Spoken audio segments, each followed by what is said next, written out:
The sun beats down on a bleached section of ground out behind the god known as Upwind. This small segment of dirt functions as an intermediary place, a slight detour that one takes when accessing Fuse City via the Cialan Railroad. A direct path across the desert or through Goldenrod would be significantly more expensive. As such, the young seer quietly waits for her train. It's been a short time since she bid farewell to her home. The disagreement that sparked this travel has left her, functionally, at least right now, homeless. She opens her one eye and sort of scans the horizon, seeing the great figure of that god, almost interrupting the horizon. If she wants to seek treatment for her eye, she'll need to enter the city. She'll need to get a cybernetic. She'll need to work with Geist. A rejection of the more traditionalist practices of her homeland. She sighs and lets the sunlight soak in through her flesh, significantly brighter here than anywhere else. She stares at a large poster.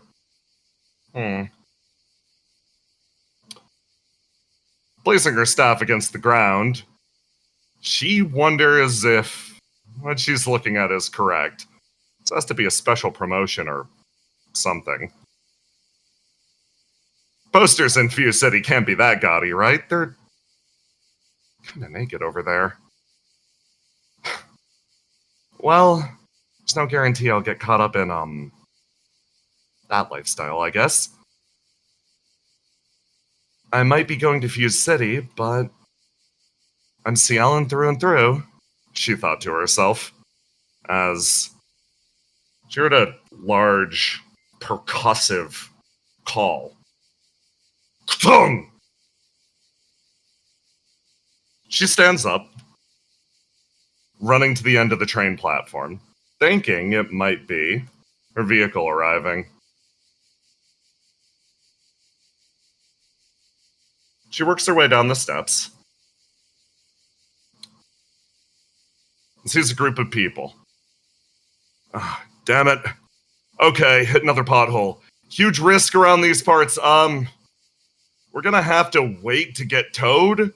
So, everyone, there's a booth up on the train platform. You can buy stuff up there, grab some snacks, drinks. It's gonna take a bit.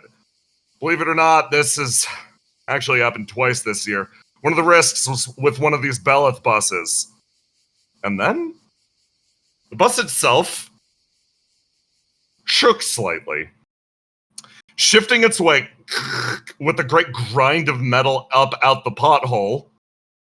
Everyone turns and watches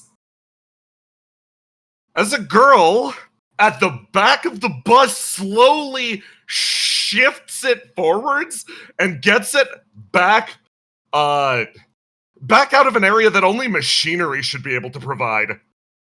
Willow, everybody looked at you in shock that day. Y'all ain't moved buses before? There is a level of dead silence as everyone's like, trips back on, everybody. Everybody in. This woman moves over and she's like, hi, are you... how did you do that? Are you an Esper? Oh, no ma'am. It's just 3 meals a day and constant exercise. 3 meals a day and constant, all right, she looks at your clothes and you look at hers. She's dressed in what you can tell is Geist office wear, and she looks at your more your Belith style of outfit, and she's like, good luck in Fuse City, dear. She turns and starts to move. You too. As everybody sort of moves towards the front.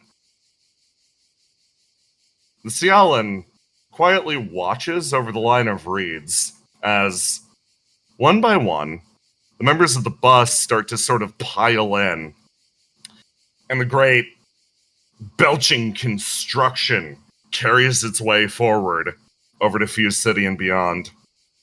Riddle turned, moved her way back up the stairs, watching the bus go. She makes her way back towards the train platform. Moving her way back. She sits down and begins to wait again. The man in the booth sort of looks over, separates himself. Hey, I think you're going to be stuck waiting for a little while longer. Trains on this side of the country run a little bit slow. If you wanted something quicker, you should have gone through Goldenrod. It's fine. I'm willing to take my time, thank you. Okay. Places himself back inside the booth. She looks over at the poster and the big city beyond it. Bus slowly disappearing, a thin line vanishing into the horizon. She watches the path that individual took. Hope I'm going the same way she's going. Riddle quietly thought to herself. A streak, a flare of color, traveling from her connected past to the present. Slowly, tendrils dye this memory, almost monochrome through exposure. Because in this exact moment,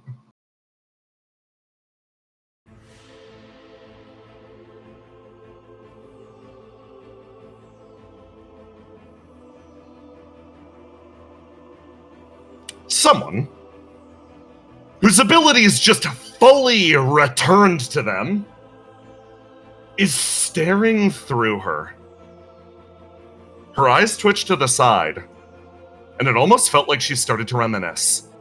The man is trying to understand why, what plan she could be concocting, as the focus seems to fixate on him. One errant mind, one errant thought, lost in memories. He draws himself together, wings binding down on his body, and a light begins to spread through the arena around him. Willow, your body feels frail right now. All of those blows more recently, they, one after the other, you drove them into Eternity's body, you spent your flame, your very life force. You can tell you're barely holding on, and you stare at the large being behind you. That which you were bound to moments ago, acting as a flame or a nervous system. And then, from your chest, the heat starts to spread.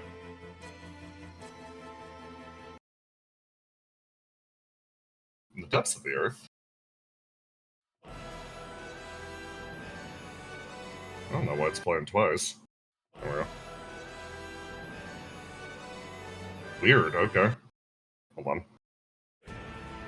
It's only playing once for me. Thanks, Roll20. Very cool. Okay. So, in the depths of the earth,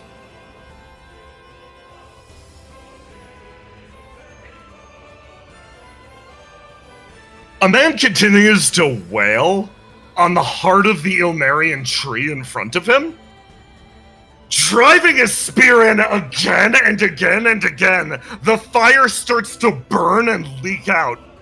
All of this aimless energy poured towards a single goal, a mighty conflagration that will reduce the old world to ash.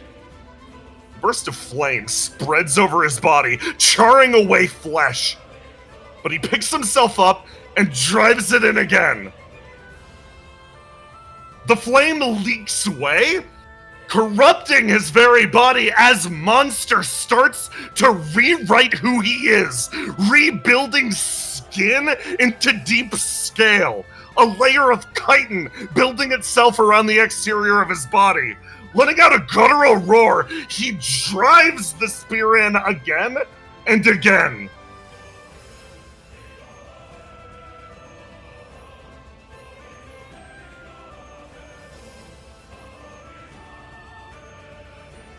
A man quietly watches from an imagined space. In a place known as the Front, he has consigned himself to a life of solitude, one of the last of his kind. He watches and he waits through that tiny window known as a reflection. Preserved thought swims through the back of his mind. You're going to stop, watch, and wait? It twists around him. Remnants secured from a potential future. Willow's various uses of Keyhole, preserving this thing's data as a phantom. It twists around Keyhole. You're fine. Just letting her twist in the wind. He looks down at his book and quietly intones. Grasp and I made a promise. It is important in this moment that a mortal fist strike down that higher being. Participation, even from a reflection, even from one of our civilization, would muddy her victory. Phantom of Logic looks over his shoulder down at the book. Twisting with Keyhole, his eye twitches over, remembering something that Willow told him. I will be blunt. I believe there is nothing more human than lending what strength we have to the people that inspire us. Willow? Yes. That reflection, Keyhole in your chest, starts to glow as you feel a rewrote infusion of flame spread through your body. Someone is hijacking Keyhole. You feel like you're being smuggled flame through a back door. A connection from afar starts to restore what you've spent. Restore yourself to normal wound status and regain the ability to use your own heavy flame. You can re-enter that state one more time. As you do. Drag you back over here. You feel a connection to those two great figures. Those beings from before watching over every step of progress that you take. The more skeletal one stares down at you.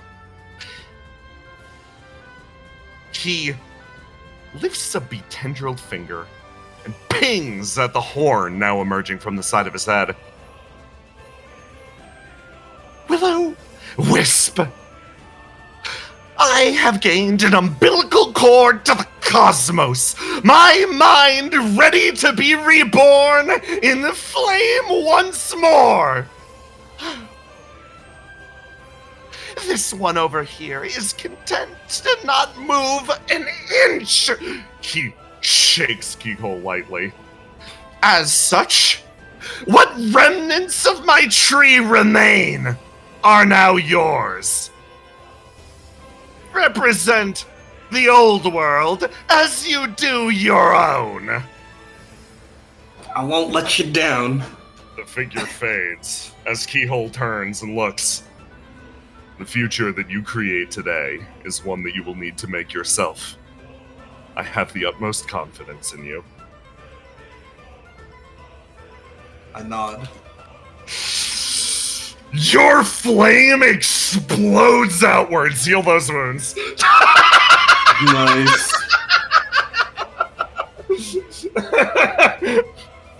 Fix yourself the fuck up. Okay. So, I'm gonna reveal how this fight's gonna work. Eternity, at the start of the act, before anyone rolls to die even, takes priority, because of course he does, he's the main character of life. And he is going to use this. Death casting. So, explain very simply beyond the box text, Eternity is going to start casting a spell. The amount of damage that he takes is capped off after a certain point while he's casting. The spell completes at the end of the act. If he is able to finish casting it, the spell will be maximized, meaning every dice will roll maximum. You just take as much damage as you possibly can. You can break his concentration by beating the ever-loving fuck out of him. The second he stops casting, he will cast that spell immediately. Okay. Everybody roll to die for me. Yippee! There you go. You get your Moonlight Sonata Boss Edition. Of course, 9. This includes you.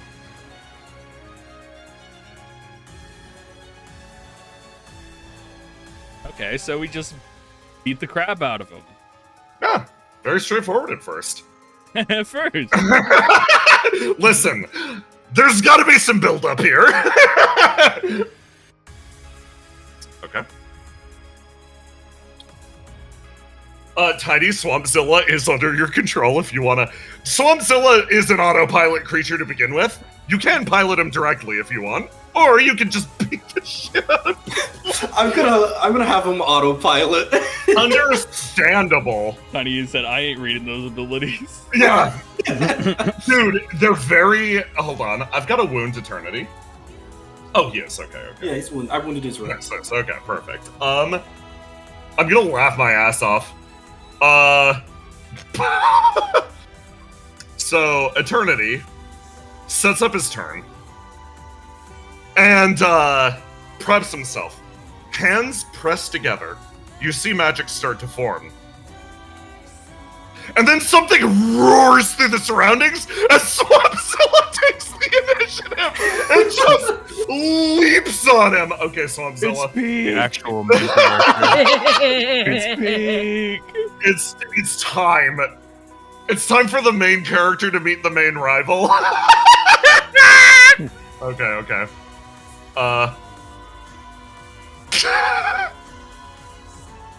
Oh, this is hysterical. Okay.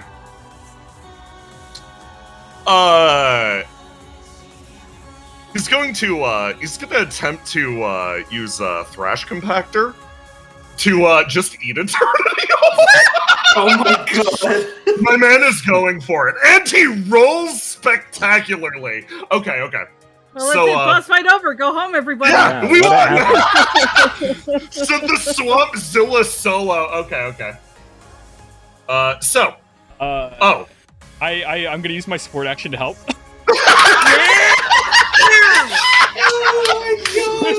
Oh my god. Okay. Very important. Yeah. Okay. Tell me how you help Swampzilla. So what I do is Swampzilla goes to bite, and as Eternity kind of just goes to like pull back, Ace just positions himself behind Swampzilla and just kicks Swampzilla forward a bit. Oh my god. You boot Swampzilla forward, and instead of jumping at Eternity, he slides on his... Oh my god. He slides on his belly, wriggling the entire way, leaps off, body tackling him, and driving him down into the abyss. And when Eternity floats back up, this is like, the best way to put it is, now Eternity looks more like a Final Fantasy boss, as his upper body angelically emerges from Swampzilla's maw, as Swampzilla's jaws firmly lock around his legs. Swampzilla is now hanging off the edge of the platform. He will do disposal at the end of every act, which is a substantial amount of damage, as he mauls the living shit out of Eternity. Okay, Swampzilla is gonna pass the turn to Willow. Good job, Swampzilla.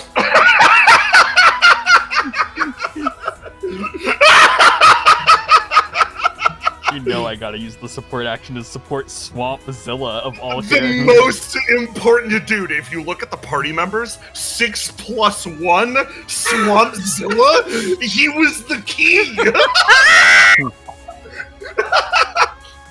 Okay, you Each close it in. step, Willow gains speed and power as she converts that movement in her stance up to her attack. Boom, boom, boom, boom, boom. I specifically moved I specifically moved 11 spaces and not 12, so I can keep my stance up. Okay, Willow, give me that roll. Alright. Oh. Ooh, okay. You sprint forwards and boom! It caps out at the... No, you're good. You move forwards and, okay, attack's gonna travel through. And, Eternity will roll to die. I should reveal something. The spell that he is, preparing is, let's just do... Hex Element. Summons 1d6 plus 1 elements. For every element successfully summoned, perform a follow-up attack based on the element summoned to a maximum of 7 attacks. So it's gonna be a clusterfuck of spells if when he manages to get this out. If it's maximized, he summons all 7 elements and then throws them all at your head.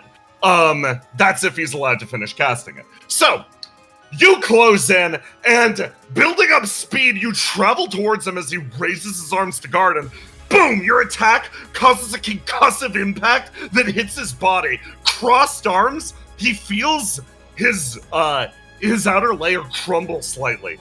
They were wounded earlier in his conflict with Seagazer. Willow, who's next?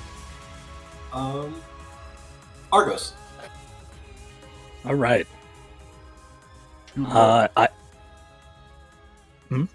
Shoot him up.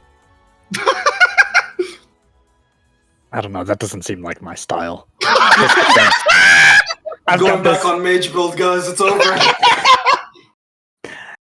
I'm going to let this enormous hard light cannon form up around my shoulder once again, and just start unloading on this guy as he's being eaten.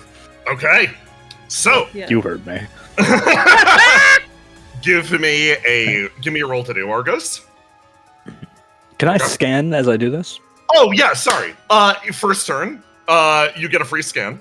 Yeah. Naturally. Scan. You can't see it. He actually does have Argos tactics. It's just literally off the screen. Yeah. His ass is too fat. He's too tall. Argos, I'm giving you 2 turns. Yo, let's go! Is that a Grasp the Earth ability, or...? No, that is, Charybdis. Okay. Yeah, that's good. That's Char's Bond ability. Yeah. Okay. So, you do manage to scan. You robbing one of his stats? Yes, I am. And you robbed one of his stats last time too, so I can share them. Yeah, please. Let me grab them. Oh, this is about to be very sad. I'm sorry. Oh God, why? For me or?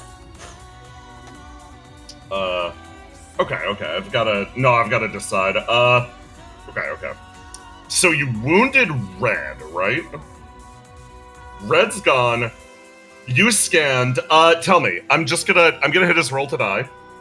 Which of his stats do you want? I was curious about the black stat. Ooh, awesome. Black stat, isolation. Take it. What stat do you want next? Dude, could you have fucking learned like a fucking tormented name right there, but you just happened to pick the one that's isolation? That's what I'm wondering. He gets another pick. He just scanned. Yeah, I'll pick another one. What about the white stat? Yes. He's ham boning. That's the name of the next tormented. Add the stat freedom.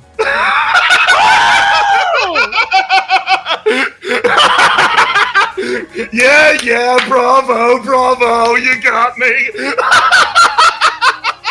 Holy Holy fuck!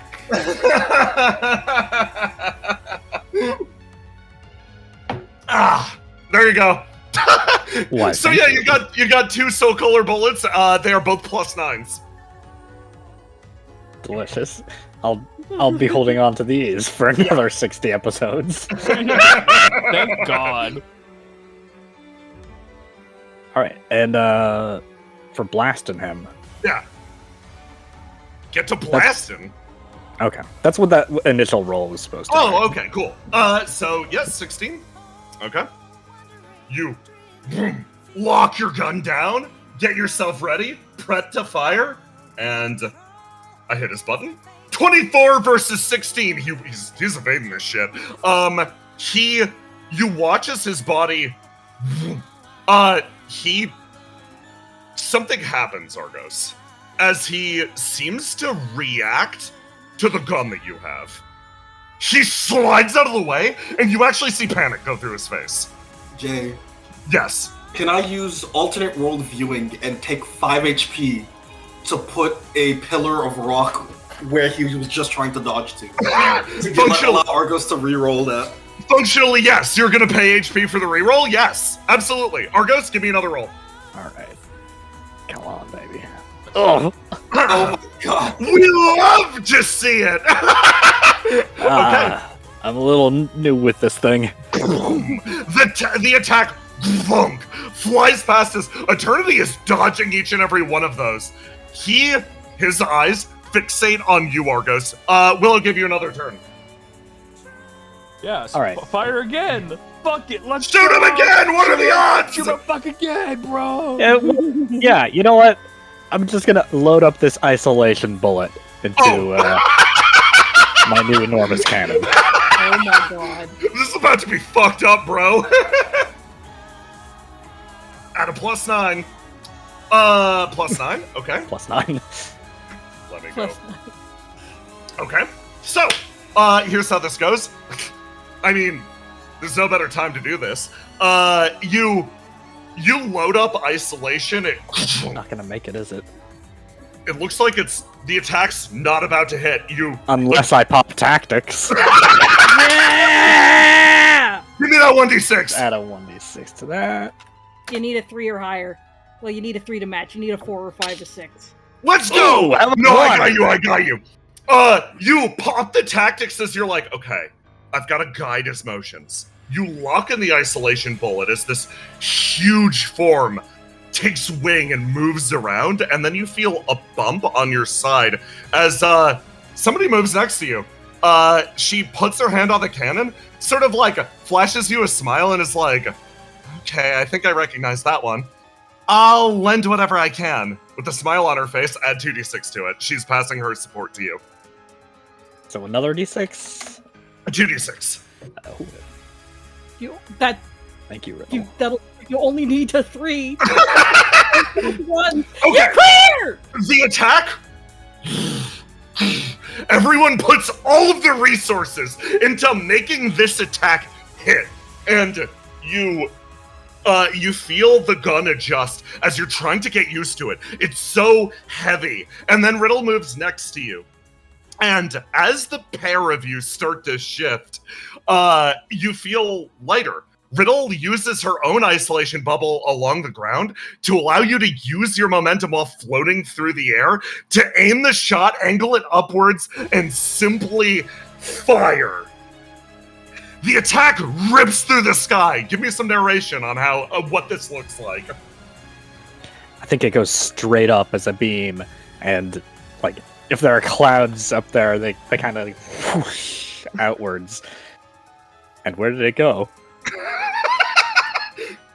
Everybody kind of waits a beat until it finally comes piercing down like a lightning strike or a beautiful moonbeam from heaven right down into eternity. It slices through him as Swampzilla reels back, swinging his lower body to pull clear of the beam as it intercepts Eternity, and this will simply push him to his damage cap between this and Willow. So his spell Unleashed, he is going to roll his elements. 1d6 plus 1. 4. Okay. Ace, you see Riddle turn around and give you the cockiest look you've ever seen from her. She looks so self-congratulatory, where she's like, I pulled off the cool beam attack with Argos while you teamed up with Swampzilla.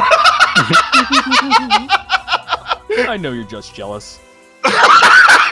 and then Tetra Elements. 2 of them are going to come your way. Okay. He's going to roll versus Ace and versus Riddle. The fuck? Roll to die versus that. Uh, Oh shit. Hi, Riddle. That's probably gonna hit me. I'm just gonna Riddle. block, so ignite to block. Yeah, fair. Riddle's panicking, igniting her swing, dropping it, and she Ace, you both have this shitty moment of Riddle going in your face, and you're like, you're just jealous. You raise your arms as the attack comes in and hits heavily against your arms. Riddle panics and just blips out of existence, warping to the other side of Arcos, leaving you in the fuck storm as boom, a layer of beams hits the area. 2 more incoming. Willow, roll to die for me. How much damage do we take? I'm gonna calculate that in 1 second, actually. Okay. Okay. Oh, you clash. Oh wait, a clash? Yeah, give me a roll to do. Ooh, okay. Love to see it. Okay. Next one. Hi, 9. Hi! Rolling to die, am I? Rolling to die. Beat a 17. Boy. Okay. I forgot my depression stat is yoked. 9, narrate how you're too depressed to get hit by this attack. Fuck. I love sentiment. He moves slowly. So as everyone's scattering across the battlefield, Eternity presumably sees everyone moving, and like anyone has played ever shoot a game, leads his shot. But 9 just slows down at random, like he's just really tired for a second, and the beam passes directly in front of him. Boom! The shot travels past. Okay, so for the remaining 2 of you, that will be 20 damage Ace, 40 damage Willow.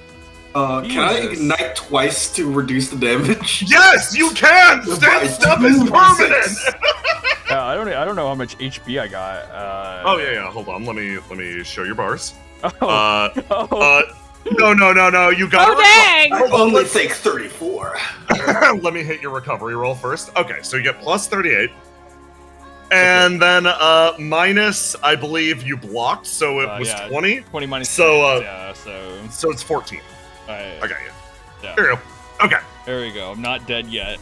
You're not dead yet. Yay. I'm gonna show Willow's bar. And Willow, you are reducing the damage by 6. So that is 22. I think. Hold on. Yeah, 21. There you go. 21. 21. As the attack hits you, I should register. The magic is something that just passively happens during Eternity's turns. He still gets a turn this act. Just 1, but he still does get a turn. So he's part of the turn order and all that. Ace and Riddle both spent their shit to support. That was, I believe, Argos's turn. By the way, triggering the spell. Argos, you decide who's next. Since I ignited, by the way, I get to create a space of astral sea, and I'll create it below me. Yeah, that's very important. Thank you. Would you like to go next, Ace? I can't. He can. He used his turn to support. Oh. Yeah. He supported the most important boy in the world. Yeah. Okay. Yeah. How about Basilisk Id or Basilisk Ideal? No, it's id now. Don't worry. It's Basilisk ID. I need your ID. Okay. So Papers, the spell triggered, correct? So we did enough damage. Yep. Is that what Spell's okay, done. I'm right to assume that. You don't gotta worry about it maximizing. I'm pink, so I'm auto-firing. Okay. That's 2. I'm going to send 2 red orbs towards Ace. Okay. Ooh, okay, nice. And then I'm going to... I'm actually going to... I intended to play defense for the beginning half of this fight, so... Yeah. What I'm going to do is I'm going to hold my action and pass the turn to Eternity. Lovely. Roll to die for me. Oh boy. So, these orbs. They heal you if you're locked into the same stat as them.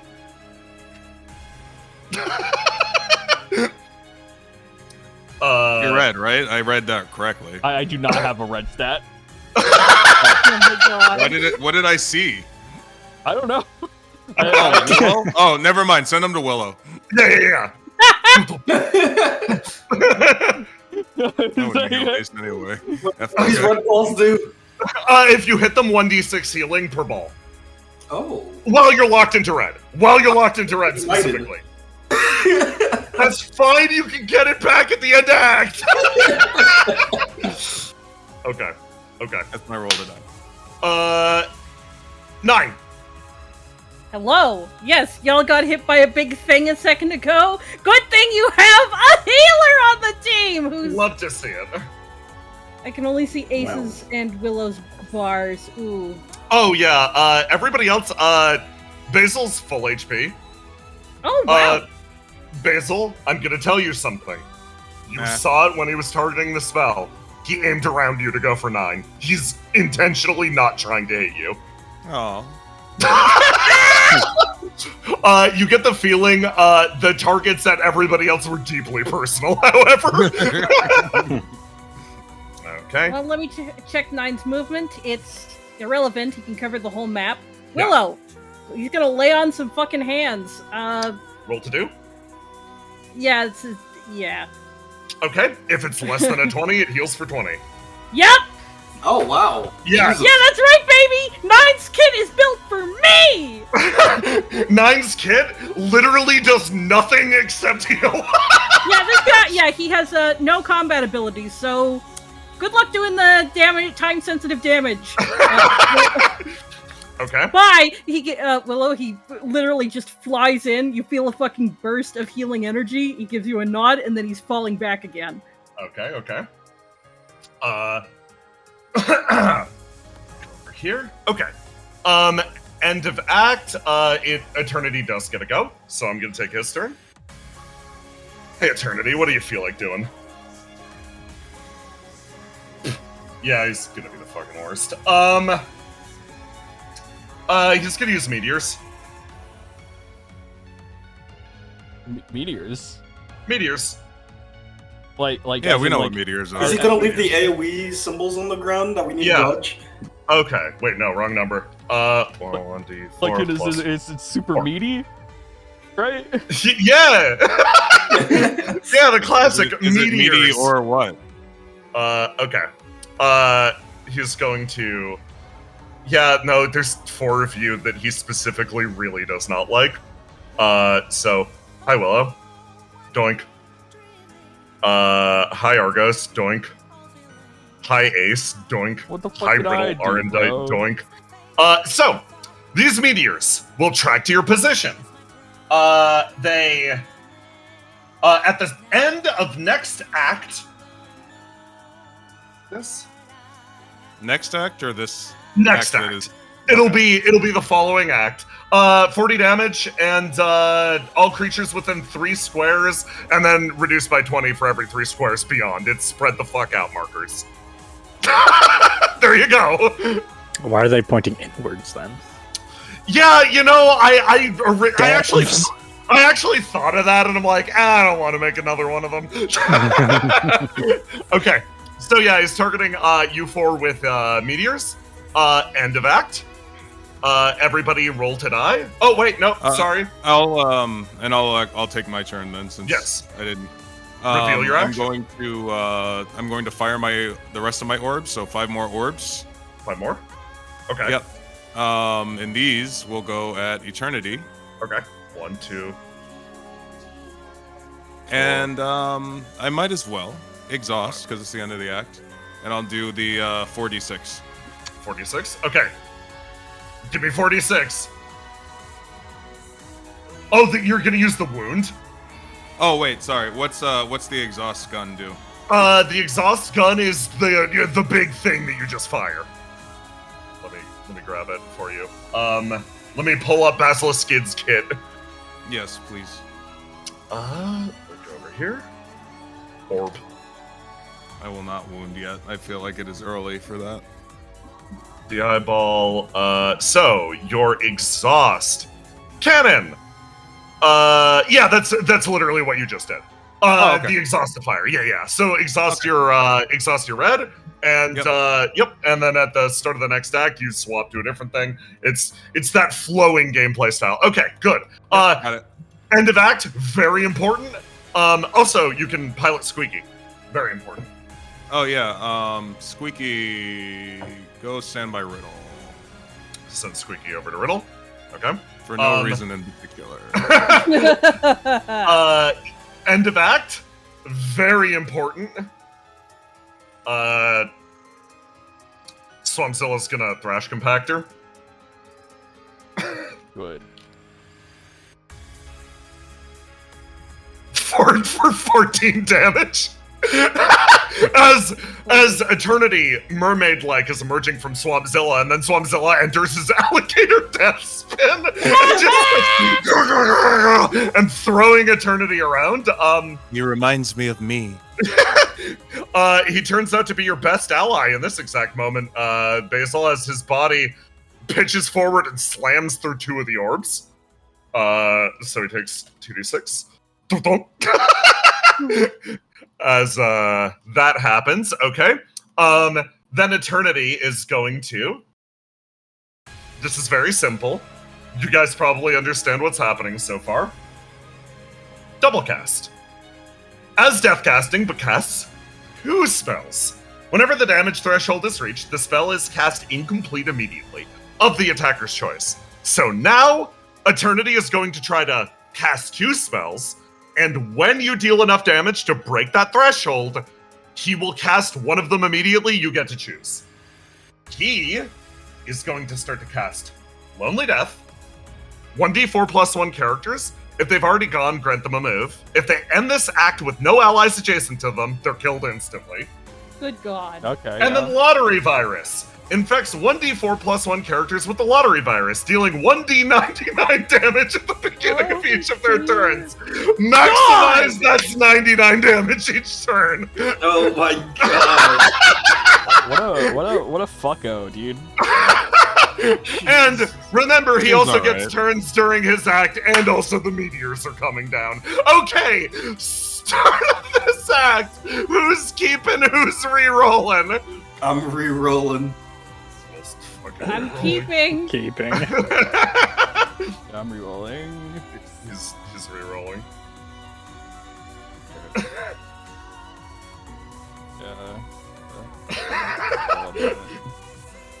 Oh, he's locking in his freedom stat. Oh, fucking. I don't feel very free, bro. Not very free of you, bro. If anything, I feel $5.99 at 25% off. Why are you so Stays fucking funny? doinkers peek up at somewhere in the distance. Okay. So, it is 9. You get the first go, or you can determine who goes. I didn't think this through. Someone else go. Pick somebody to pass it to. One of your friends. Willow. Ooh, okay. So Jay, you said I gained another use Yes. of Heavy Flame Hero. Uh-huh. Here's the question. This will kill. This will kill you at the end. How much do you trust your friends to not let you die? I'll wait on it. I'll wait on it this time. Oh my god. Oh my god. Wow, a lack of trust. You don't have a tank on you. Okay. Okay. Gosh. I realized how much I've been relying on grasp, and now I need to rely on my own strength. I'm just gonna punch Eternity. Willow, give me a roll to do! Alright, I gotta move Swampzilla out of the way. Oh, here. He's chilling. We know he's there. We know he's there. Everyone appreciate Roma's beautiful artwork. Okay, there we go. God, he's gorgeous. Versus 18. Okay, Willow, tell me how you do this. Willow runs up Swampzilla's back and does a spinning kick at Eternity's arms, trying to crack it, before quickly running away and leaping into Swampzilla's mouth to avoid the meteors. Doesn't Swampzilla, you can't be targeted by the meteors if you are inside the You are absolutely correct. As you run up, you kick Eternity, you turn, you leap, you dive into Swampzilla's mouth, and you put the meteor marker on him. I plant my feet directly on Swampzilla's mouth. Activating standstill. Oh my god, it's peak! Me and the swamp creature danced up together. Oh, he's ready to catch the meteor. Who next? Basil. Start of Basil's turn. Yep. Yeah, and I can't heal Willow because she's in, unless they can go into Swampzilla's mouth. They will hit Swampzilla. But that's a next time, start of Basil's next turn problem. As we'll worry about that next turn. He takes this much damage. Okay. Basil, what's your go? When will the meteors hit? At the end of the end act? of this act. Okay. Well, I am, this is pink to purple tech, so that means I'm going to exhaust purple and then auto fire one more time, so it'll be 1d3 plus 6 now. Ooh, yeah. Give me a go. Roll 1d3 plus 6 orbs. Burple. For the ignite, you put that in your orb. As you fire a line like this. Okay. And then Basil is going to go and run and stuff Riddle into Squeaky. I like it that this is our plan. That's just going away. Okay. Done. Good. Who's next? Ace. Yeah, I'm gonna set some stuff up because there's a lot of fuckery that's about to happen.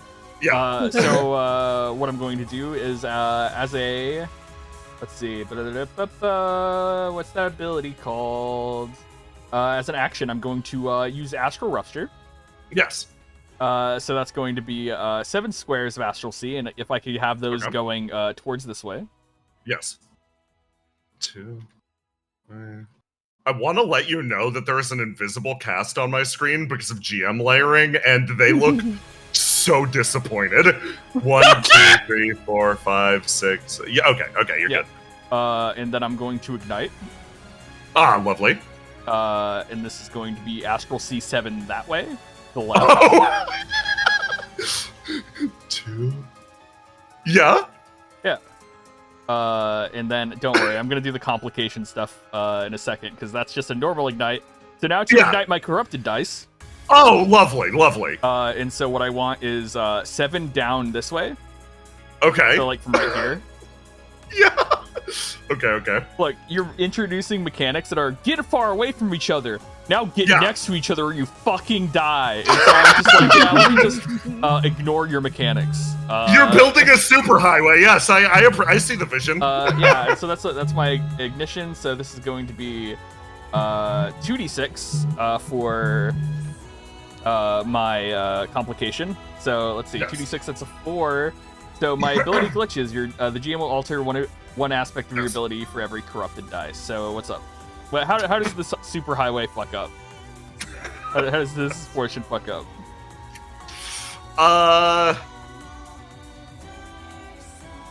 Okay, here's how it goes.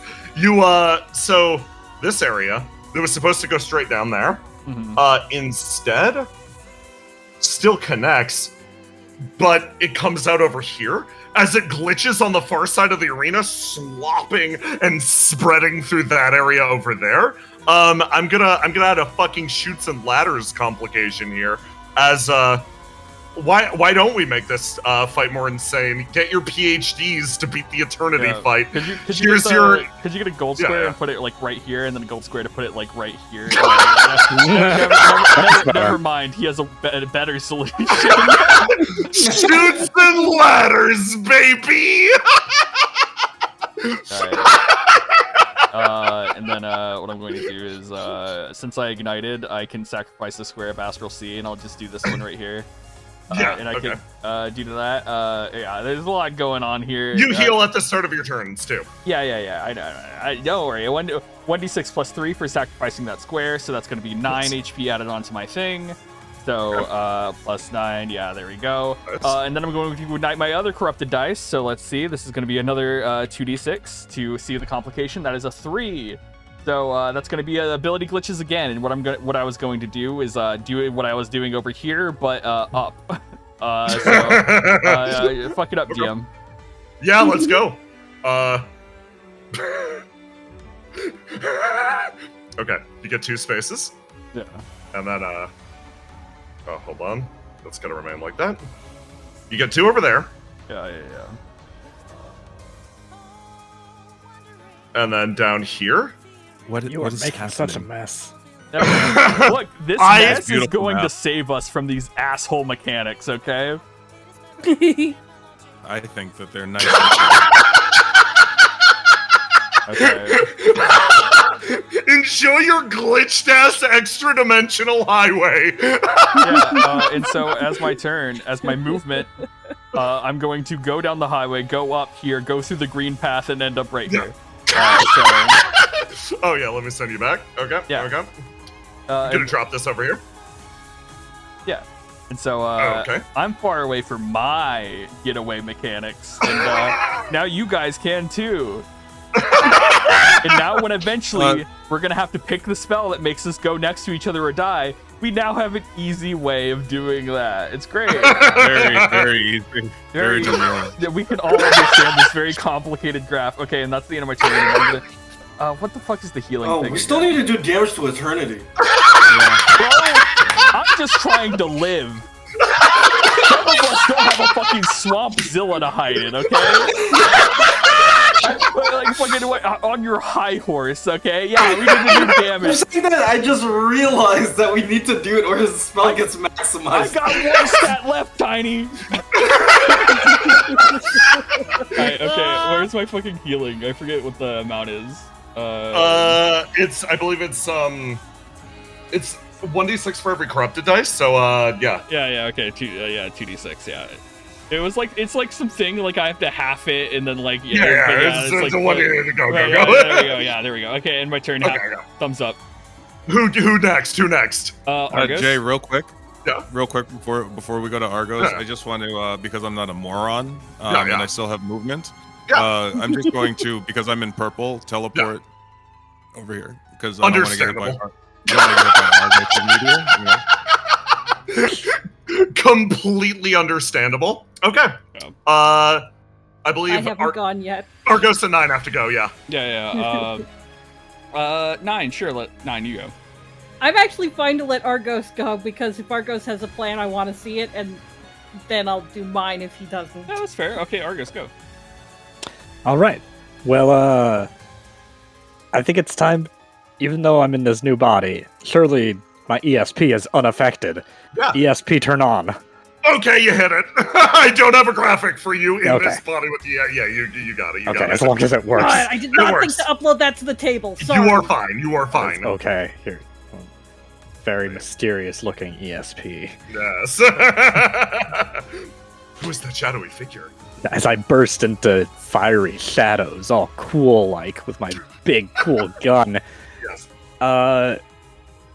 Yeah, I'm going to just continue shelling Eternity, trying to lay on some damage. Okay, give me a roll to do. Okay.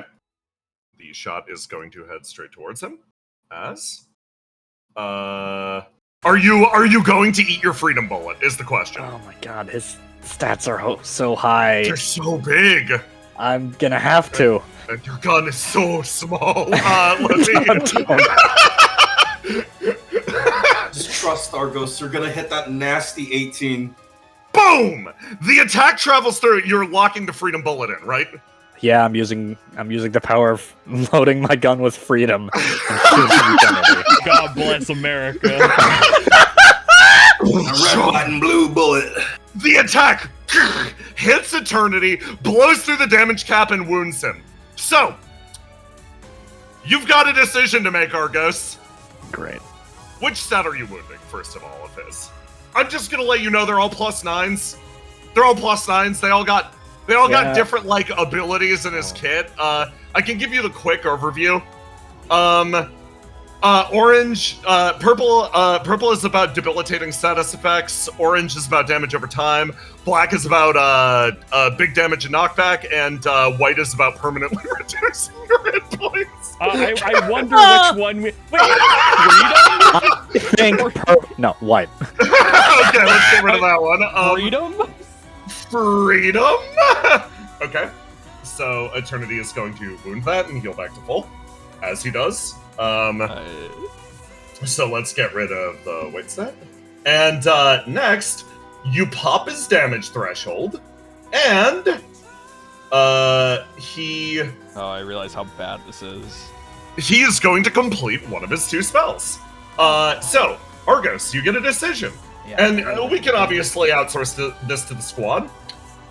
You can choose to complete Lonely Death, which is the everybody stack up, or Lottery Virus. So the problem with everyone stack up now is that this is happening before the meteors go off. So it's this thing of if we stack up, we're just going to get hit by meteors. So we kind of have to go with Lottery Death.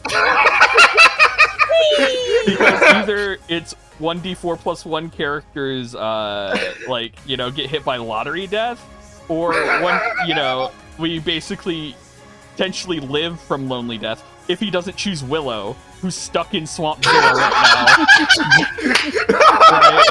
now. Don't worry, I got a plan. Oh God! Willow's got a plan. We're good. So I'm for Lottery Virus, even though it sucks. But hey man, what you gonna do?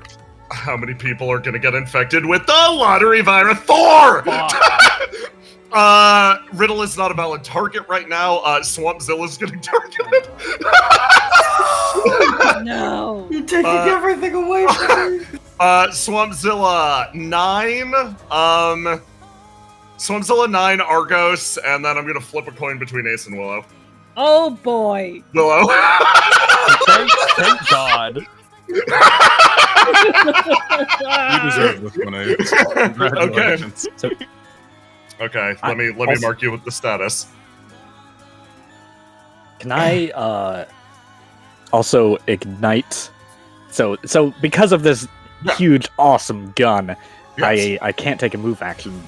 But since I'm in ESP, can I ignite to then use Fate Weaver to drag myself? You can! That's fucking sick! Okay, yeah, no, do that! Tell me, where are you positioning yourself? Okay, so... Oh, no, Ace, you didn't get it. Sorry, I put it back. That's my bad, sir. I'm diving right into this Astral Sea. Okay. Where do you want to spit yourself out? You take 1d6 damage or 1d6 burn. So, The burn supercharges your ESP, so, you know. Yeah. Let me grab my whole collection of myself right here. Yeah. Get out of here. I'm going over here. Okay, you're gonna tank it over there. Nice.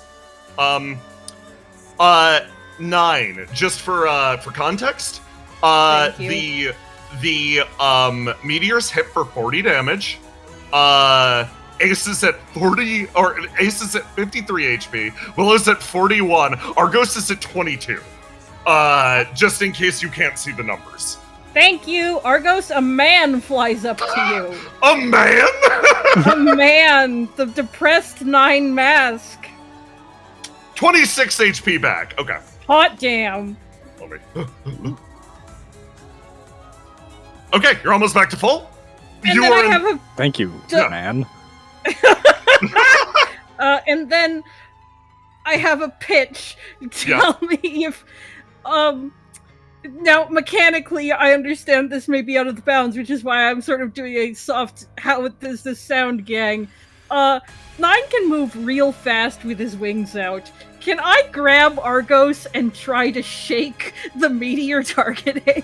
You can actually reduce the damage that he takes if you move quick enough here, yeah. Yeah. Okay. So basically, the way this is going to work is you're going to roll versus Eternity. On a failure, you are taking the full damage too. Let me check. I don't know how much HP 9 has. 9 has 80, I believe. Oh, then we're fine. Yeah. Argos, the depressed 9 mask has taken you for a ride. I'm used to getting carried around places. Okay, give me a roll to do. What's happening? Okay. It's a 9! Oh, you win! Okay, so this will drop the damage on Argos to 20 as you outpace it slightly. Show me where you guys are going. Any requests? I got a ranged weapon. I'm good with anywhere. All right, then we're just going for distance. We're going to the south end of the map. Let me grab everybody. Okay. I brought the Astral Sea with us. Okay. You will drop the meteor here, and make it down there. You're going to take 20 pretty much as you fly over this area. Okay. It's not the end of the act yet, because the most important boy gets a turn. Eternity and also Swampzilla. That's who I was talking about. Okay, Mickey's dick grinder. Oh, he gets the dick smasher for free at the end of the act. He gets to do something else on top of this. He's gonna unleash. Or no, Swampzilla's gonna start. Willow, you feel Swampzilla billow around you, and he starts inhaling large amounts of your flame. And Swampzilla is going to use the ability charge. Starts to charge up. And then at the end of the act, starts to do the alligator death spin to eternity. Dude, this thing is so clutch. I saved them. It's this thing. I mean, you may not notice it, but it's a dot effect. It's damage over time. So at the end of the day, if we don't meet the threshold for the spell, Swampzilla will clutch it 100%. Okay, Basil, Balls. give me 3d6. 3d6? 3d6, yes. Really think about it. Swampzilla's damage is my damage. No. Okay, 12. You do not meet the threshold for the spell this time, so he will cast a maximized Lonely Death. Meteors are going to, in order, it's going to go Meteors, then Lonely Death, then the act ends. So, okay. Meteors hit, Ace 40 damage, Argos 20 damage, you already took it. Basil 10 damage. You're good. Okay. You got caught by the meteor. A little bit. Just a tiny, tiny little bit. I'm gonna oversell it so that Eternity realizes that he hit me. Roll 1d6 for damage. Make him feel bad. Can I do the same? Yes. Yes, you can. Yes, you can. Use your acting chops. Ace gets hit by the meteor. It is on the ground, and he looks over at Eternity, locks eyes with him. Why?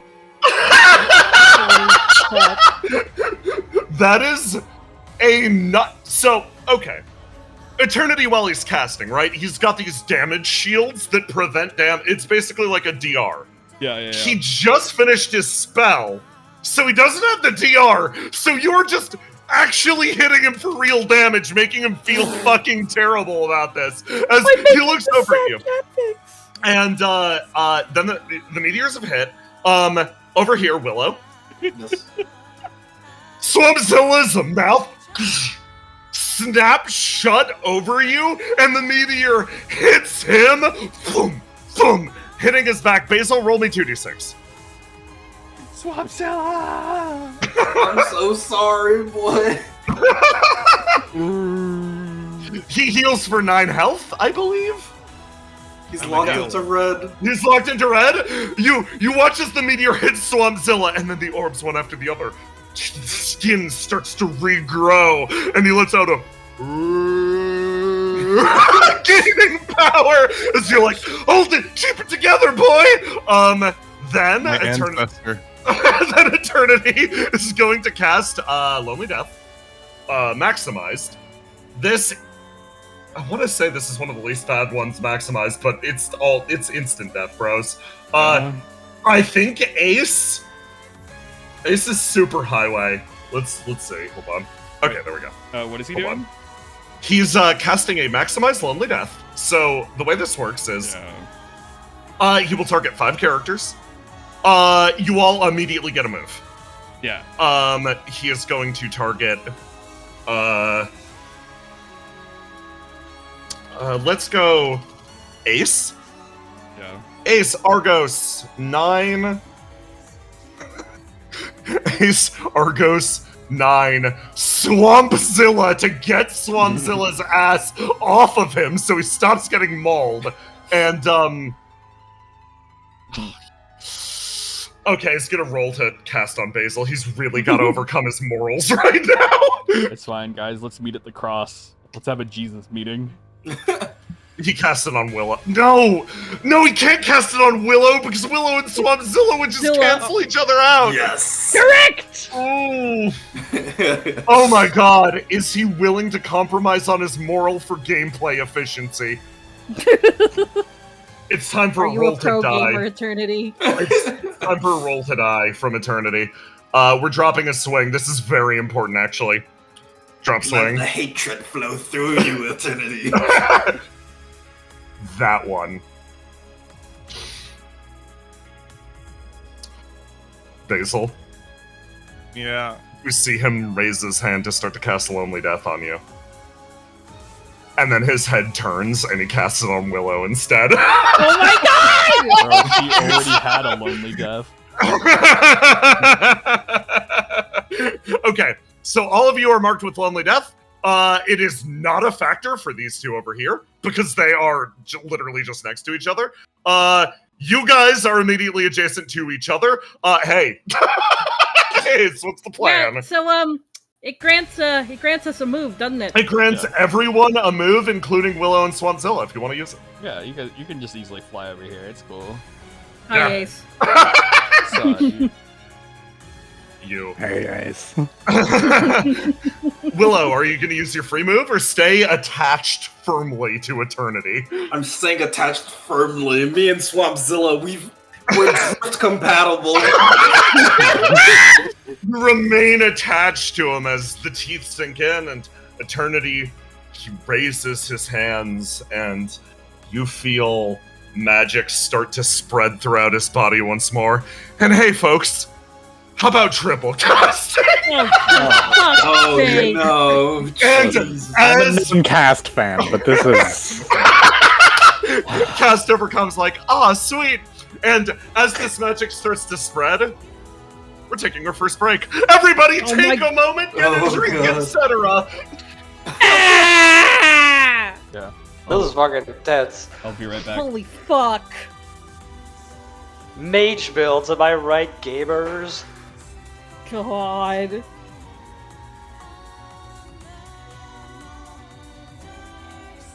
Oh boy. Been doing good so far, though. This shit's Yeah, everybody's killing it.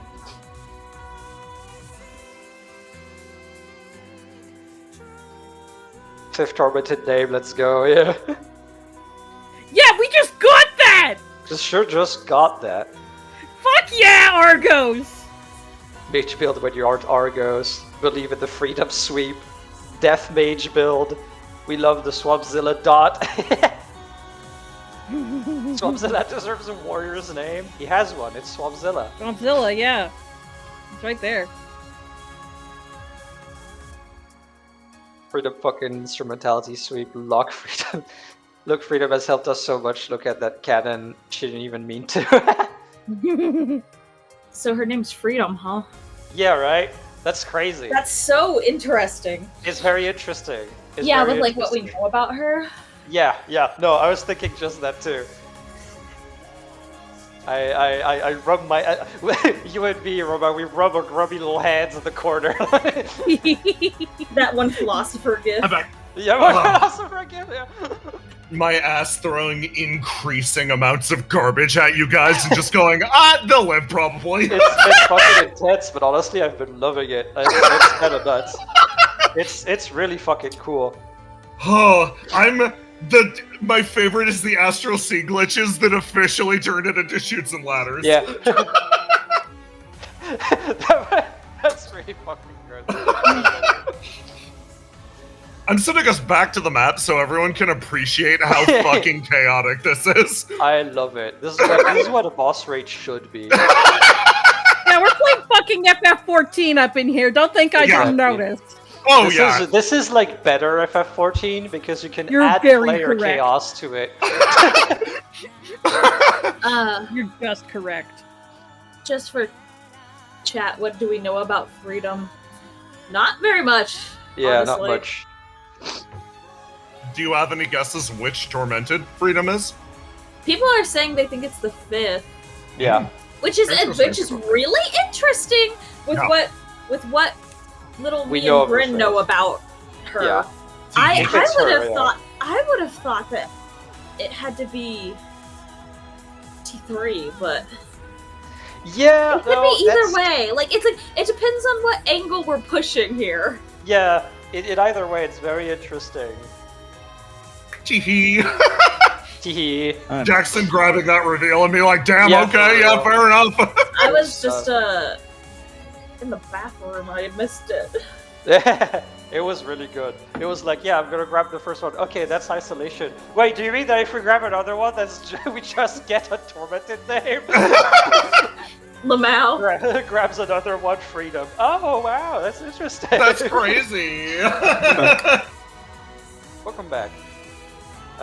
His black/inner world one is isolation. The pattern. I see. Oh, People throwing out red strings around here. Yes. Yeah, I guess if it's his black one is isolation and his white one is freedom, then yeah, that would lead It would to make a lot of it sense. looking like T5. Yeah. Yeah. Which, like, again, it makes sense considering what we know. So it's like, I get it. Teehee. It's a very interesting angle to push for that character. Nah, I'll wait for the Vati video to come out.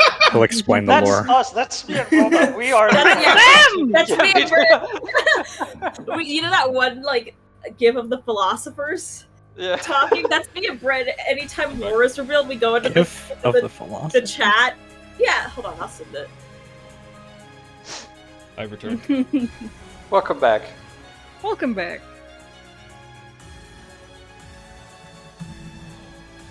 Everyone. Oh, Inky, you don't even know. You mean the painting, the School of Athens? Yeah, No, meme wait. with the philosopher. There's a second. There's We're a not all second one. nerds. It's a meme. It's a philosopher meme, Jackson. It's not a. Yeah, bro. I was thinking of in my It's brain. not- I was also gonna say in my brain these two gifts. It's not a famous work by Raphael that was an artist who redefined the use of perspective, Jackson. In my brain, 'cause Early it's been so meme. long since I've used it. In my brain it zooms in on them and they're twirling the basketball. I mean, if he had the technology at the time, he would have been. Oh man. Okay. So basically, here's how we're gonna do this. There's gonna be phases of boss fight that usually go in a chunk like that, and then when the boss fight starts to like, I'm gonna break it down into these chunks, and then we're gonna take like an intermission to focus on some other things. Then we'll come back and we'll keep beating his ass. And this is the way that we do a fucking marathon insane ass boss like this, because I'm not gonna make you sit there and slap his ass for 3 hours straight. You're not gonna make us, but Look, we won. So. If everybody's here, and Aloha specifically, if you're ready. Let me ask him. Oh, yeah? Yeah, he's ready. Oh, okay, cool. Oh dear. So, Ace.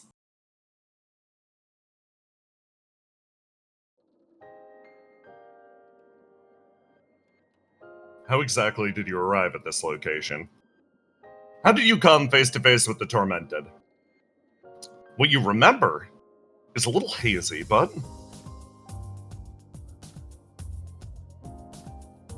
you remember in the underworld, being face to face with him, blocking one of his blows, and it felt like your body had changed. You reacted more quickly than you thought possible with that body of yours, grabbing his wrist and driving it away. You forced him back, but your vision started to fade. As it did, your body shifted and closed as if it were on its own. Managing to get some distance between Sei and yourself, you drove the man back and back and back and back, and it feels like you're running down a tunnel, like a long, long tunnel. And as you dart away into the darkness, everything fades, but something becomes clear.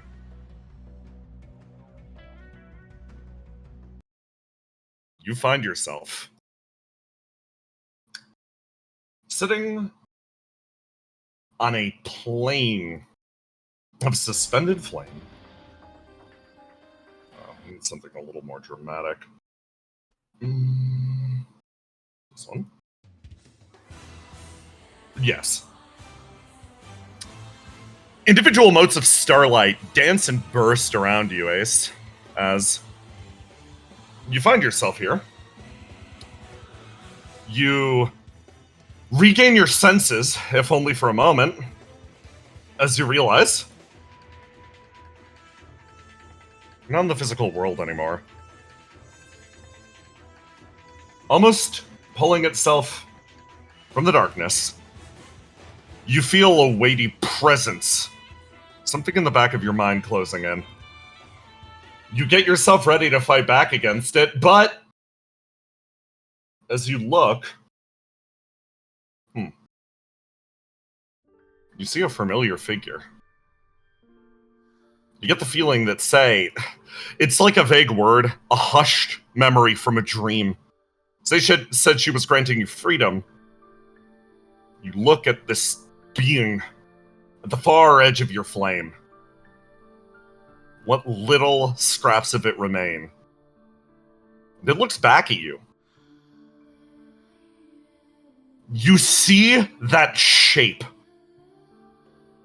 What made you lose control back in the city?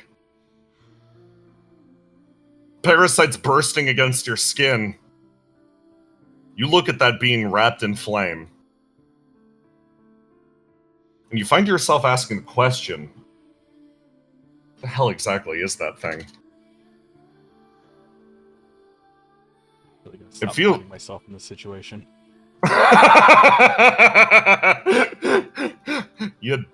You'd hope. You'd honestly hope. And by the time you'd calm down,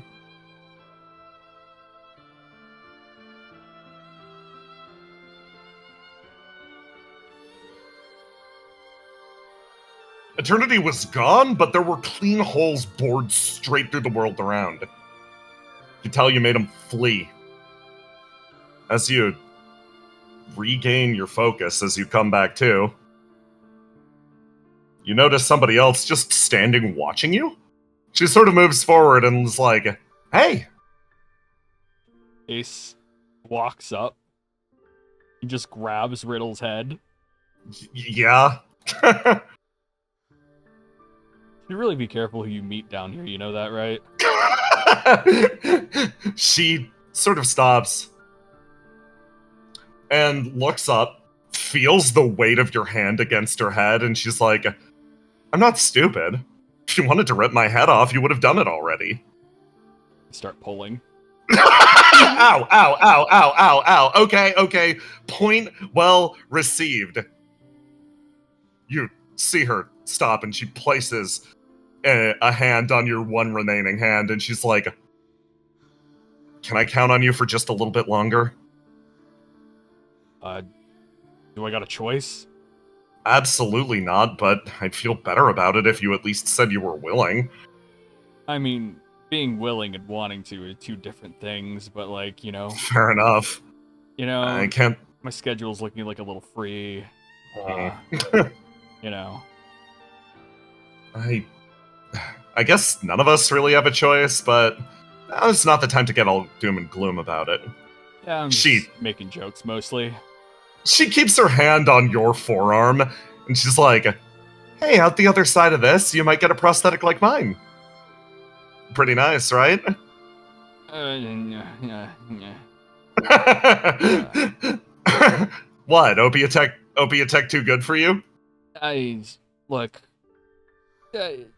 like to look, no, nothing wrong with your stuff. It's just I'll probably just like figure something out.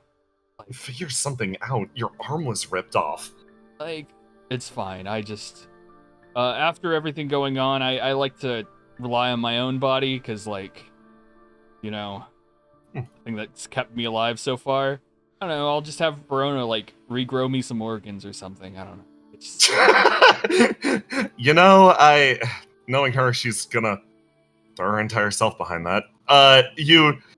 You see Riddle's body language visibly relax in your presence, and she takes her staff, and you look up above as a curtain of red shifts to a burst of green.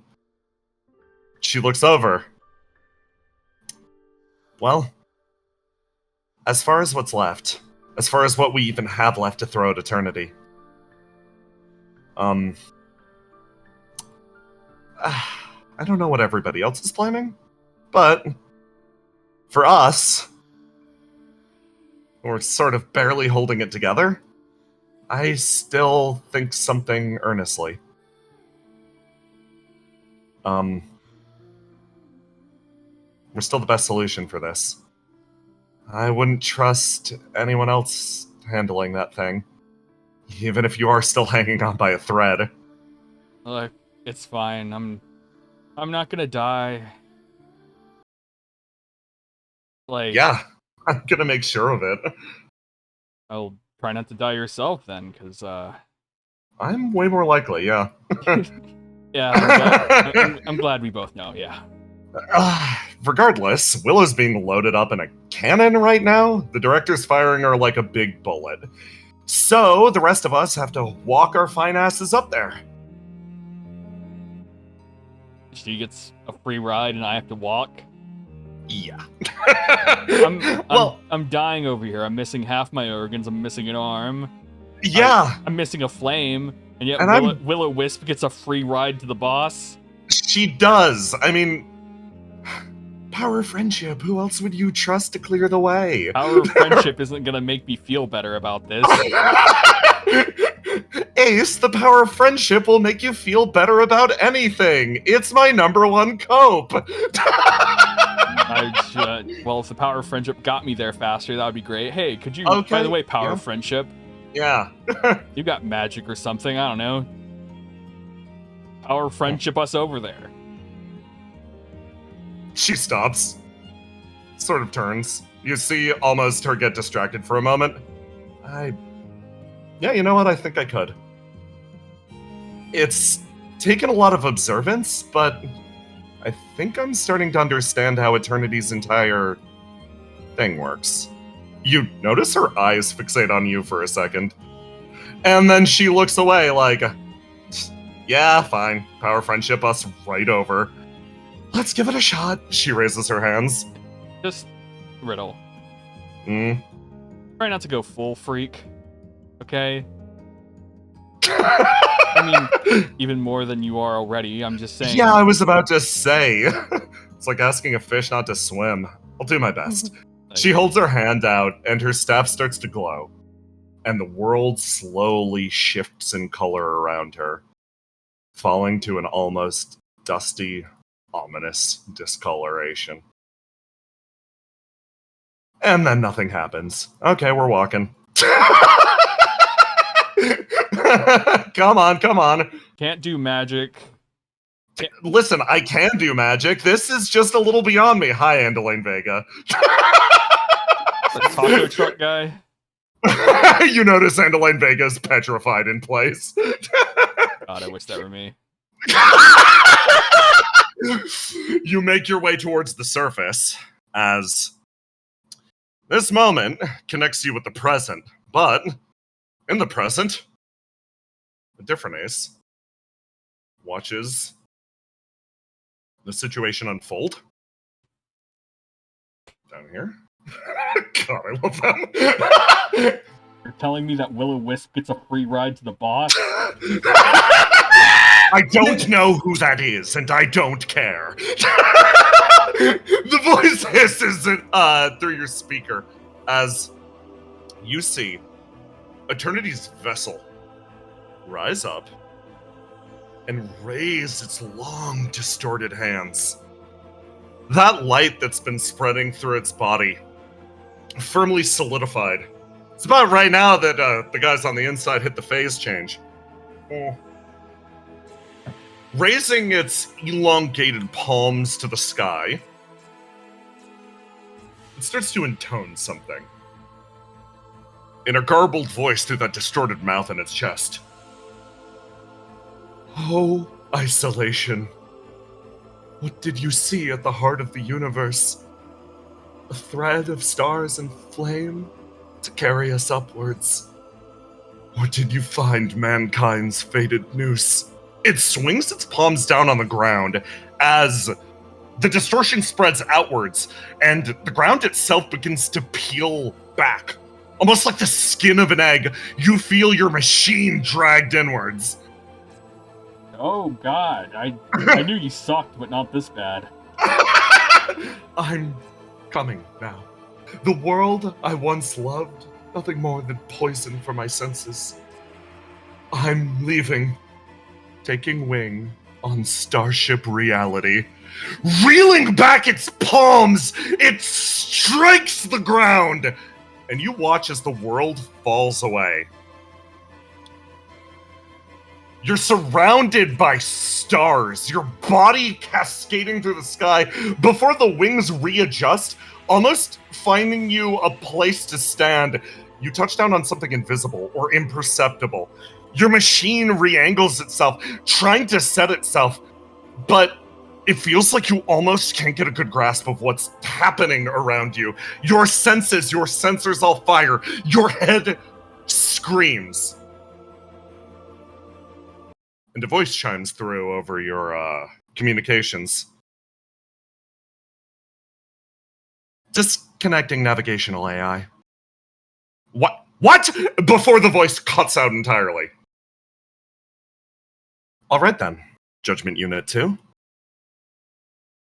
It seems our long-standing contract with the tormented eternity in front of you is off.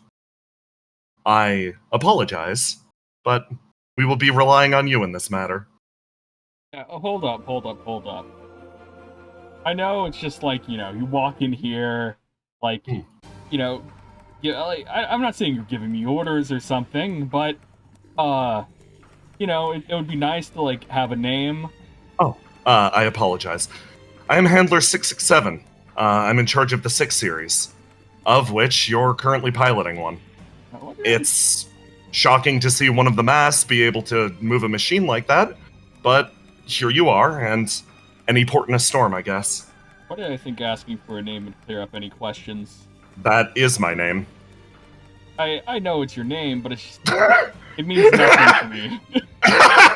Understandable. Well, for now, at the very least, pilot, we will be counting on you to resolve this. If the Rogue Tormented, if our agent in the area is able to complete what he currently attempts, it will not only be your installation that is wiped out entirely, it will be the remnants of living Earth still. So, we are counting on you to make sure that our continued survival, well, continues. It's a pleasure working with you. Oh, right, of course. You're probably very confused. hold on, let me raise your clearance level. You hear a shift on a keypad, and the woman behind the microphone clearly swipes one arm down the keypad in front of her. And you see in front of you, you're locked into clearance level 2. It is replaced by a long string of numbers. She just mashed whatever she could put her hands on. And suddenly the world feels significantly more clear. Your senses stop burning. Perceived space works again. You feel, for the first time in your life, finally free of any and all headaches and pressure. There we go. While you're piloting that unit, at the very least, I wouldn't want your impeded senses to cause issue. Are you prepared? Yeah, sure, why not?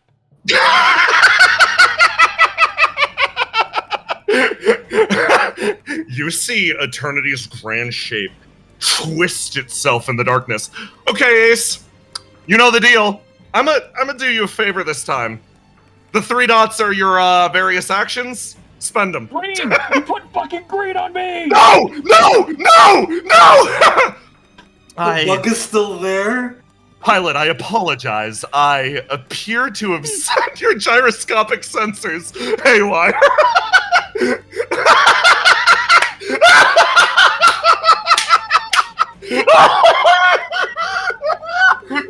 Oh my god! Okay. You all need a sec? The pure panic in Aloha's voice as he goes, green! Green, how do you put green on me? How the fuck is it still happening? Well, Shit. It's fine. It's fine. Okay. Accidentally activated autopilot. I'm fine. Everything's fine. Green is disabled. Okay. So, is it my turn or is it its turn? It would be your go first. Okay, what I'm going to do is I'm going to, I know you put these wonderful colors on me. Keeping track of the colors was never an issue. Okay. But it's all the abilities of it. So, what I'm going to do is I'm going to roll the die, starting my turn. I'm going to lock in 6. And what I'm going to do is I'm going to fleeting my blue and yellow. Lovely. And I'm going to summon a clone on the left side and summon a clone on the right side. Fantastic. And what I'm going to do is I'm going to use my free boost to boost up here. Yes. And I'm going to use my action for foresight, so I'm going to add a plus 20 to my next parry. Okay. Yeah. You place, you get yourself ready as you start to predict. With your updated clearance level. Yeah. Normally this perception is like a rush of information. It feels overwhelming and like distorting to your consciousness. Yeah. With your updated clearance level, it's like, oh yeah, of course. It just plays out like a moving picture in your head. No issues, no pain, you're fine. You move your way forwards and accurately predict this thing's next move.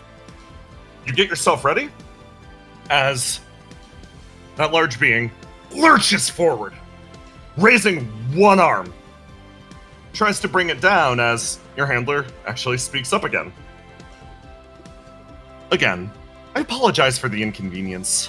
Our nearest support is months out at this point, and as a result, we need to rely on, and your prediction goes through. Clash with me. Roll to do. Oh! Let's fucking go! He's gonna roll.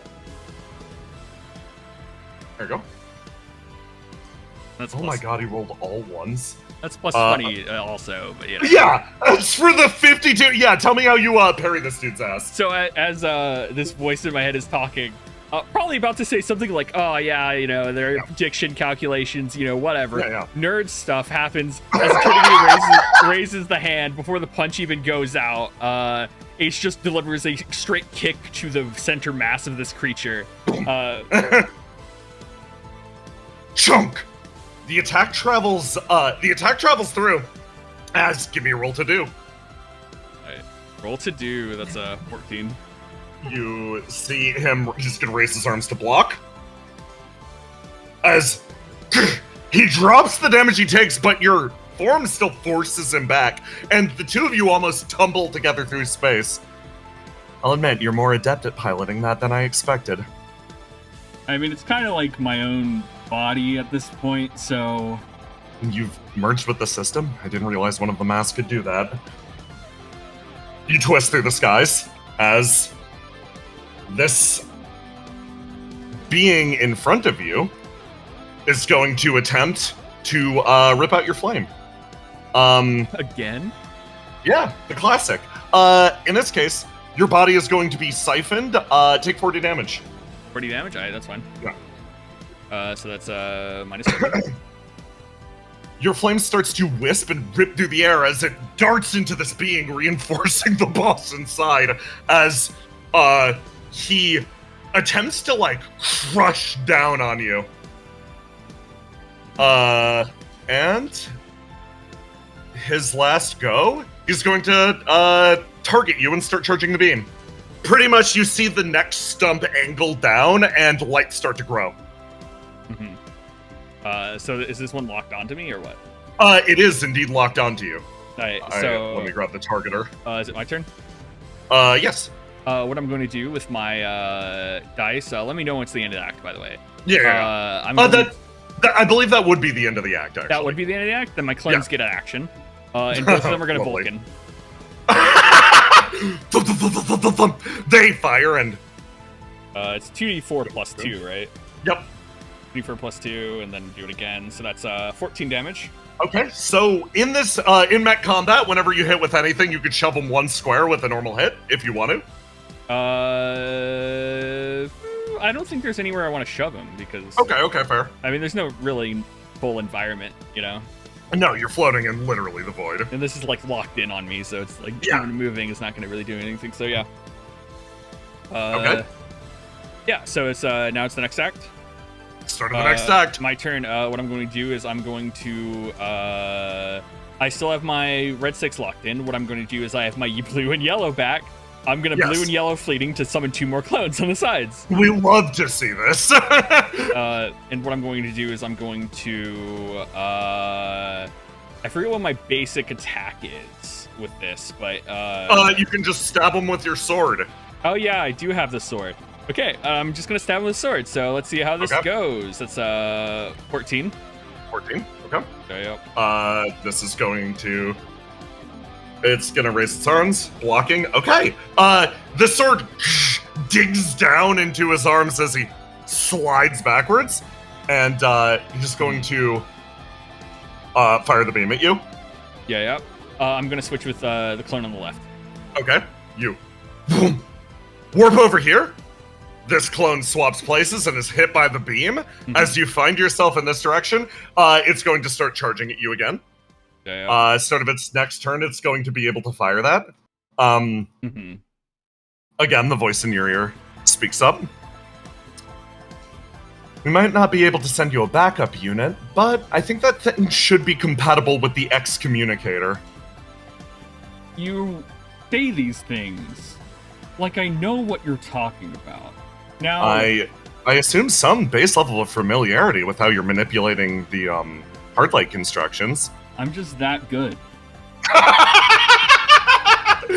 Oh, well, then you'll understand how to use this. As something breaches through space, and you see an object, it just flitters into existence, and you squint at it, and you're like, what the fuck is that thing? This is like in English for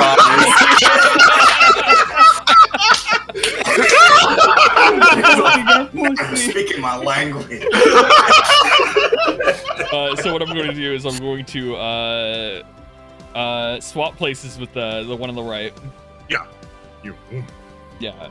And then I'm going to use my free boost to see what the fuck this thing is. You grab it. You pick it up. Oh, right. Hold on. Move this guy over here. Okay. You grab it. You pick it up. What are you trying to do with it? It's called the Excommunicator. Yeah, spelled with an X, not an X. Excommunicator. So what I do is, you see there's the bottom? Yeah. Is that like a hole? You can, I mean, you could. Yeah, it looks like you could probably fit a hand inside of that. I fit my hand inside of it like a gauntlet. You equip it like a gauntlet. That is a very interesting way to use a firearm, but okay. You could have just said it was a firearm, right? I wanted to see what you'd do with it, to be honest. Oh, okay. Got rid of the guy that told me how things were straight up, and just got a person with a sense of humor. How great in this dire situation. The navigational AI is based on the original pilot who abdicated his duty. He never returned to us, so the best assumption is that the planned obsolescence unit took care of the original pilot and drove him insane. I don't think I'd trust that thing. I mean, you just let me put a gun on my arm like this, so like, should I trust you too? You're piloting expensive construction equipment right now. That thing isn't built to be a true weapon, regardless of how it's been modified. She seems a little shocked looking at the data on the other side. And yeah, you gonna swing this thing at it? Yeah, we're just gonna swing it. Why not? Give me a roll to do. Yeah. Okay. The head twists and is gonna try to fire a beam at you. It's gonna try to beam struggle with your excommunicator. Yes, my classic excommunicator. That I know everything about. Everyone loves the excommunicator, bro. in my evil construction equipment. Oh my god. Hold on. No. Hold on. Let me. It's locked into the 1. This should be like this. Okay. Oh god. Okay. So the crit 20. So as you punch up with the excommunicator, the attack traveling almost like a you go for a champion's fist to this dude's jaw. He's gonna see stars, and the beam fires and strikes the excommunicator in the side, and flares of cosmic flames start to burn and twist out. Warning, contamination. I suppose you aren't really at risk of contamination then. The fire starts to leak from your gauntlet, as in this case, you take the beam, you take a crit, that'll be 50. 50 damage. I'm at 9 HP. And as the beam travels wide, you knuckle back with the excommunicator again, as there is a roar from nearby. As the environment shifts, for those inside, you all have been shaken all over the place. This thing is currently being boxed on the outside, and you've just been bouncing everywhere. Impossible to tell if that's Swampzilla or not. But, for everybody in here, your body has been shaken back and forth. You bounced up and down, and, Argos. Yes.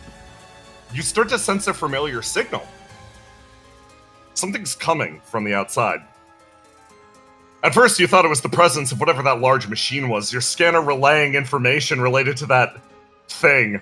Whatever it is, it appears to be on our side, and Riddle at the very least seems unconcerned with it, so right now it's probably a good thing. But a signal spikes up. Very familiar to the one that you saw very, very recently. Twisting and burning blue flames. Someone's coming to your side. From the far end of reality, her hand reaching for yours. So familiar as a burning light descends down on the battlefield. It feels so familiar as the flames of the derelict dart forwards and fly towards this great being, punching down and inwards. You feel the presence of your partner once more, Argos, as the flames solidify and your eyes lighten up, your entire demeanor lighting, and then what manifests in front of you is... Wait, Huh, wait. That isn't right.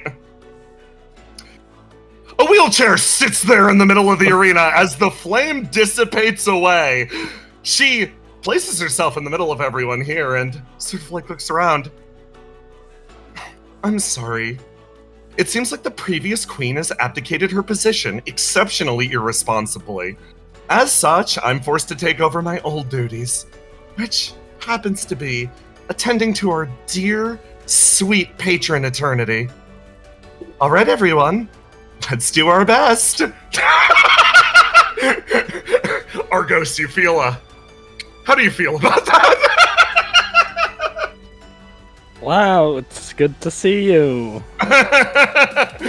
Oh, are you sad it's not dear sweet President Michael Phone? Is she alright? I'm glad you're here. I'm Queen of Flames. I'm genuinely happy to be. Yes, that is my title again. The third now that it's been passed over once. She sort of Is that how sighs. that works? Her expression lights up looking over at you. I've suffered under this guy's boot heel for an exceptionally long time. Given the opportunity to extract some sweet, sweet vengeance, it seems that your kind and magnanimous partner has decided to give me a shot at the guy. So, I'm happy to lend my support. No, it took you long enough to come around. You didn't bring your armor? I mean, no. Would you have wanted that? It's kind of hard. I don't know. I'm less liberated in that. Yeah, I think that was more of like a really stylish chair. Thank you. Understand. You know what? Who am I to judge? Be comfy in this life or death situation. I'm... please, trust me, I'm always comfy. Okay, Queen of Flames joined the battle. So, how she is gonna work? She chills and is gonna blast Eternity at the end of the act, right before his spells go off. Otherwise, she has a few uses of Fling and the Beam per turn. Otherwise, she's just big chillin'. So, start of the new act. Yeah. My man is triple casting now. Oh my god, dude. Next he's gonna learn, what's next? He's gonna learn to count to 4? He can't quadcast. He doesn't have enough hands. Sucks. He doesn't have enough hands. You see a bead of sweat form on Eternity's brows. Did they read my character sheet? Okay. His spells. Ungravitify. That's not Suspends 1d6 plus 1 characters in no gravity. Movement must be accomplished by a means other than walking, and any attacks causes the target to fall to the ground, sustaining 66 damage. This status effect just lasts. Fall damage. Yes. Apply fall damage. He's gonna, yeah, fuck it, man. Ungravitify, It's not a Sonic Riders reference. It is a Sonic Riders reference! Oh my god. Finally, Pete. I fucking love Sonic Riders. Too much burn. Banishment. 1d6 characters removes them from play until 99 damage is dealt to their banishment cube. Oh, not the cube again. Yeah, he's gonna hit you with the cube again, and then this one's just. Yeah, just normal spell, Apocalypse. Pardon? 11d9 damage and a 1d6 plus 3 times standard radius. So I'll clarify the math for that. If you don't interrupt that, that's the entire map, and it's 99 damage to the entire map. Wow. Why? You couldn't just say the entire map. No. It'd be really funny to do the math. Hearts title. Listen. Okay. Queen of Flames entering the fight. She's gonna roll to do. Who's keeping? Who's re-rolling? I'm Rolling. Just keep rolling. I'm locked out.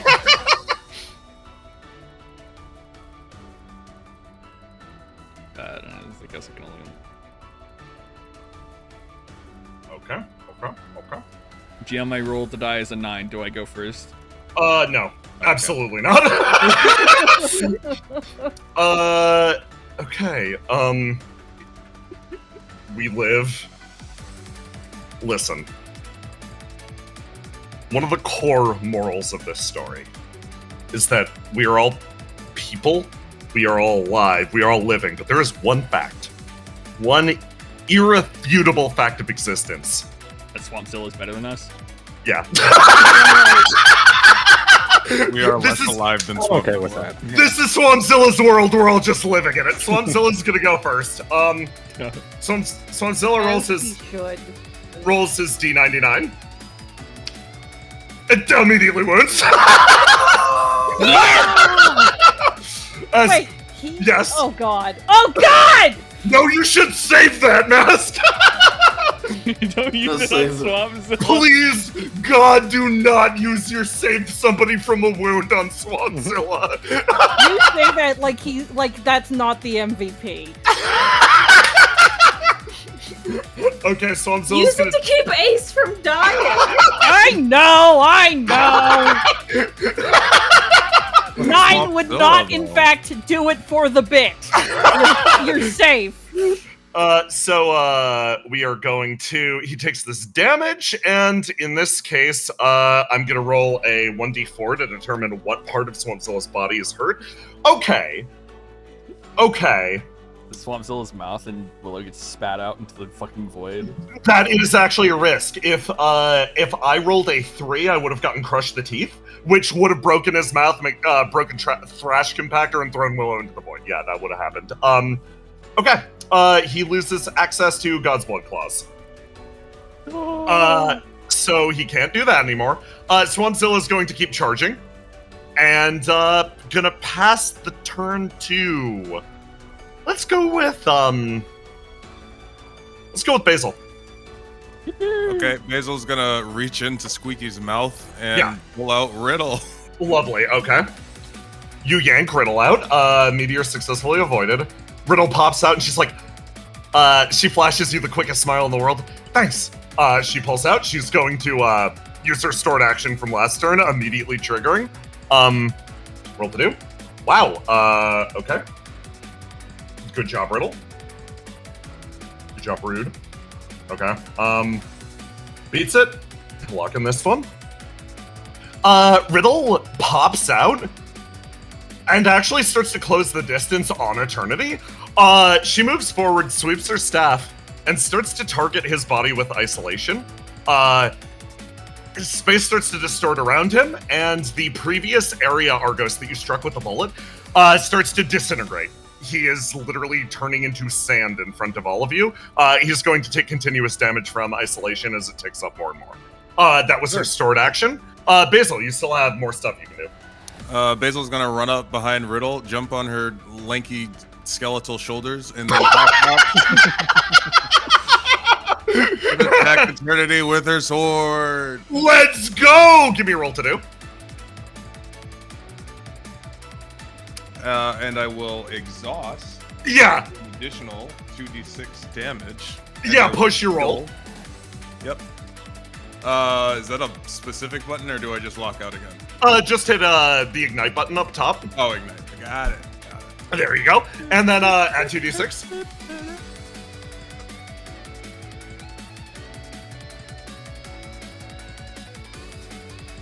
You body check him as you crunch into his upper body, forcing him backwards. He sustains a good deal of damage. Orb, add 3d6.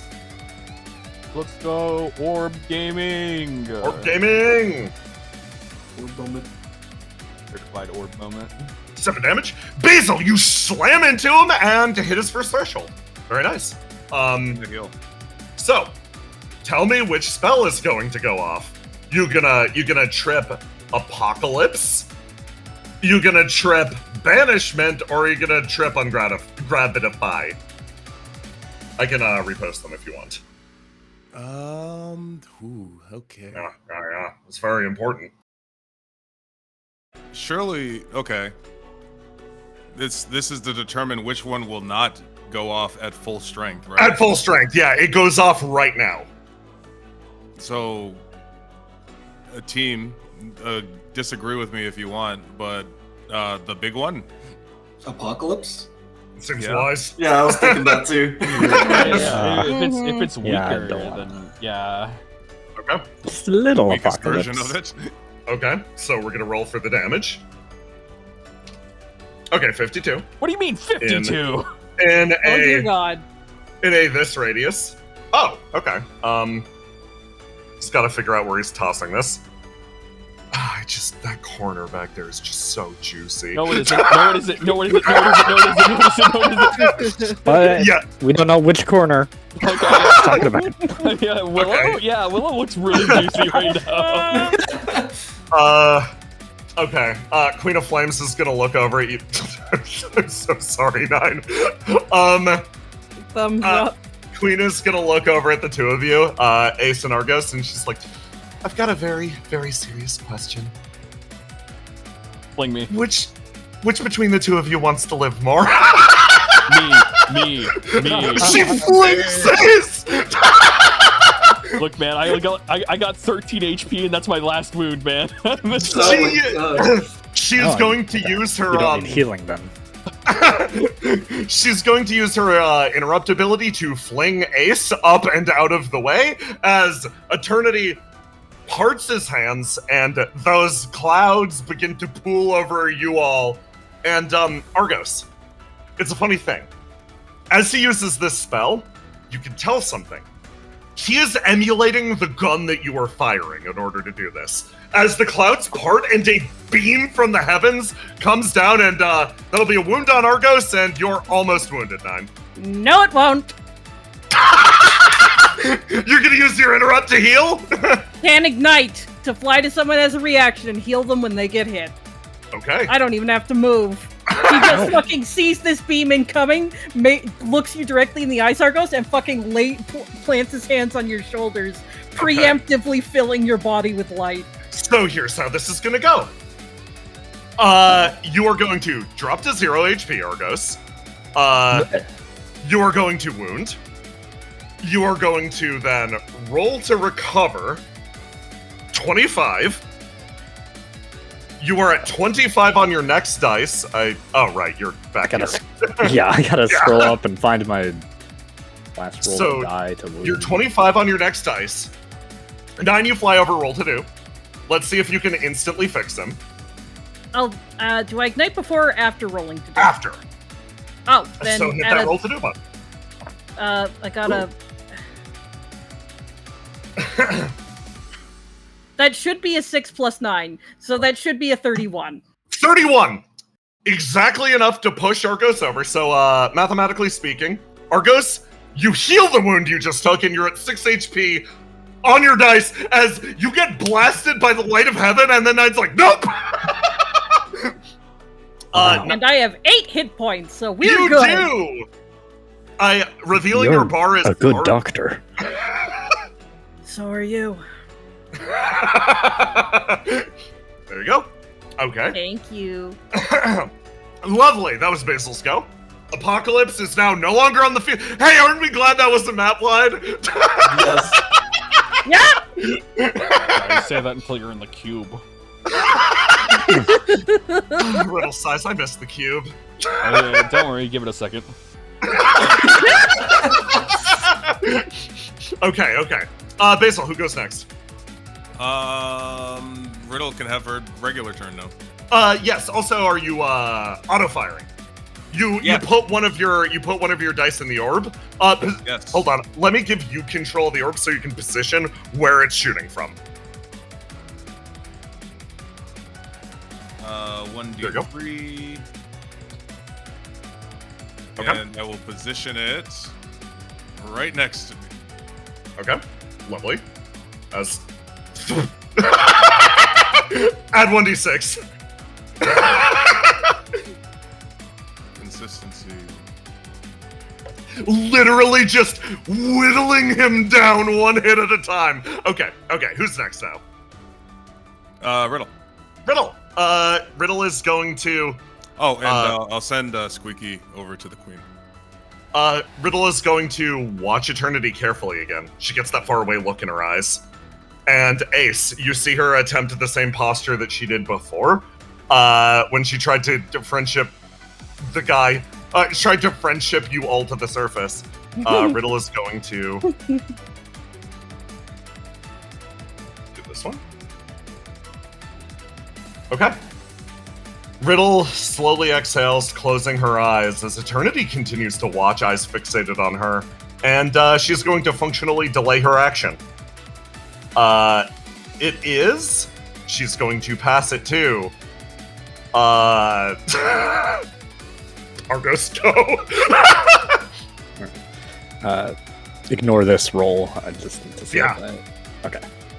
Need to do it to unwound. Oh, wait. Sorry, how do I unwound? I never get hit. Yeah. So you hit the wound button, and heals on that.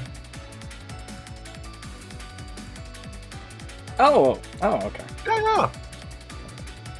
Okay, back to business. Yeah, no, I think I think this is the first wound you've taken in the game. That's What? so funny. Yeah. You've never taken a wound? Yeah! Argo's actually failing the no-hit run. No. I'm Guys, we gotta reset. Sorry, bros. All right. Well, I am going to. You know what? 9. Time to show you how good of a doctor I can be. Oh boy. Right. You know what? Sorry, Purple Argos, you're in the way.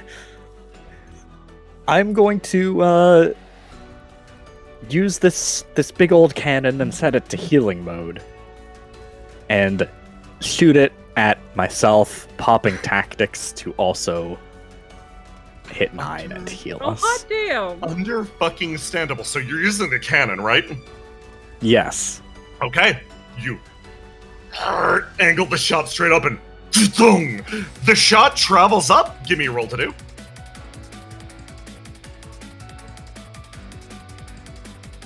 It flies down and explodes in a burst of healing energy as boom! You feel your life return. So, here's a fun distinction between our two dear sweet healers on the battlefield. Mobile single target healer and immobile multi-target healer.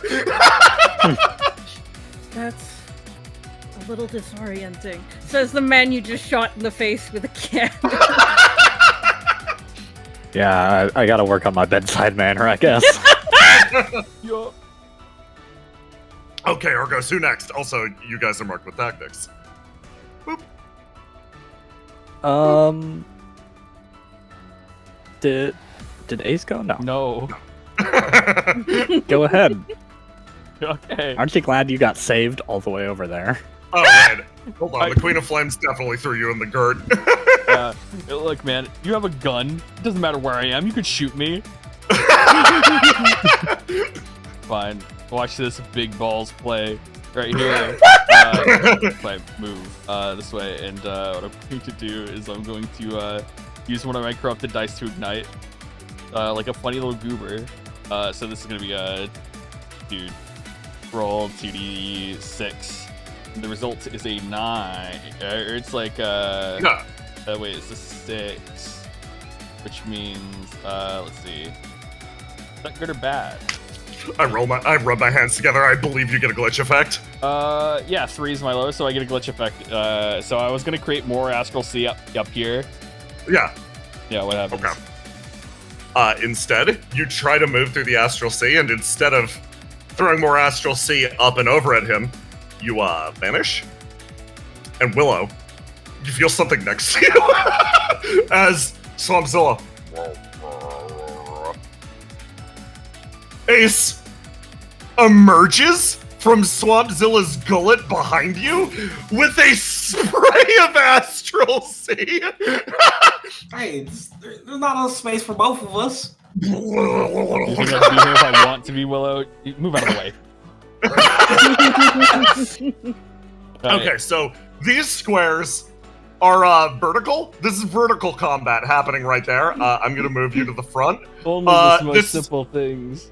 This is literally Seagazer is the most normal reflection that's ever existed, folks. Yeah, his damage shields aren't down yet, right? No, he's still got 2 up. That's fine. Yeah, he's still got 2 up. So I guess I'm fucking up here now. And what I'm gonna do is I'm gonna prepare my action, so I roll the die to hide it. Yes. So it's 13. Yeah. You'll never see this coming. He's gonna contest that. Actually, I'll maximize my roll to die with cast gift. Fuck you, fine. Fine then, keep your secrets. It's what Cast would have wanted. It is. And so yeah, so I'm just holding my action.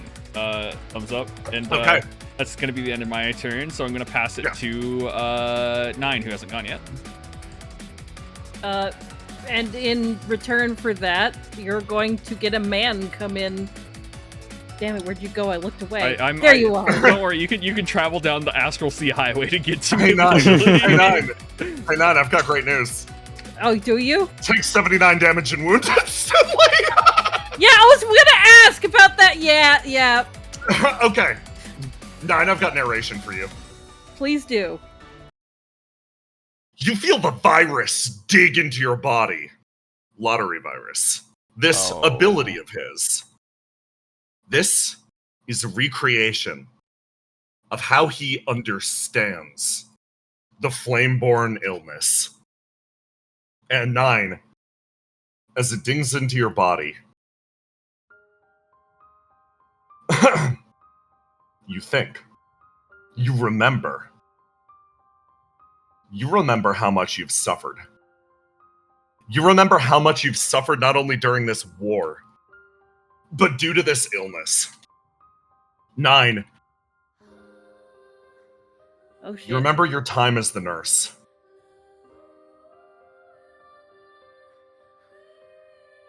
You remember watching them one after the other around you fall to the sickness. You remember seeing their pain. You remember seeing people not die from what eternity believes, from what this sick parody of a virus does to you. You saw them not die from an overabundance of flame, but a lack of it. Bodies drop and fall to ash around you, into little piles of nothingness. You see them all twist away. 9, tell me, which attribute are you wounding? Ray. You wound that part of yourself. High Astral Sea. As the damage spreads through your body, the virus trying to choke the life out of you. But you fixate on something. You fixate on something else. Something pulls you out of this moment. 9? What do you think about? What do you hold close to yourself?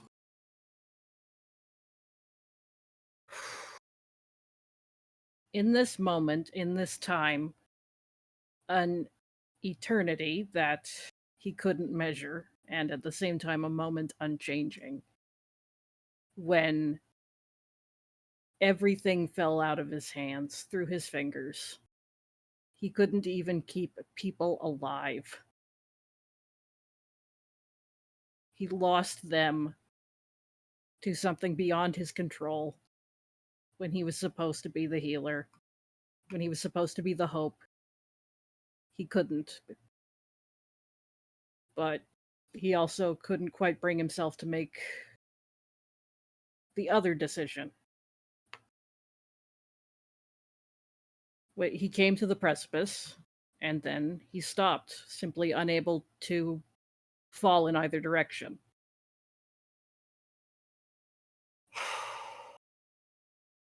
That was when he joined Exulansis.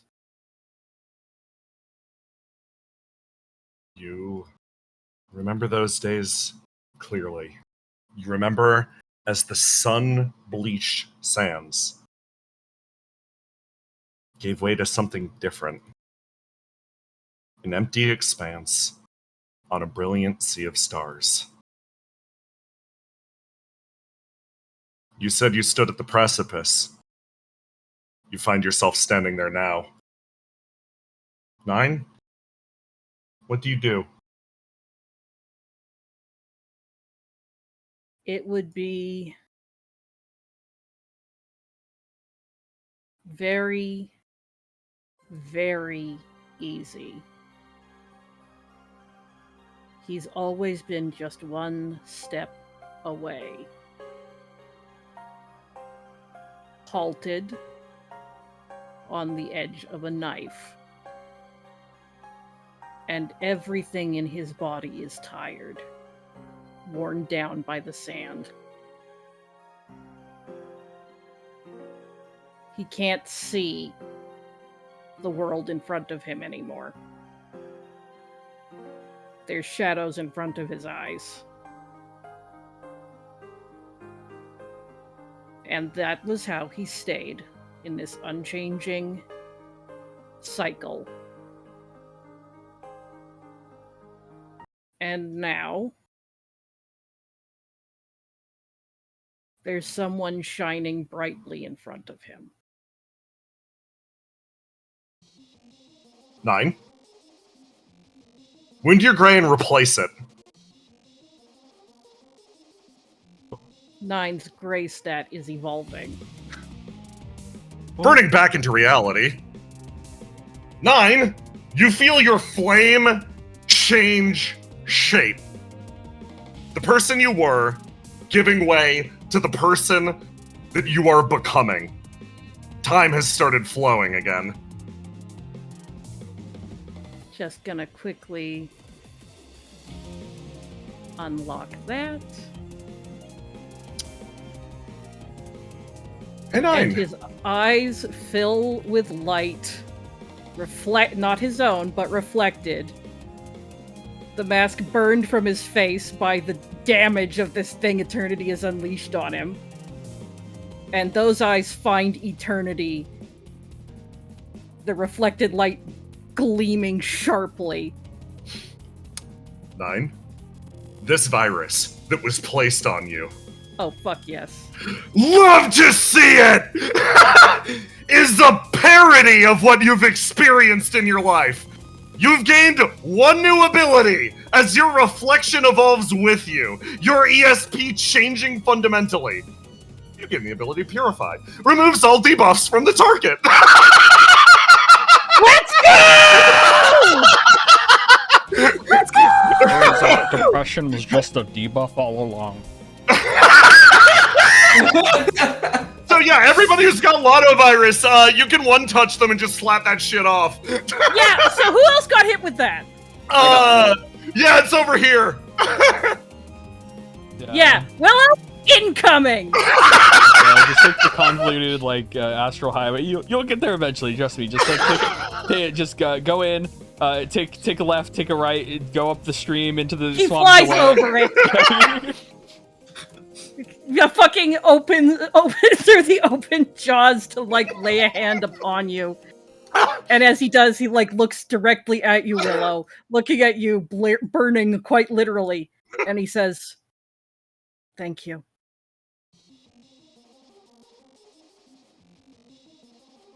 I can't see it yet, so I'm going to have to follow your lead, okay? All right. He looks from you to Eternity.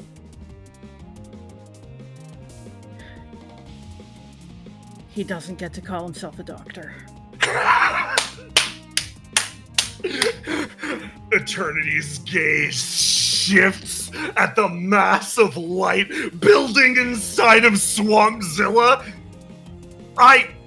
Mask, I have never been more hyped to reveal an ability that just literally removes all debuffs. Yeah, baby! I learned the fucking You learned Asuna! Yeah! Okay. Status cure! No more Lotto virus hanging over your head. Mask, who goes next? Well, it's technically still my turn, so he's going to keep So he's gonna keep going because fuck it. Oh, Mask, I've got to reveal something. Sorry. Did I say you just got Asuna? No. You get a second ability. It's pretty straightforward. So the way this works, on Wings of Hope. After using any ability from this gift, if you have unspent movement, you may spend it and carry the subject of your healing with you. Oh my god. So, if you say heal somebody like Willow, heal somebody like Ace, you can spend the rest of your movement and just pull them with. Oh, fuck yes. Ace going my way. What? Do you need to go anywhere? Because I can free move you. I'm good right here. Yeah. Okay. He nods, and he's going to fucking, as you're like engaging in literal hand-to-hand with the god, you're all fucking. And again, you feel a hand on your back, and again, you are just filled with a pulse of life. Okay, give me that roll to do. That's a 26, baby. 26! Add 26 HP to Ace? Okay. Nice. Who's go next, Nine? He's fucking locking eyes with Eternity.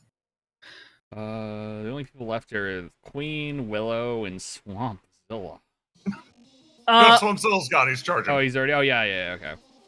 Oh, does Willow need a turn? Because Willow's gonna get the turn. Okay, and Nine's just going to look at fucking Eternity, because they're basically face-to-face as he's like, on the map he's here, but he's behind Ace, basically, backing him up as you engage with this in real time. And he just says to Eternity,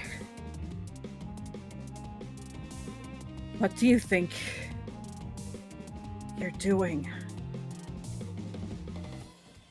Its body shifts, large wings almost matching your own. He looks over at you. What I should have done a very long time ago. Why did you even care about being a doctor? I wanted to save the people important to me.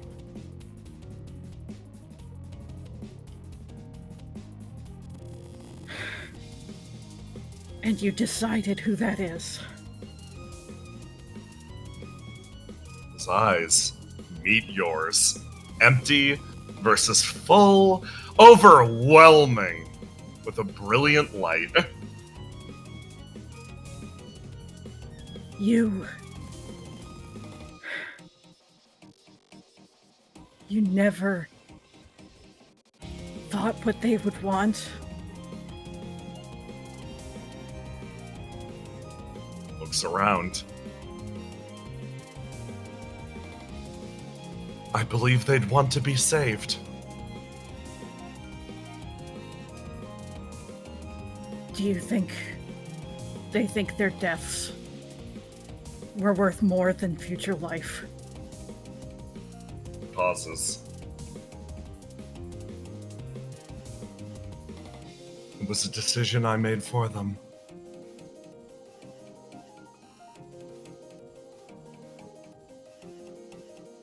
For the sake of the healer you must have been once. We're going to stop you. And for the sake of the healer that I still am, I will fix this rotten world. His arms flare out, a full beam of light eclipsing the area. Hey, Nine. Eternity's gotta go. Willow's also gotta go. Who do you pass it to? Oh, do I give it to Eternity and tank the damage, or... Give it to Eternity, let's see what happens. Eternity, yeah, let's be quirky. Let's have a little fun with it. You pass the turn to Eternity, and from his position, his arms flare out, and you see a shift of light as the world becomes discolored around him. And Riddle watches as that set action she has is triggered. She watches as something happens. Everybody freezes. Oh, fuck. It feels like, from Riddle's POV, from all of yours, you do not feel the passage of time. You don't feel the slightest shift. Riddle stands there as everything draws itself to an unusual halt around her. Her eyes still move, but barely. Her body's still held fast. She tries to absorb exactly what's happening. In terms of abilities, this should be something that, well, a few of her comrades should be able to wriggle through. Yet just the same, the world pauses to a screeching halt. She quietly confirms something in her mind. As she watches that great form turn and sweep a dramatic arm down through the tower in front of him. Next break! Don't worry, I remember we're in the middle of a turn. I know who still has actions. We are good. Oh God! Let's go! Hot fucking damn. I forgot that poking the boss with dialogue can trigger special events! No, it's good. That's crazy. So fucking sick, dude. Make him mad. The fucking... Listen, man. Look, it's better for you to do this sooner rather than later. Yeah, for Why sure. you guys still got resources? For fucking sure. Ooh. Oh God. It's fine. We do a I little think bit this of is going fucking well. around, and we do a little bit of finding out. It's his life. It's like, we God. just gave the healer a taunt ability. It's all good.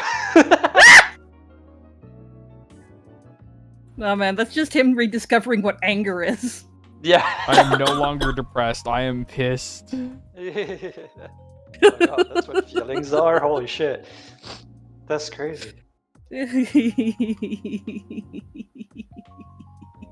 should look at chat mask. They're Aww! very good right now. Everybody is nice to me! Yes. Hey, thank you very much. Yeah, mechanically, nothing has changed about Nine's Gray. It's just, I'm literally changing it to, its name is Dull Pink.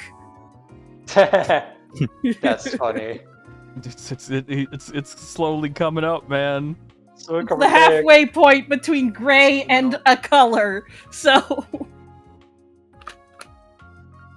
Oh my god, y'all. Nine's percolating. Stuff has been happening internally. I'm so proud of him. Very proud of him. I'm happy for him. I'm happy for him.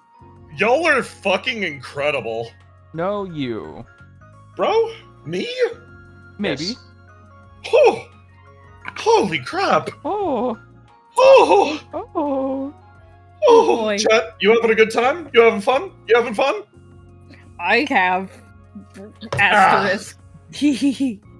Mask, you popped the fuck off. Everyone, excellent fucking job on the fight so far. Yeah, Thank you. I are. was screaming internally the entire time. We are. We're doing pretty good. We're gonna keep it up. Everybody, gird yourselves for the big finale based on how the damage is going. I say, looking at Ace, doing the George Costanza with a baseball bat. You're like, okay. I'm EP. Hi, Yippee. Wake up. Hi. Wake up. Okay. I shake you. Let me double check. I explode into confetti. No! We needed that Roma! Okay. It's too late to go buy a new one. Quick, go get battery acid, feed it to the confetti. just spray it on there. It's like Diet Pepsi and Mentos or whatever it is. I form out of the goop. Poop filled. Oh my god. Okay. In an orb shape. Like perfection. Time for another short intermission. It will be relevant in what's happening. Time to fucking talk to myself. Okay, let's go. Fuck yes. Let me grab it. song? I come out suspiciously sardine shaped. Okay. This is how Sardine evolves like a Pokemon.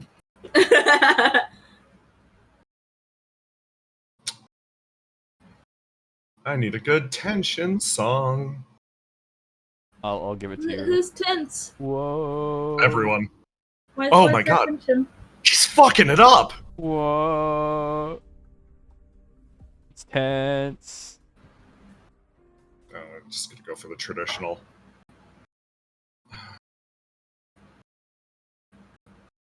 There we go.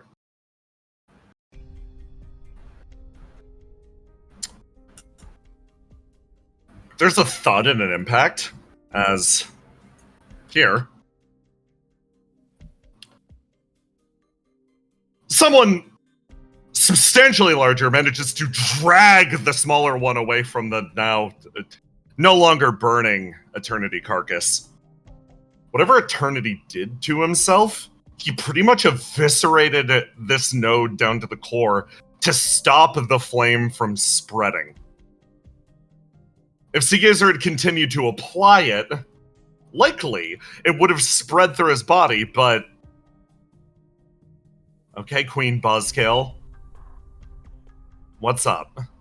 She says, looking up at Mike. Mike, looking down. What were you trying to do? I don't know, play chicken with God?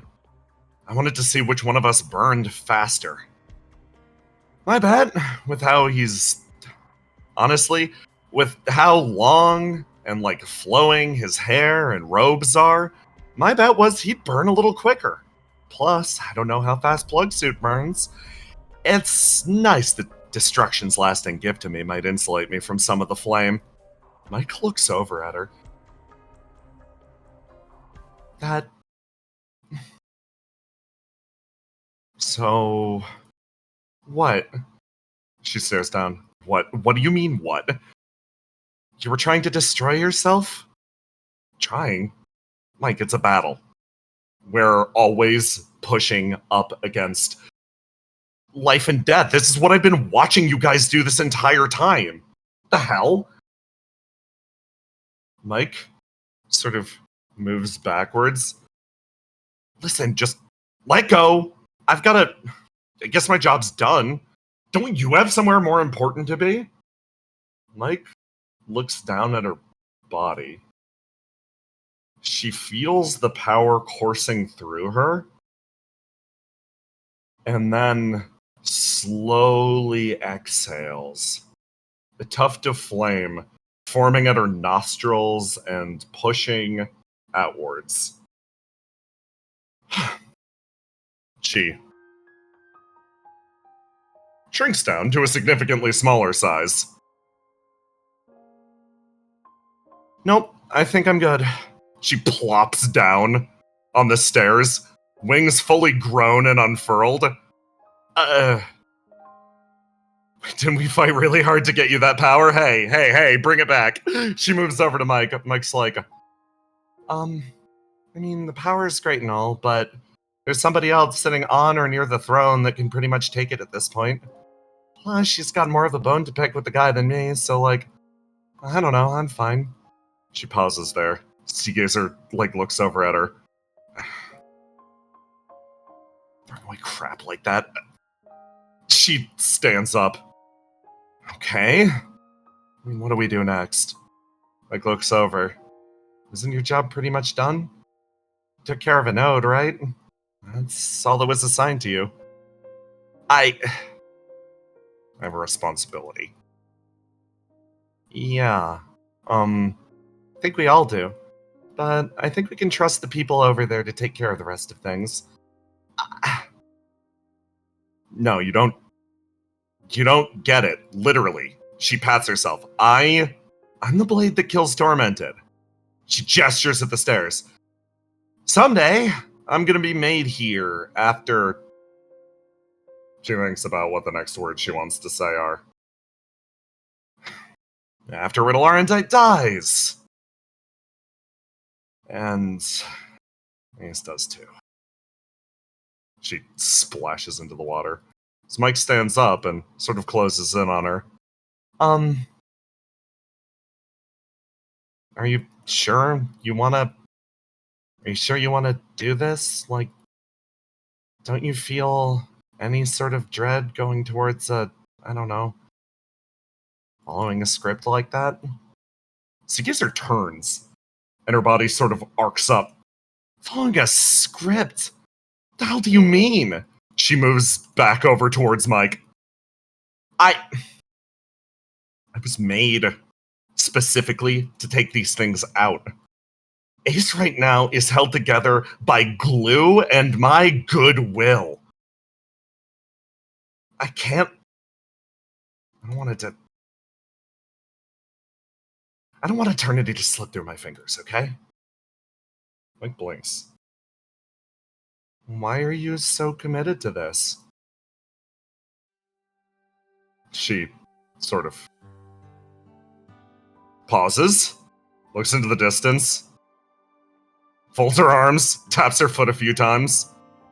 What the hell else am I supposed to do?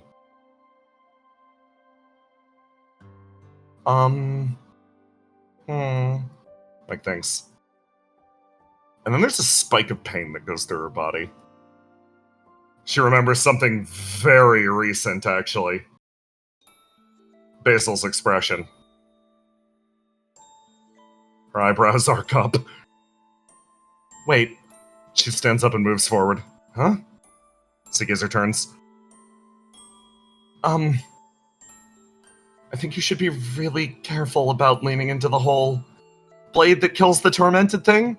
Like, watch yourself, Sigizer looks at Mike, and through their interconnected hand, sort of pulls it back, and she's like, oh, crap. You freaking telepath. Listen, Mike recoils, taking a step backwards.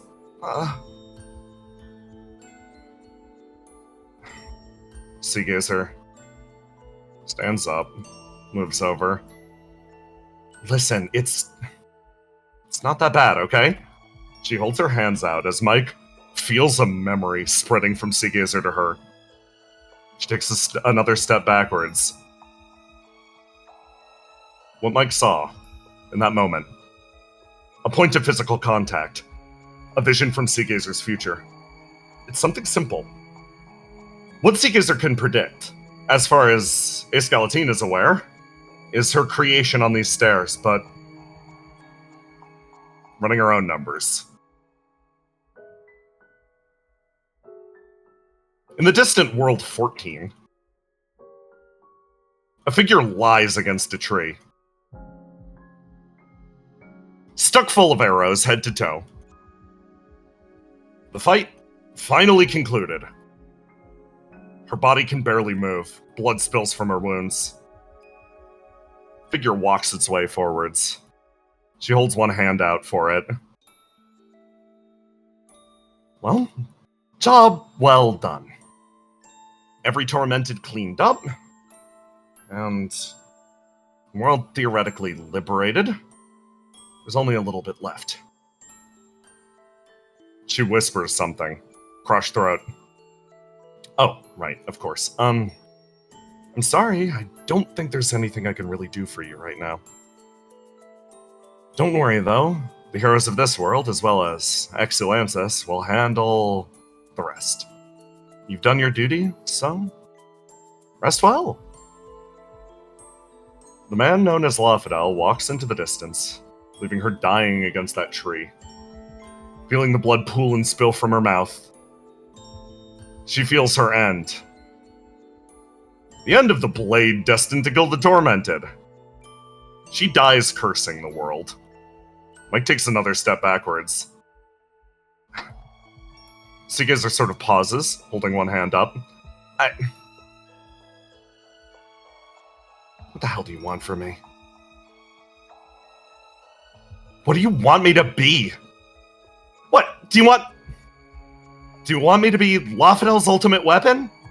Do you want me to be Treble's dead girlfriend? What do you want?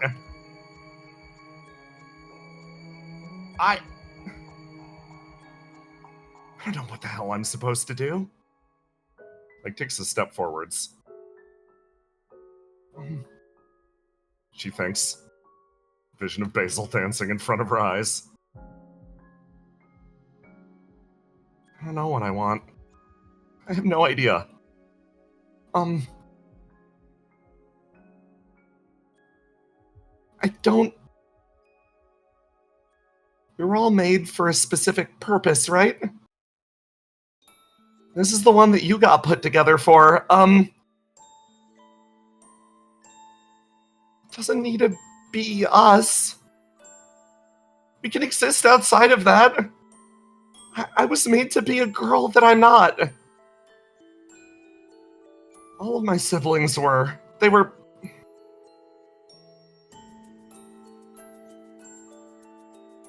Pick something for yourself. It doesn't need to be grand or anything big. Just... Her eyes, now fully watering, look over to her. Seagazer feels something rise from the pit of her gut. Okay, stop crying, sit down. She pats the stairs and the two sit and just breathe for a second.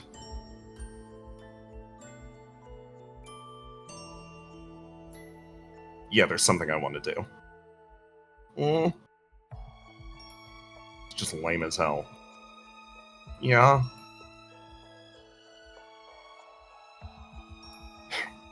Want to buy a motorcycle.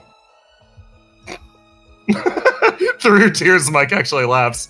Oh. Really? Yeah. So, there it is. Something beyond all the Destiny crap. Is that good enough? Are you happy? Really? You wanna... Okay, so you wanna buy a motorcycle? Yeah, and like, I wanna start a gang? Mike lets out another laugh. Really? Yeah, that's... I can't do that if Eternity's still kicking around, so I figured I might as well stick to this whole cursed sword thing. Is that good enough for you? You're gonna stop crying? I mean, no, if it stops you from self-destructing on the guy. It's crocodile tears. You little creature! She looks over to Mike. Mike's face splits into a big smile. So you want to start a gang? What else is next? She sits on the stairs as Seeker's just like...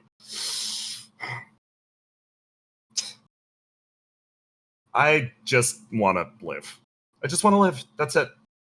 Nothing complicated.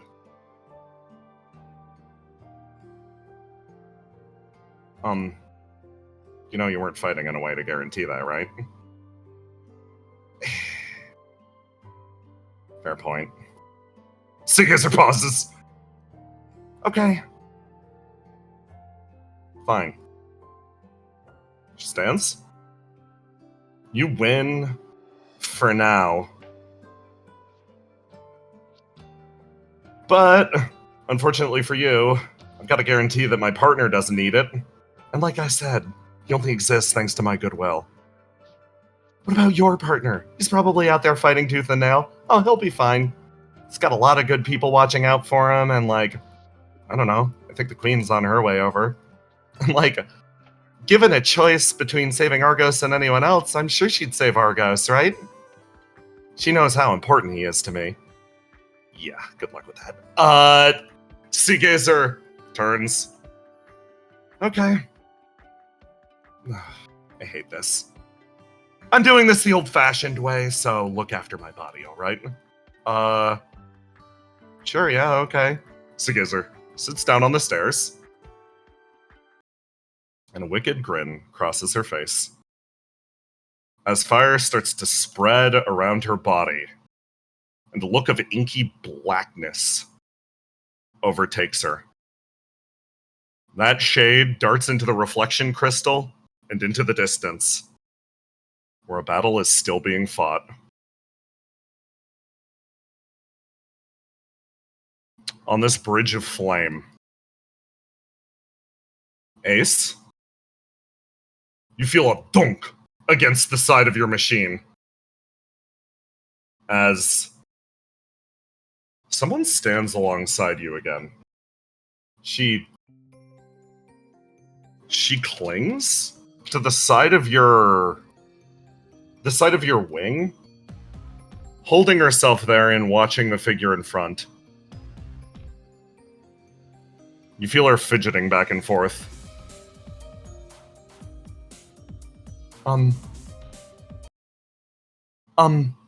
That is you, correct?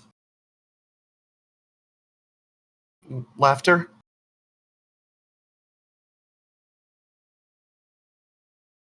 Aloha, grab your Pringles can and unmute. Oh, sorry, yeah. Sorry.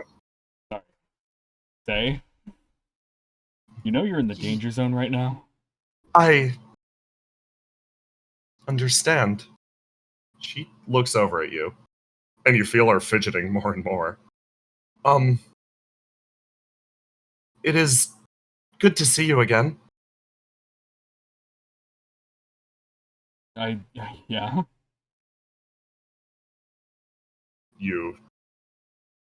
You watch this blubbering, sad creature on your shoulder move towards one of your sensors. Can I trust that you will survive this encounter?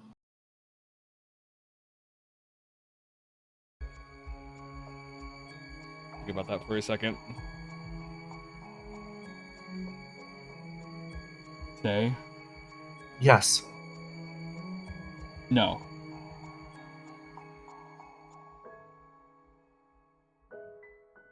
You see her put a hand on the side of your machine, and her face splits into the lightest smile, tear working its way from the corner of her eye. She just met you again. And this will need to be goodbye. I guess, yeah. I'm gonna switch with the body armors. You boom, warp over there as boom, this appears, and as your body swaps places, pulling this figure away, you realize the moment that you swapped, she let go. She allows herself to fall backwards, moving towards the figure in front of her. You feel your heart jump to your throat as she makes this move. And then that figure darts ahead, says a word, and vanishes inside the being. A whisper carried on the wind. I wish I could say more. Even if this is the last time I see you. He needs me more. On the inside, a strike carried directly down through each of these bodies. Ace, you will have your chance the second time stop ends. Your body boom, almost flies backwards and pauses. It's funny. None of you sustain any damage, but he seems to move. Eyes scan to the side. He picks up Basil, places her gently on the isolation, and then moves down. Contorting his body with grotesque gestures, he finds himself face to face with a still Willow inside of Swampzilla. Riddle continues to watch his action, logging exactly what he's doing. And he raises one hand. It's funny. His motions in this space seem weird to Riddle. He raises that hand and says one phrase. I can see you now. Willow, roll to die for me. Ooh, okay.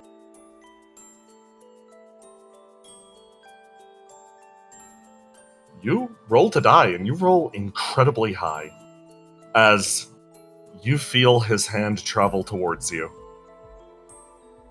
Barely conscious, you know something is happening. And the best part about all of this, in the frozen time, The discrepancy doesn't matter.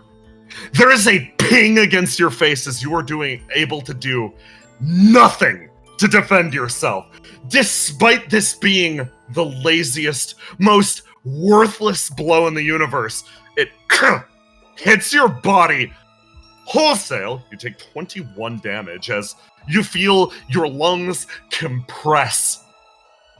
The gap between a god and a mortal fully established.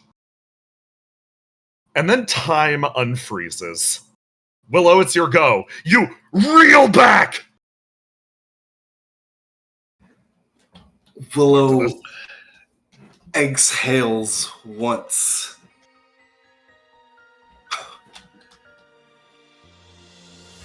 Is that the best you got, Eternity?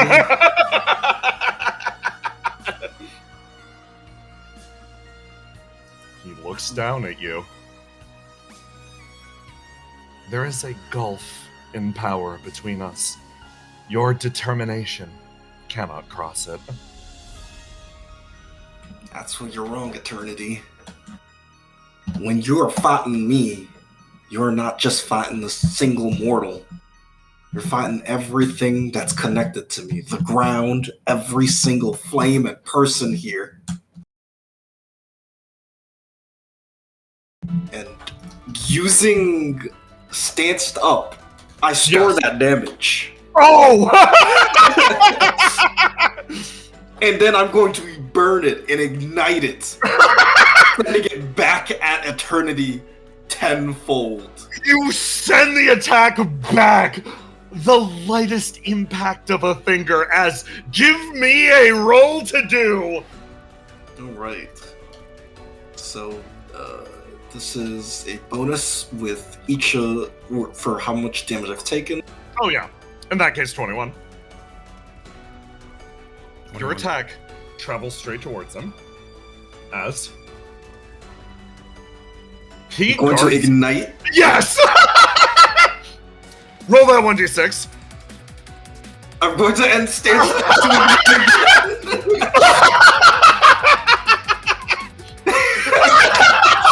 Willow, do me a favor. Reroll now. I'm making you guys escalate. Reroll, add 2d6.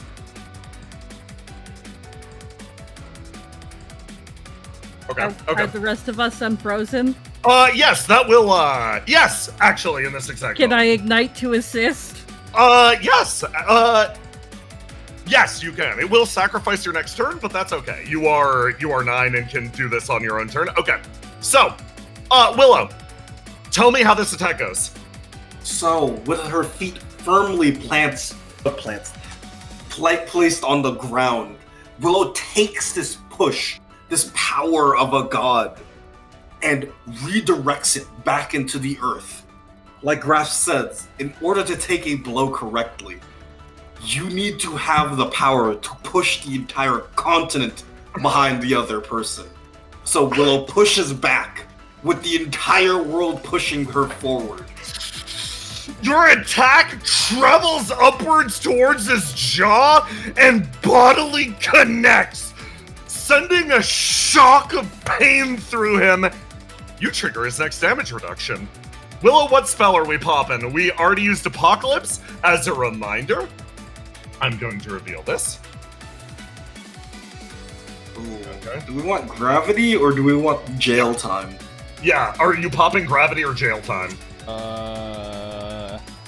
Which is worse to deal jail with? Time, right? Well, like, gravity is the sort of thing of, like, it will only somewhat disable us. If we jail time, people who have remaining actions or something could get, like, messed up, right? You know what I'm saying? Yeah, maximized gravity doesn't seem too bad. Yeah. So I think we pop jail time. Oh, we pop sure. in, yeah. We pop in jail time? Okay, banishment. Oh, okay. She's throwing this. This is really stupid, but he doesn't want to get hit by the damage over time. Bye! Oh, fuck. Willow, you're falling now! I am going to Oh, am I going to do this? I think I am. I'm spending 20 HP for Miracle Manifestation. Yeah? In a different world, in a different way. I didn't have Swampzilla here. Huh? No! I couldn't! No! It couldn't be! That! Yes! The other creature of the swamp! Oh my god! You change reality. So, is your goal to now freshly summon the other creature of the swamp, or send the other creature of the swamp to jail so you can summon a new Swampzilla to keep the MVP in combat? I'm going to keep the MVP in jail. Okay, Swampzilla is sent to prison. Damn. Where he's arrested for his crimes, and let me summon the other creature that presumably you just land on the head of. Yes. Okay. Let me grab him. This is its peak. Take your wound. Yep, I get wounded, so let me how do I roll to recover? Oh, here it is. Oh, you got wounded, you say? Yes. I'm going to wound green. Yes. Okay, this is where I'll spend my ignite since Yes. the other one resolved itself. Lovely. You're gonna dart over and hit her with a little bit of healing? Damn right. Let's fucking go. Damn it, I locked out again! I keep forgetting to roll first. Okay, that should be a plus 6. It should be a plus 16 again, plus 15. So it should be a 25. Add 25 to your health. You're not pushed over to the point that you fix, but you are fixed up a little bit. Yeah. I'm scrolling all the way back to the Belloth arc right now.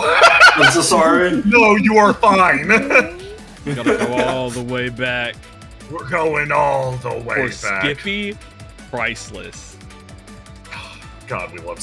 There it is. The other demon of Belloth. As bursting beneath your feet, carried aloft, Skippy manifests! Where you boom, land on top of this great creature as the queen over here whispers to you, Argos, and you, Squeaky. Oh my god. It's horrifying. We'll get used to it. Okay, so that happens. He's still got his damage shield up, so Ace, if it's okay, I'm gonna let the queen go. She's gonna try to strip that shit. Yeah, it hasn't triggered my action yet, so. Exactly. Okay, so end of act. We are looking at he's about to cast his maximized remove gravity. Before that happens, the queen is going to raise her hand, and she uses the good old she uses her good old ultimate magic, which is going to be damage capped on this, which will just eat through it. It deals an insta wipe of damage, but Eternity cannot take over a certain amount of damage. So it is going to simply push him to the next threshold as she raises her hand, and you watch the spell manifest behind her, and she waves it, and it impacts the isolation barrier, and there is a firestorm as it explodes outwards and immediately forces Eternity to drop his spell. He is going to cast Ungravitified. Wow, that was pretty cool, Queen. Oh, the best part's still coming. 6 plus 1. 4. Filling in a back at the queen. Gonna throw it on... Just gonna throw it... Oh, God, 9 does not give a shit about this. Oh, no. Just gonna throw it over at Argos. So Argos, the queen, just gonna throw it on Riddle. There are just not a lot of good targets for this, honestly. He'll throw it on Skippy. Skippy! Skippy now floats and is unable to move otherwise, but is... Skippy has wings! Skippy does have wings. I don't know how Skippy moves. Skippy's a nightmare. If this debuff pops by anything, 66 damage. So I'm gonna just mark Argos. Let's go. Dude, you gonna rocket jump? Let's go! Argos, Riddle. He is so pissed off that Riddle is out here surviving with her 30 hit points. Oh my god, Riddle, you're so squishy. Riddle is so squishy, and he's just like, why can't I pop this one person? Basil stuffing her in the orb. Like, okay. So, Eternity does this, and then the Queen's gonna spend her 2 remaining reactions to beam him twice. She's like, oh, excellent, damage barrier is down. Bing, bing! As she fires 2 beams directly at Eternity, and that's minus 20. You watch as it just punches 2 holes through his wings. She's gonna wound him, and you hear her voice actually ring out. You know, a long time ago, you created me to give a voice to the sickness, to give it a face that you could speak to.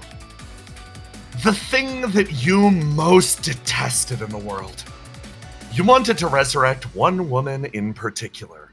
You wanted to bring her back so that she might make this device that you built that was too complicated for even your own mind to handle. You wanted to give this machine to someone that could handle it.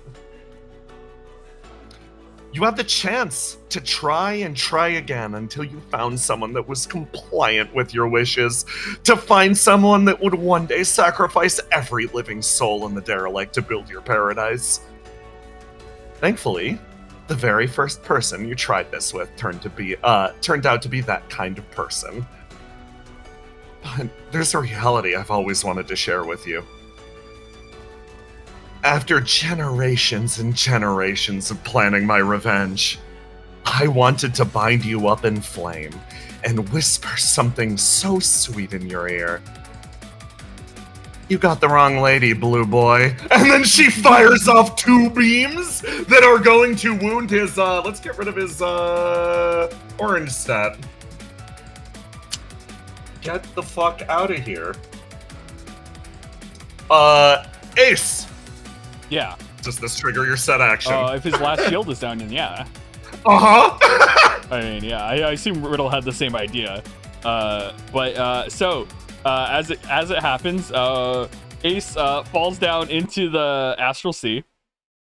Yes. To appear next to Eternity, and I'm gonna use my ability. I'm gonna use God Killer. Of course! I'm shocked. Yeah, and look, dude, when the damage shield is down, that's when you pop the big stuff. You close the distance to use God Killer. Give me that roll to do. Alright. Oh, we'd love to see it when he's getting weaker. Okay. Roll to die. Some 2 attributes now.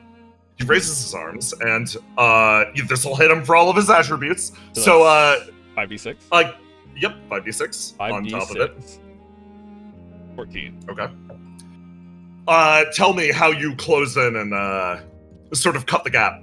So, Ace got flung up in the air by Eternity as he left.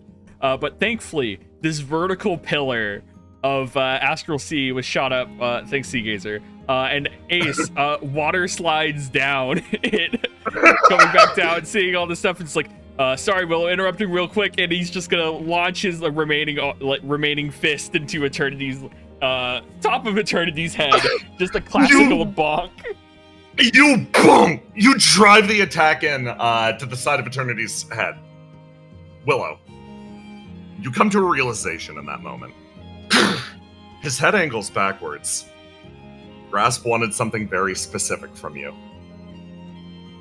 He wanted a chance for you, a mortal, to stand taller than anyone else.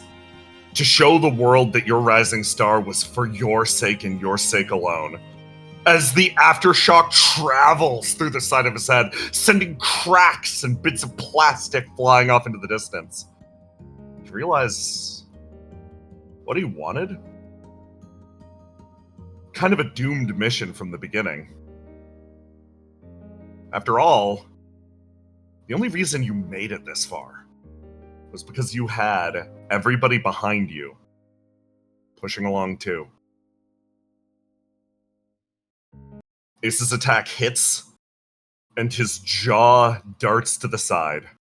Riddle takes a step forwards. As her set action goes off, in exact response to this, she exhales, spins her staff, and taps it into the ground. The world shifts again. Everything seems to freeze. She comes to a very simple realization. I get it. I understand how he works. Eternity's head twitches to the side, now dislodged by a sheer traumatic force. He looks over at that being in the corner.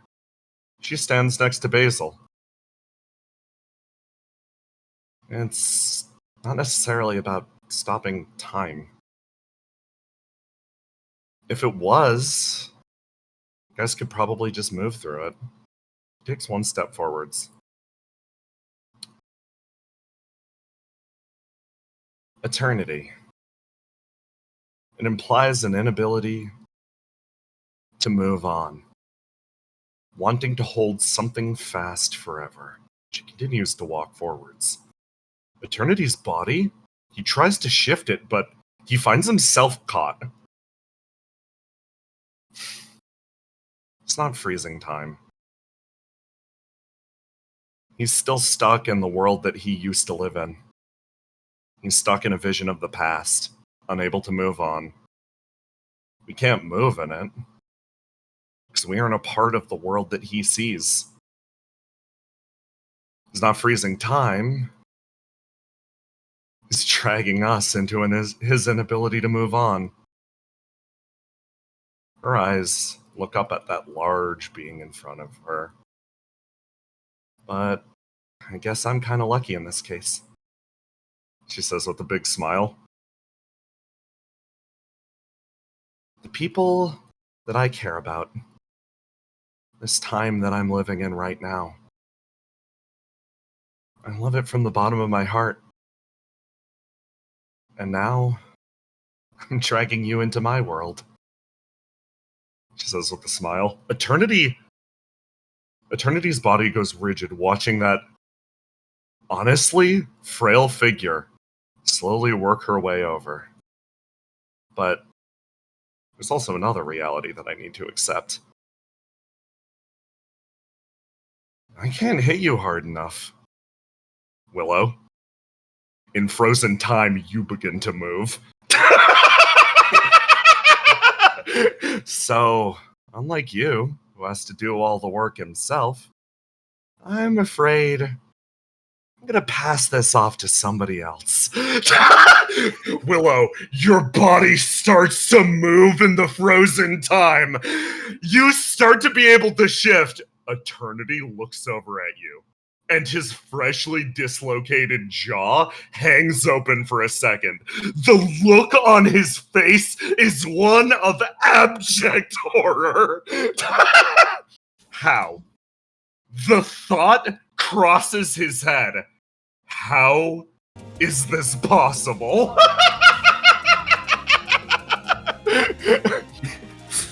Willow smiles. I knew Riddle could come up with something to stop that. We got science on our side and the smartest person in the world.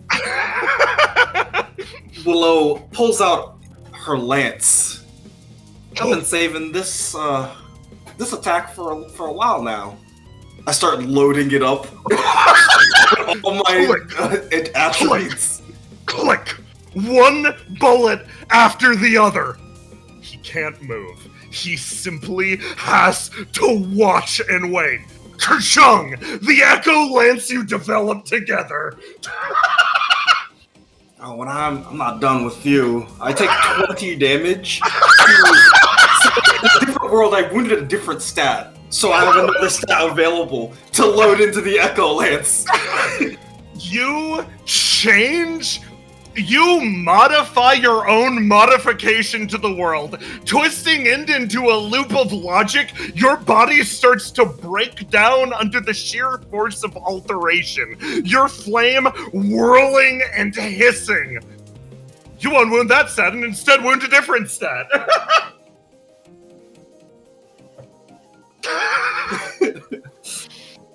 Let me die real quick. And roll to attack.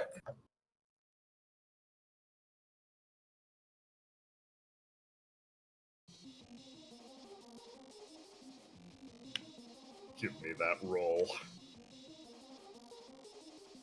Sorry, I was just reading how much I get from this. Yeah, no, for dumping literally all of your ammo? Yeah, so I get a +1 for all my attributes. So I add them up together.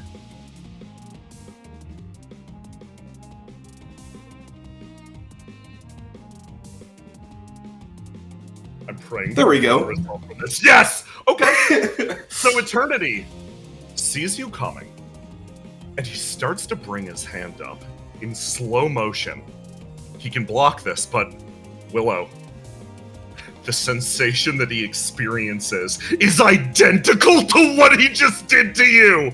His hand raises, and in dawning horror, he realizes he's not gonna make it. As he watches the attack travel towards him, he feels it. That sense of unease. He hasn't been able to shake it up to this point.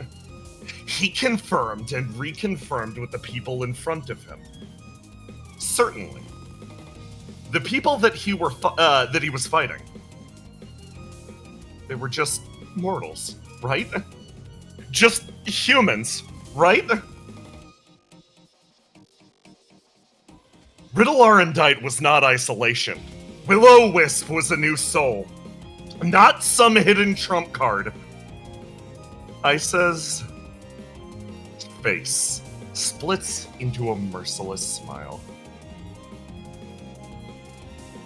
Dearest Destruction. She turns. I have a question for you. Which is more frightening? She lounges her way forward. A tormented that appears to be a human, or a human that can use an equivalent might to the tormented.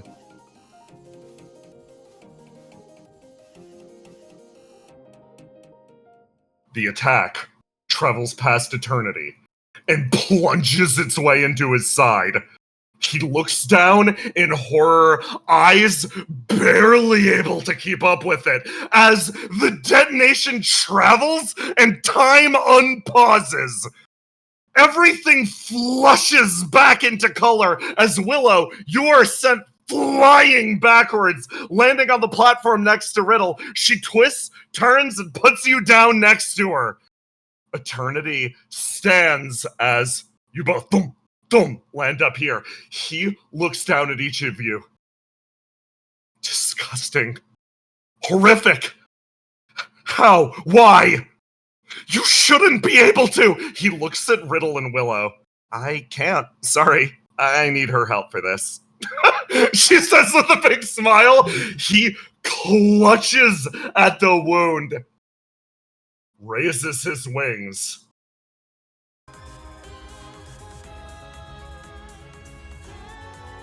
And the air starts to hum and distort. Okay, everyone.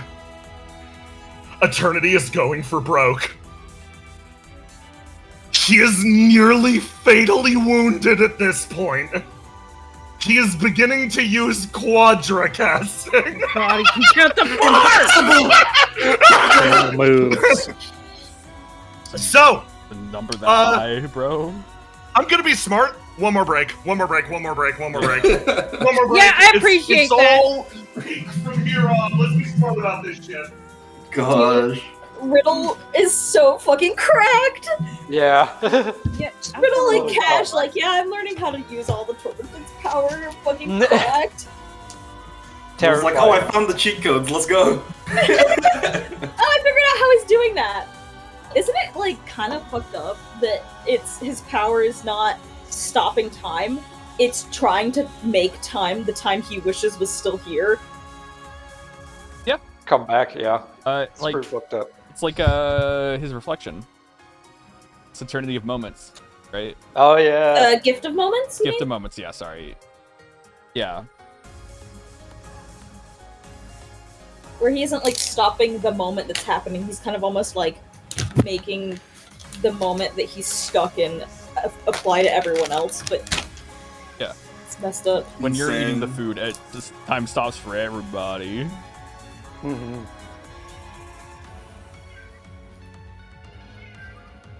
Hi, chat. Let me switch the Blue shit. I know, Cat.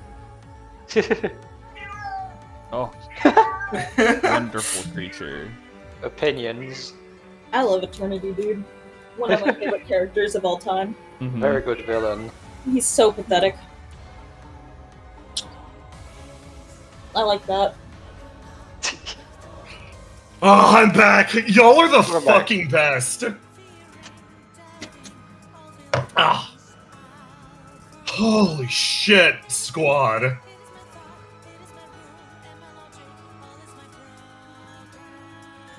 Gosh, Eternity. That was perfect. I love it when I just put shit in a character's kit and then it plays out like it was scripted. Like we're like, oh, the lottery virus, you say? Oh, 9, you say? Oh, Eternity is stopping time and going, hi, Willow, I'm about to show off. Riddle rolling a 26 to understand, and I go, beat the 25, let's go. Yeah. I'm so excited he's going to die. Do we have a VOD question yet? No. I haven't thought of one. If you had a moment in time that you were stuck in, what would it be? Forever, yeah. Me waiting for the doctor's appointment. Question for the YouTube comments. Question for the YouTube comments. Is it peak? It's peak. Is it fucking peak? I'm remembering the shit you said. Yeah. I asked the Sherpa if we're there yet. He just turned to reflection. He said reflection, and that's what I knew it was peak.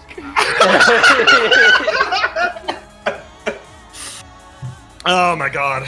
Yeah, bro is stuck in the same moment literally forever. And guess what? You aren't part of that moment, so you can't move in time. Except for Basil! Basil can move a tiny bit. And guess what? So Eternity and his time stops could not target characters unless he acknowledged them.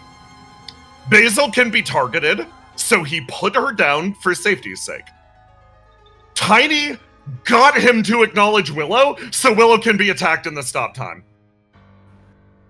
Love to see it. The understanding only made it worse for me. Yeah! Dude, the understanding is what let you square the fuck up. It's like, if he doesn't acknowledge you, you just don't exist for him when it's like that. But when he it's like freezes time, you, you're gone. It doesn't mean you're, like, free of the time freeze, it just means he can see you. Yeah, he can't perform attacks in frozen time against you if he doesn't know you exist.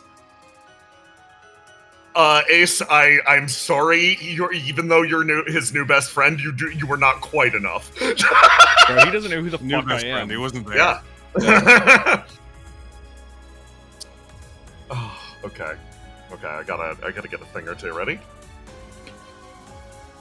And then we'll bring this twisted fairy tale to its close. Oh. Okay, there's chance. Yeah, I'm back in time. Excellent. Wonderful. In time. Time. Okay, everyone. Full disclosure. This is the final turn. If you don't get him, you're all fucking dead. So I get him. Oh, good to know. Yeah, no, I'm gonna play my cards on the table. He's gonna use an ability that's you die. Well, good luck, gang. Yeah. Finger guns from the support bench. If the person in chat that's asking if Gene gave up this time stop because he threw away the trauma, we pulled Gene out from before the moment that Eternity stuck in. Yep. Bro is literally frozen forever. Oh, right, I gotta enable Riddle's Eternity gift. Yeah, that's happening. You fed your creature. She got another power up. So, the way Riddle's time stop works, and I'll just explain this out of game. She can't stop time for herself. She can throw it on somebody else, and you can pop it. So, if she likes you enough, which qualifies everyone here except the Queen of Flames. Like Riddle, I think it's fun because Riddle's time stop doesn't work as strongly as Eternity's because Riddle isn't as miserable as him. Yeah, she can freeze time. It will be localized around you. She's gonna probably go and then ask who gets it. So yeah, think about shit you can do with a guaranteed hit and stop time. That's how our good old support time stop works. Okay. If everybody's here, I've breathed for a sec. Let's get going. Yeah. Okay. Let me bring us back. There you go. So, start of this act, you can keep her reroll. Good old. I'm keeping. Yeah, I know what I can do to be helpful. Understandable. 9, you will start with control of the turn if you're keeping. Actually, it's gonna be a toss-up between you and Queen of Flames. Roll off with me. Just toss a d20. Oh,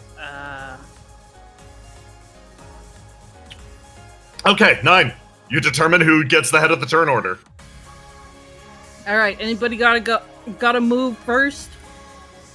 Riddle puts up her hand. She's like, I think if you set me up, I can help. Bam. Debuff. Oh, thank God. And you can carry Riddle for the rest of the movement if you want. Yeah, gonna look at her like, do you need to go anywhere? Yeah, ideally somewhere far away. Before you make this decision, I'm going to, reveal Eternity's spell set this time. And what he's doing. He's going to do, Can't get any worse. All Things End. That will, execute it at the end of the act. Wounds all dice and reduces all opponents to 1 HP. Spends the next act recharging. He is going to obviously quadricast. All Things End is not one of his spells. Not a spell. There we go. Now for his spells. Lottery Virus is not going to be a factor for now. Apocalypse. Lonely Death. Forbid. Which sets a condition whenever the condition is defied, deal 10 damage to that character.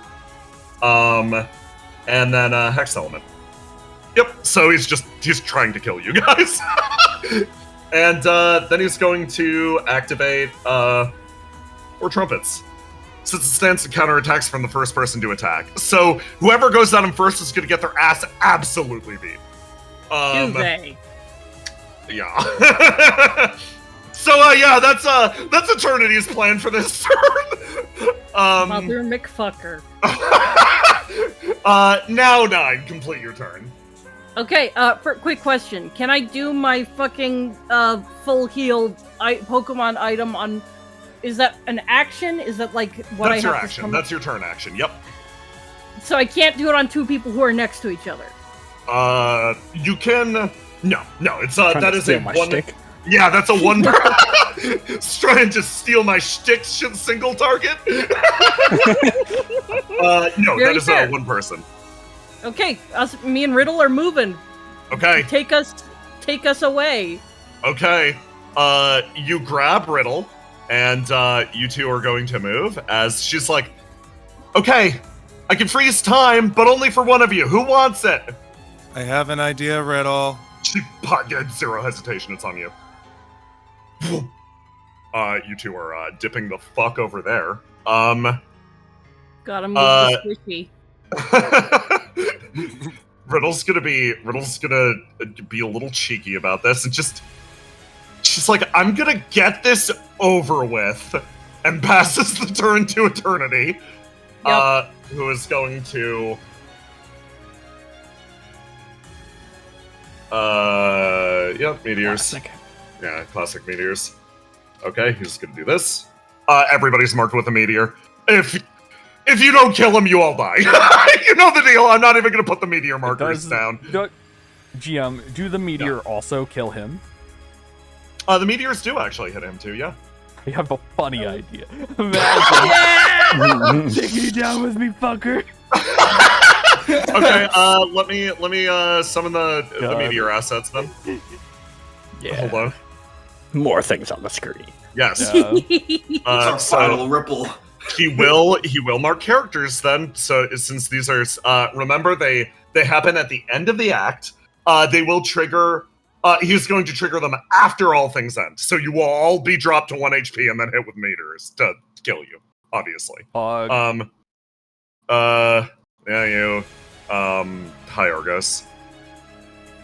Die Argos. 1, 2, 3, 4, 5. High. That basil. What? It's turning the orb. Honestly, fair. A little bit easier. Yeah. I love it to the very last. He's like, under no circumstances am I gonna target Prima Materia. Okay. That's his go. He is going to pass it to he'll pass it to Queen of Flames. Queen of Flames is gonna prep the big fuck off spell and get her reactions. Queen of Flames is going to pass it to... I love doing all this NPC upkeep. Every point of damage is going to matter, so we're going with Skippy. Skippy! Skippy! Skippy is going to use Drill. Okay, that might actually hit. Okay. Skippy takes his drill tail and actually slams it up and aims it for Eternity's chest. As he takes... Okay, 2 damage. As the drill starts to burrow down through him. Skippy is going to pass it to Willow. Alright, Riddle. Yeah? Can you pass me my backpack? Yeah, absolutely! She's going to summon your backpack and throw it over to you. Alright. Because I need a way to get back up there. You summon the beetle. Yes. Power coursing through you. I missed this little guy. Okay, time to get the beetle. I'm sorry, I only spawn new things on the map. No! It's the end of the... Tiny, if this battlefield is not the single most insane thing I've seen in my life by the end of it, I need this to be a modern art piece. Raid diagrams. Drawn in MS Paint. Alright. Willow gets onto the beetle, plants her lance into the ground, and charges a burning fist. Let's do this! Oh my god! She's going to fly straight into Eternity. Okay, you're functionally using the gun lance boost blast! Okay, give me a roll to do! Alright. So this is a Starlight Punch. Of course. By the way, those deal double damage to Eternity. Oh, that's perfect. I've been calculating it. Alright, how much movement is this?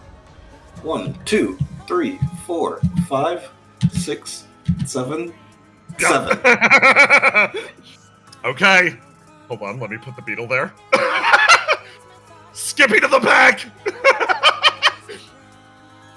Okay, you make your way over here. Okay. Starlight Punches 1d6. Okay.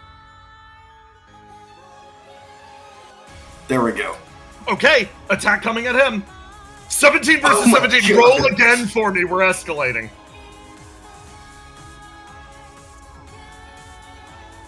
22, 18. So what happens is you charge your Starlight Punch and he actually grabs it, guides it away, tries to throw a punch at you, and you guide it, grab it, guide it away, close, and then deck him in the jaw. The attack hits his spell barrier and you hear cracking noises. Yes. Okay. That's gonna travel through.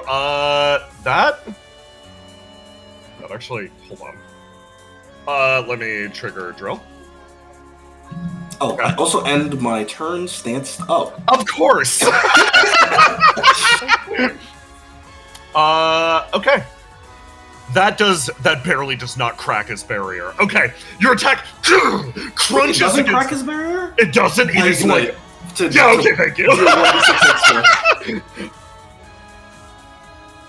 You feel like it is literally about to break. Thank God. Okay, so basically, you feel it like hold fast, and a smirk crosses his face, and you decide in that moment it's time to wipe that fucking smug look off his face. So you cross the distance, impact him, and you hear a fragmenting, breaking noise as Eternity looses one of his spells. Which do you want to hit?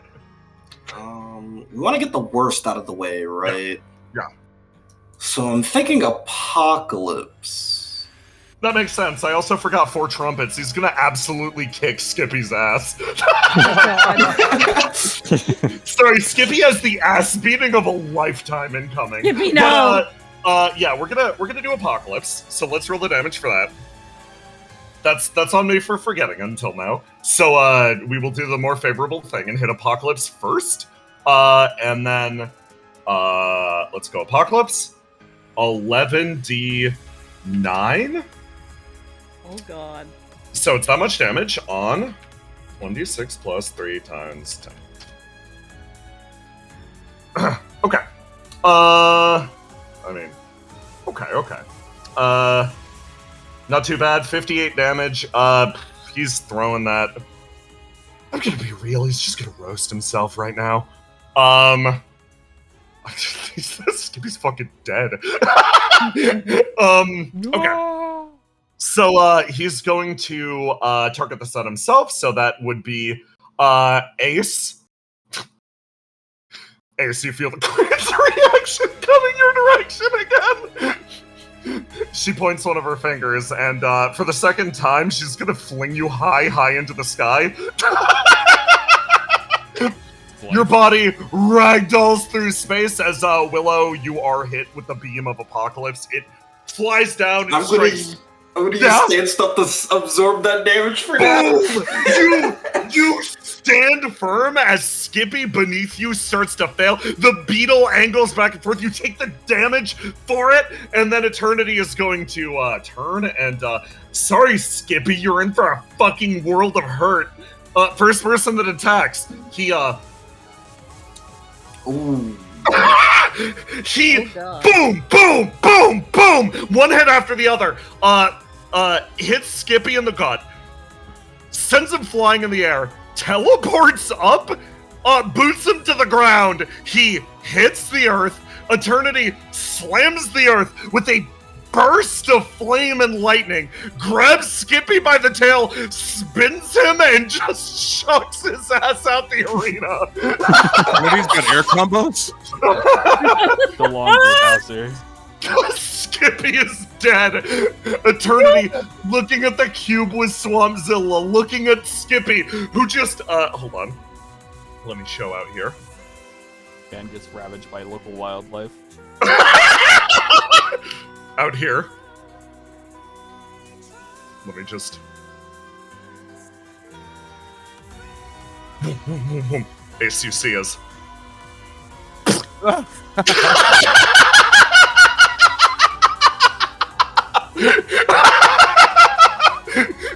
Skippy's fucking gone. Be free. Anyway. That finishes. Willow, carry on. Okay. Argos. Okay.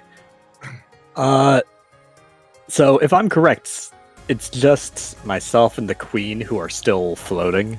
Yes. All right. I am going to use Fate Weaver to set a conditional clause. Ooh. That if either of us are about to take damage and fall, that Fate Weaver will shoot out and I'm gonna tie us a safety line to gently guide us to the earth wherever we wish to be instead of plummeting face first into it. You secure a line to the queen. She seems extremely grateful. You get another action because you're dual wielding. Yes, I would like to. This other Argos is in the way. Listen, the other Argos is important for the dramatic effect. And I'm just gonna start blasting this guy. Underfucking-standable. I love this gun. I don't have any fancy bullets to load it with, so. Nope. And this is your last shot, so let's see. Oh, okay. Wait, hold on, reroll that with me. Wait. Yeah. Yeah, this is very important. 24. Oh. Argos, tell me how you, give me some narration for this. You just want to clash against the dude. Yeah, Argos takes a shot, and Eternity kind of, bats it away, because he's this giant, angelic being. And Argos realizes he's not using this thing to its full potential. He goes full video game and puts both his hands in front of him and lets the hard light form over them to create this giant cannon out of both arms, and then shoots it and lets single-handed savior's auto aim take over.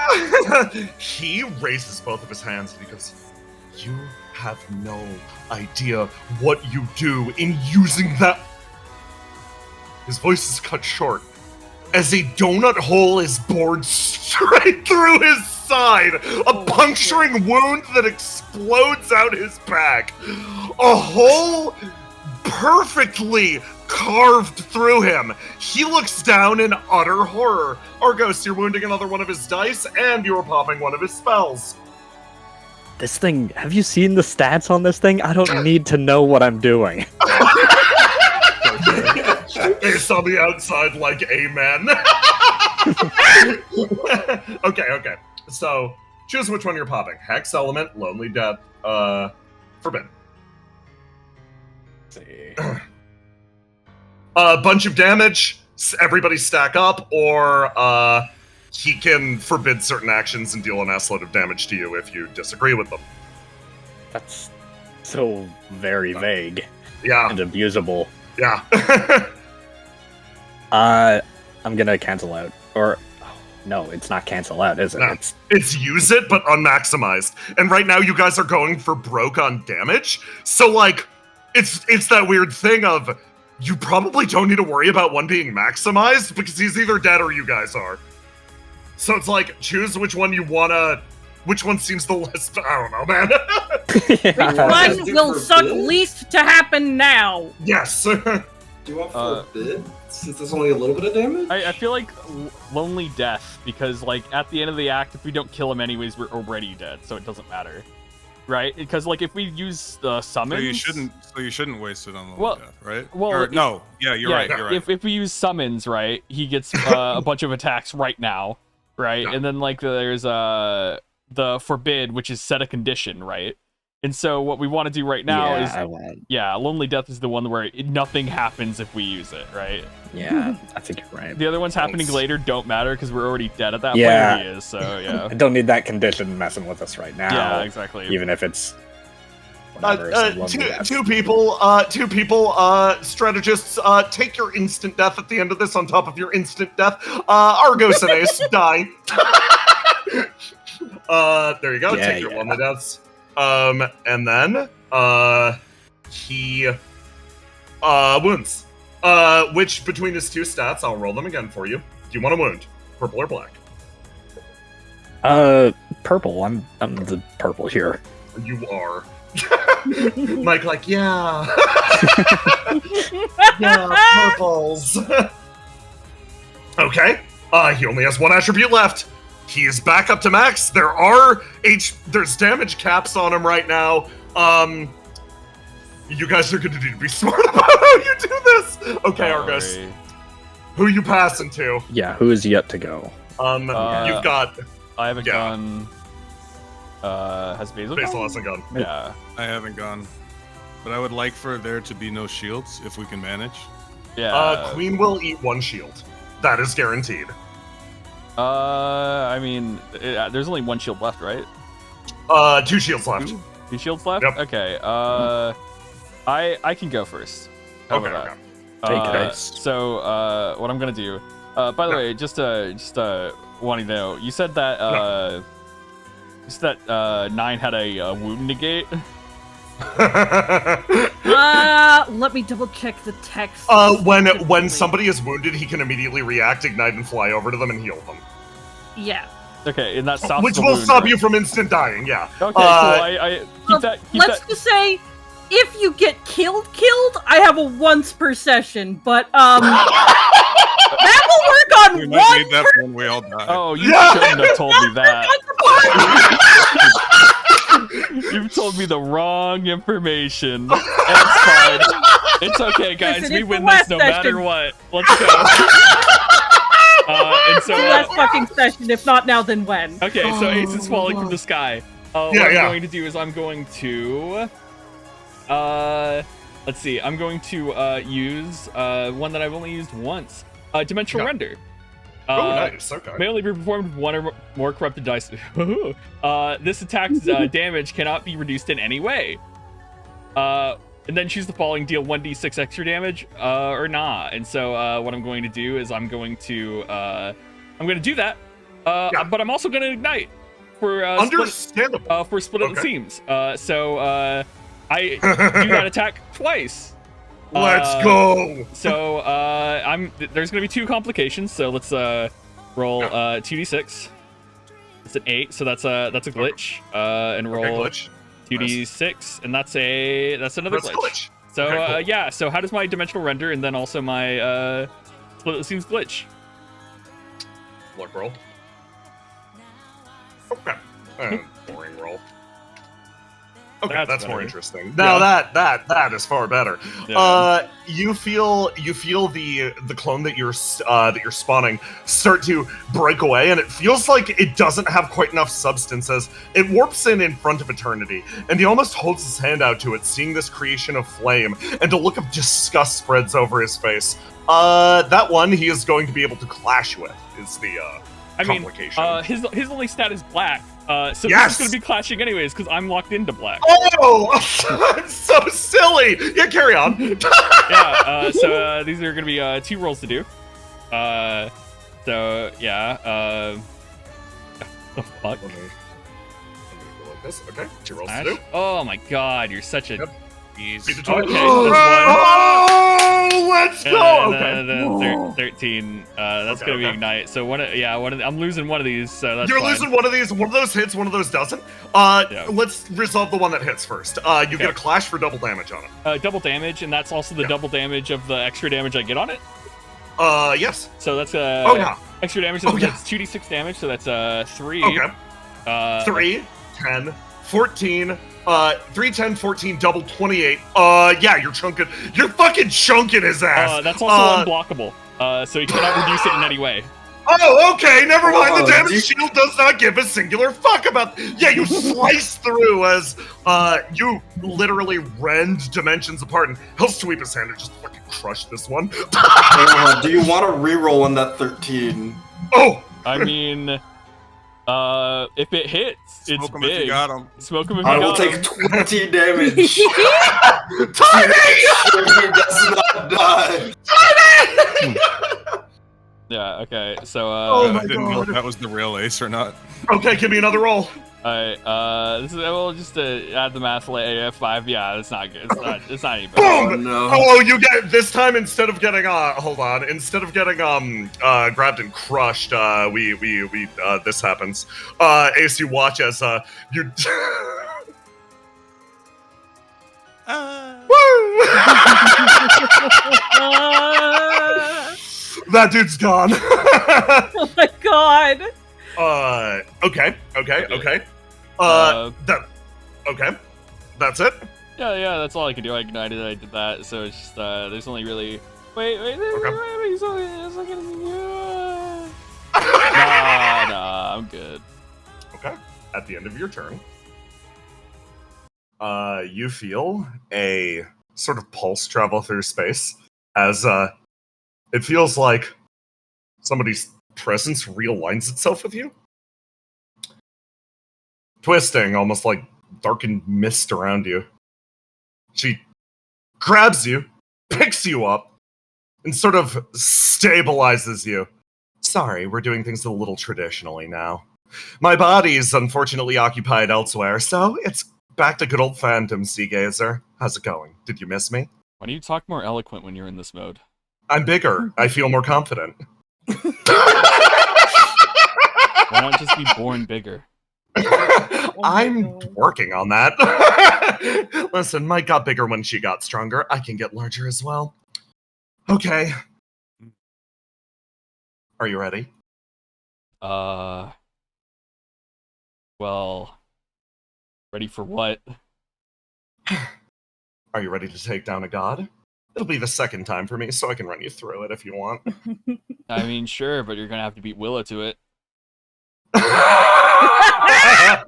Now that is a challenge I like. You feel her smile as something changes in your body, Ace.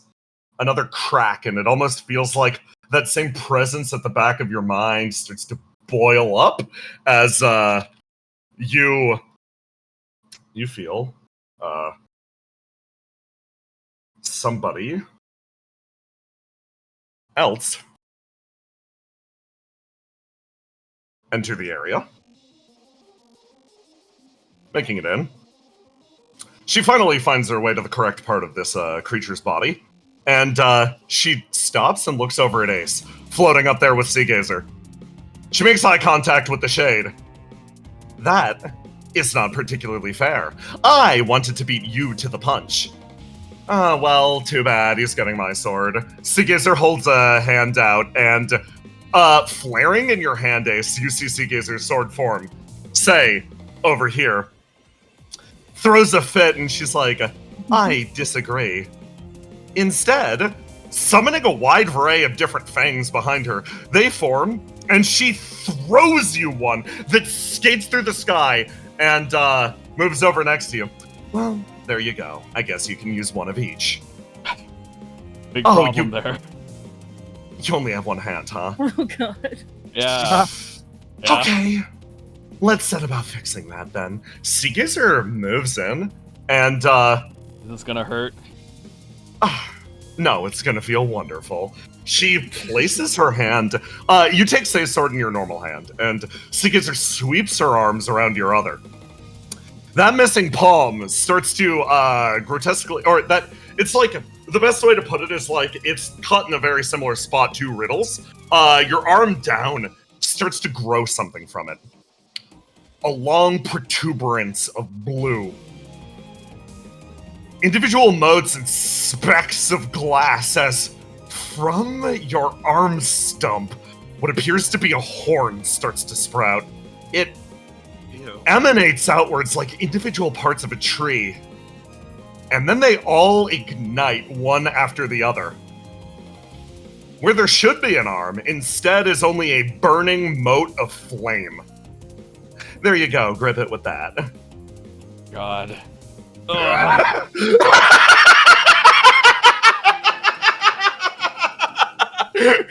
You know, just when you think you can't get a little bit more fucked up, that's when it just goes a little bit better. Hayes, take your dual wielding gift.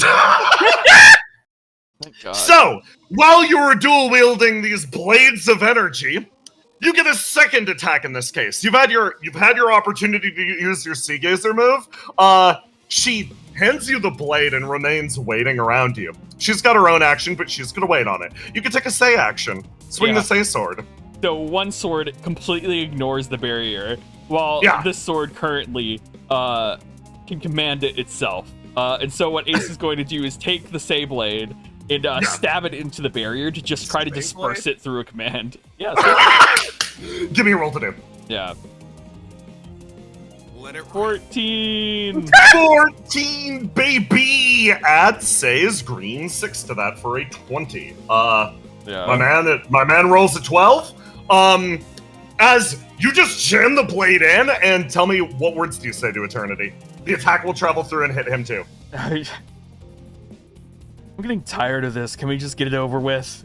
The barrier, zoom, rips apart as, at that exact moment, Queen snaps her fingers, drops the super spell, falls down on Eternity, immediately obliterating the last barrier, and then, it's her style. Double beams. Boom! Okay. Ace, it's time. Pick which, both spells are detonating, let's be real. Doesn't matter. It doesn't fucking matter. Everybody's about to get hit with a lot of bullshit. Yeah. Okay. So forbid. He's going to set the forbiddance every space you move towards me. You take 10 damage. It's the one he's spent all game wanting to set up. Oh, 2 people. Hi, Riddle Arendite. Go fuck yourself. Ace too. Ace and Riddle, eat that forbid. Tetra elements. Mm-hmm. Or hex elements. Yeah. 7, okay. Okay, squad, get ready for a shit zillion damage coming your way. Argos, this is gonna immediately pop Fate Weaver. Give me a roll to do. Or wait. Okay, hold on. That's... There we go. Okay, so, Argos, you managed to beat him. You watch as he raises one hand, and yeah, he's gonna try to splat the queen. How do you prevent this? I use trusty Fate Weaver to just kind of... Put her in the hole. I try to think about where the queen would want to go. There's a 5-star hotel right next to her. Oh no! Don't deliver the hot girl to my 5-star hotel.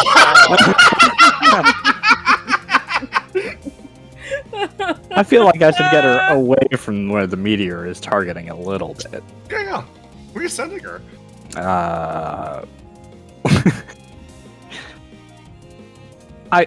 Argos likes the queen.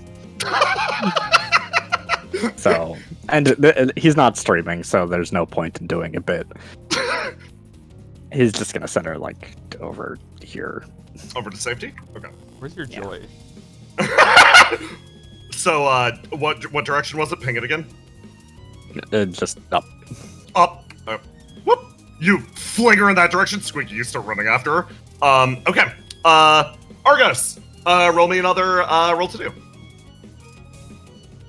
Jesus. Oh, right. He will just be rolling a 12. Tell me how you save yourself from this.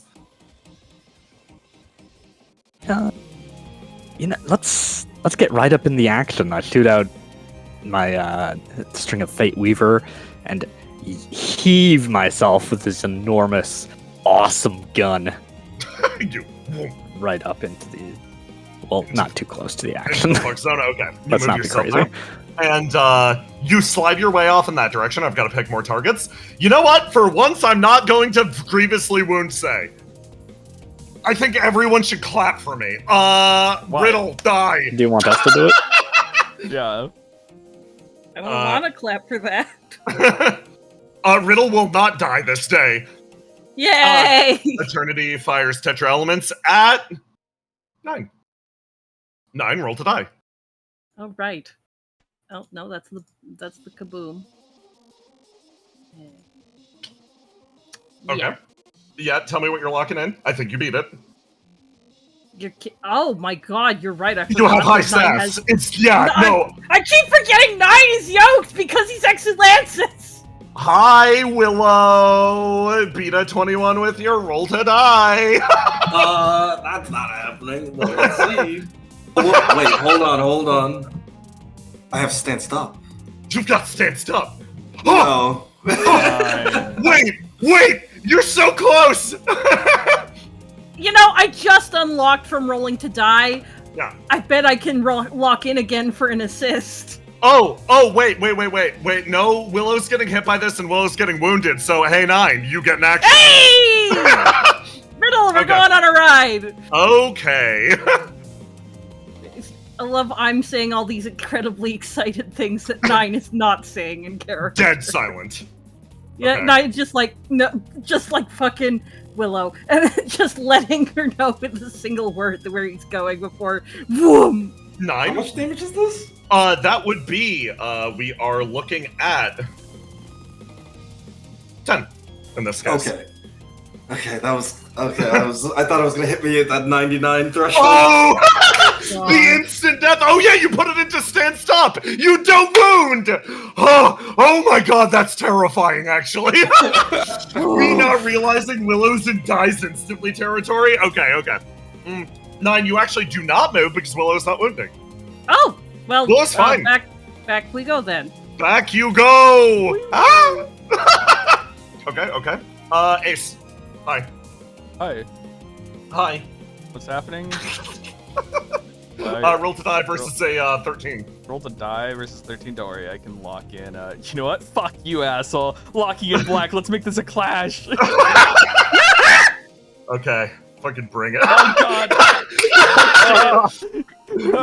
You're actually Ace. You see him wheel around and he opens his palms as a miniature sun is summoned directly on top of you.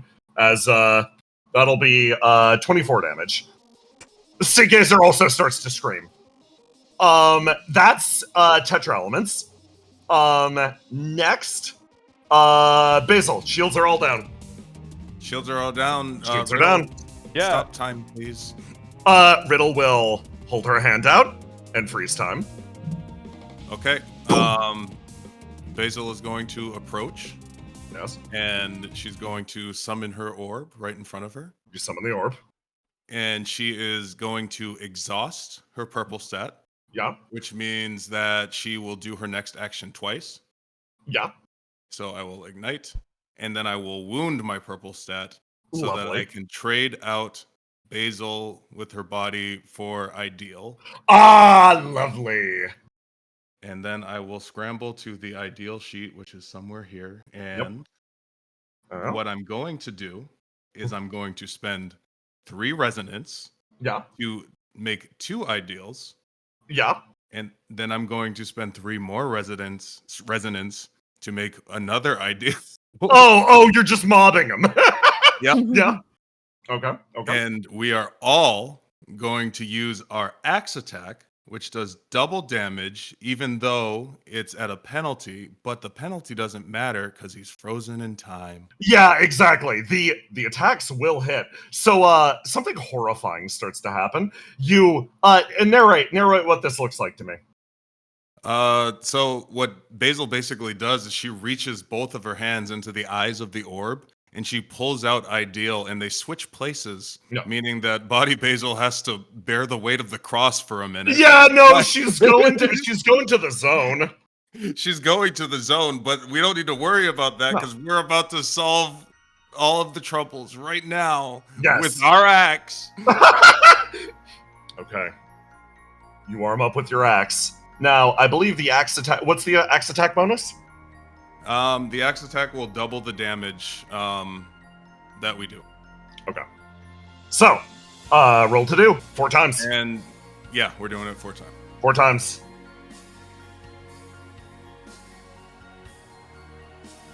1, 2, 3, 4. How does Basil go about dismantling him? It looks like she's attacking with her axe, but in reality, the one Basil that's most forward in this formation kind of rises up to Eternity's face. Okay. And she just says, "What was her name? The name of the girl in your memories that made you cry?" Riddle looks over, watching this, and his mouth opens and he whispers, "Prima materia. as the foul executioners do their work. Basil, time cracking around you. The world unpauses as Eternity's large body is hacked to pieces. It starts to fall away as you all stand floating in the air like specters, watching him fall away into nothingness. He drifts down to the bottom of the world. Hi Basil, what dice are you wounding? Teehee, it's the black dice. Yeah. He disappears down that way. I call it a regular dice. And do you bring Body Basil back? Yeah, she doesn't need to be in there anymore. Okay. The orb pulls itself back together as Eternity starts to fade away. And then, naturally, with the last wound, Stigazer whispers, he's not done. Eternity's body watches you from the abyss. On the verge of death, he stares up at you and raises a finger. Stigazer gives you a shove, Ace. I still got my move. Come on. What? Yeah. Okay. I guess it's time to... This is gonna hurt, isn't it?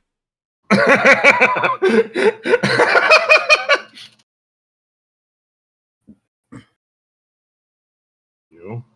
Come on. Ace. Your body picks itself up, and yeah, he is at the verge of death. He's literally between two of his fingers getting ready with this. What do you do? Oh, God. Okay. Well, there's only one thing I can do in this situation. As Ace takes Seagazer and takes the Fang and just kind of like clashes them together. Sparks flying, and he's like, 9, how good of a doctor are you? Holy shit. 9 has no response to that and finally says, as best as I can be. Okay, good luck picking up the pieces. As I'm going yeah, so Ace with Forbid This kills you. Is all I'm saying, but carry on. Oh, no, I'm not going towards him. What? I'm rewinding time. Oh! 9 is already on mid-flight towards you. You fly towards him and you slam your weapons together, and Eternity's like, ah, yes, he will close towards me, and then he will die in the process. That idiot, that fool, that absolute buffoon. Why am I over here? Body Basil's back. Time rewinds. Ace, you're back here. Ace, yeah, sorry, bro, you die. Your body. You're just Stigazer screams. Desay screams. Time is reversed. Ace, your last action. Who do you pass the turn to? I pass the turn to someone who never misses. Willow.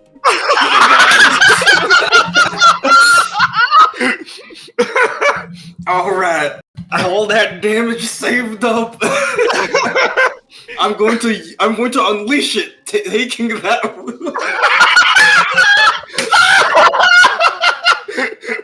Okay, give me a roll to do. Oh my god! You take the wound, and with a +6, roll up on him! He turns, no dice remaining, 1 HP! Tell me how you get him, Willow! Willow, seeing Ace die, seeing the alley-oop that he gave to her, she leaps off the beetle. Eternity trying to pull a hand to block. She smiles and dives into the astral sea, coming out behind him. Your body twists, turns, and pivots perfectly through the air. An ideal corkscrew as you find yourself there, with time itself rewinding, with Basil trapping him there. That miracle that Grass was hoping for actually comes to pass. There is a sound of raw shock from the two gods watching on high. there is a sound of absolute horror from your handler, Ace.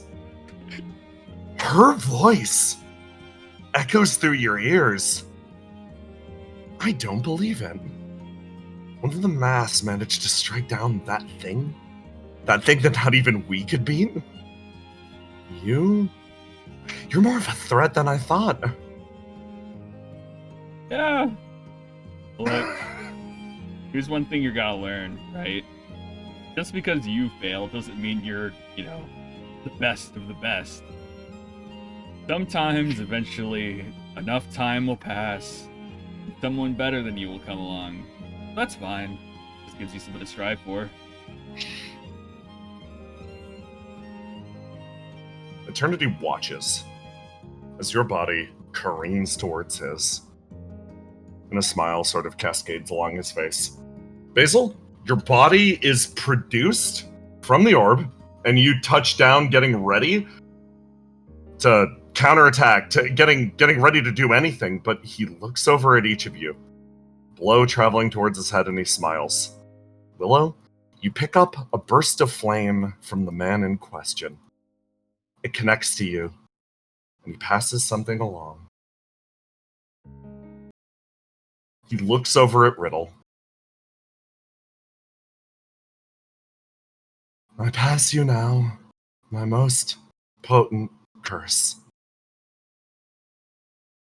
I want you to feel everything that I did. From the very beginning, it has only been for one thing. The blow connects! Mortal meeting God. His body slumps forwards, driving itself towards the edge of the platform. He holds on. His crumbling circuits giving way. This is the end. And he imagines one thing clearly. The reason he did it. That paradise of his.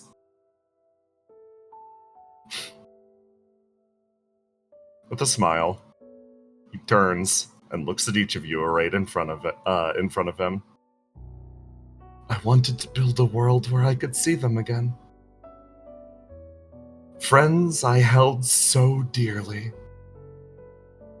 For now, live and thrive in this world of yours.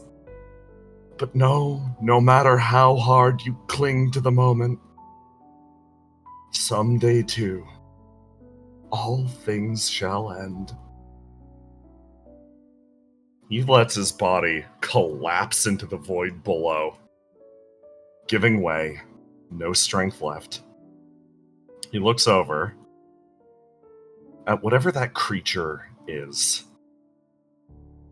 She moves her way down onto the platform, and he realizes something. A connection between his mind and hers. Empathy now fully online. For her, these people around her, they're like they were for him.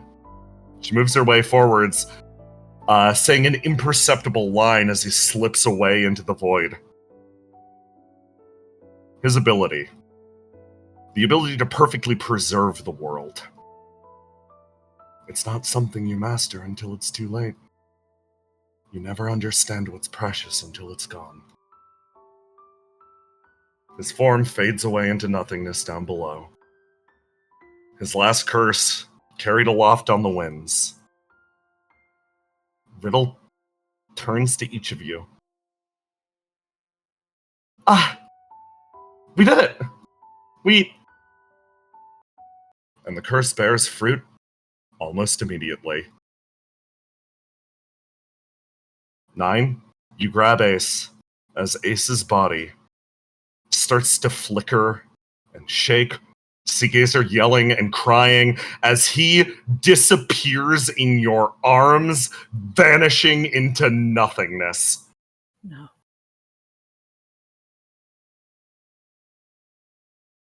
Hey, Ace. Yeah.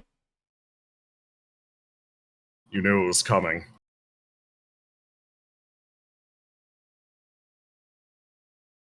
It looks like you pushed yourself a little too hard.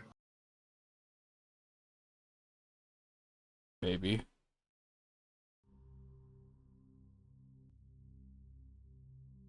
You find yourself floating in the great abyss beyond. Oh. Your body pulled out to the astral sea by all of the parasites that were anchored there. When your physical form gave way, all that was left for what you borrowed to return to where it belonged. Dragged with it, your body pulled far, far away from the earth. You find yourself suspended in the great void. You know, last time I died, it was like a long hallway of fire. This is different. I don't know which one I prefer. Both kind of. At least this one doesn't have a church. You float out in the void as your body starts to dissipate, bit after bit. You find yourself fading. Until you feel a thunk. It impacts your back softly, and you both, suspended in space, sort of wheel together for a moment. And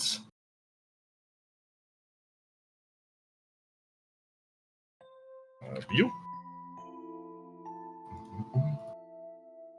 Hold on. Someone you didn't expect to be here?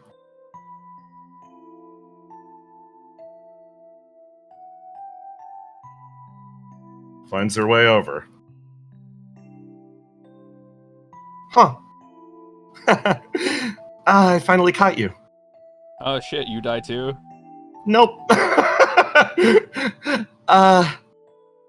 You see this tiny figure, one that's literally been trying to grasp you up to this point, finally hold the hem of your coat.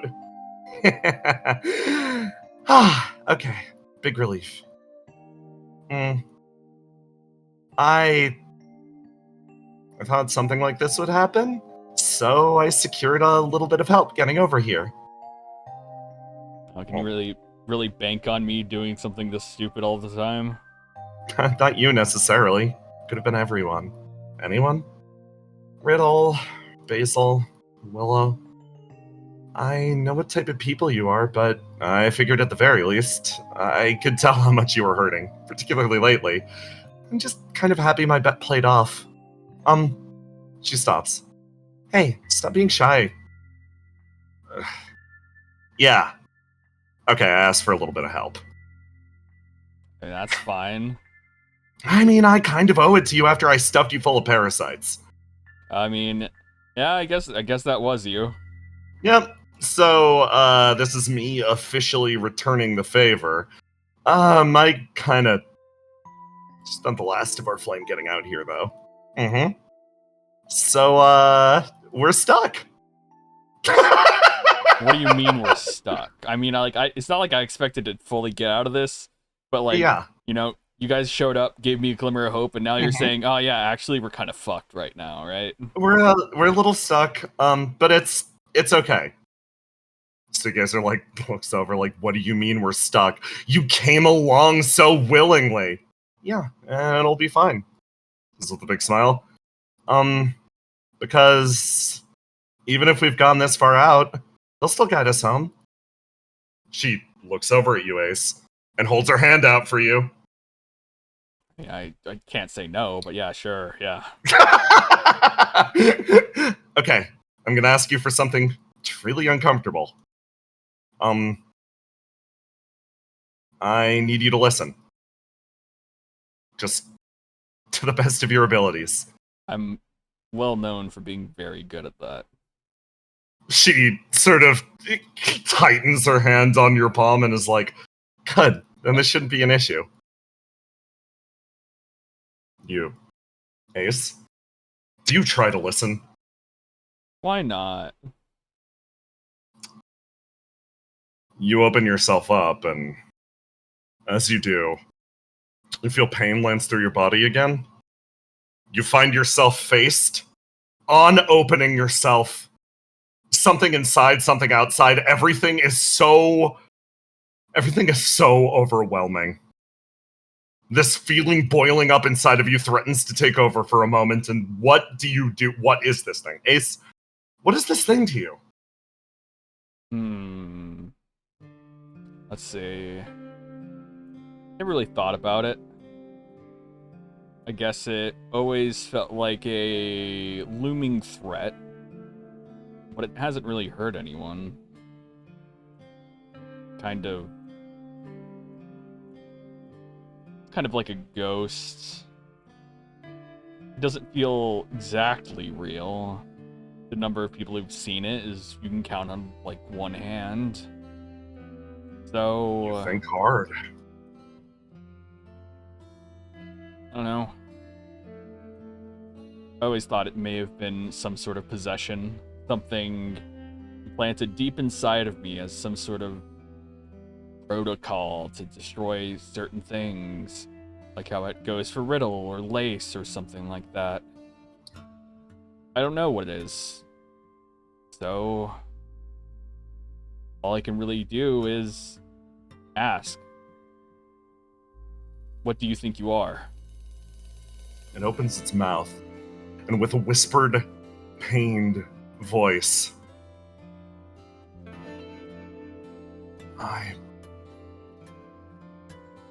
calls out slightly, holds one hand, seeming so powerful, reinforced yet decrepit, burnt away, no muscle, nothing. It points its hand to your chest.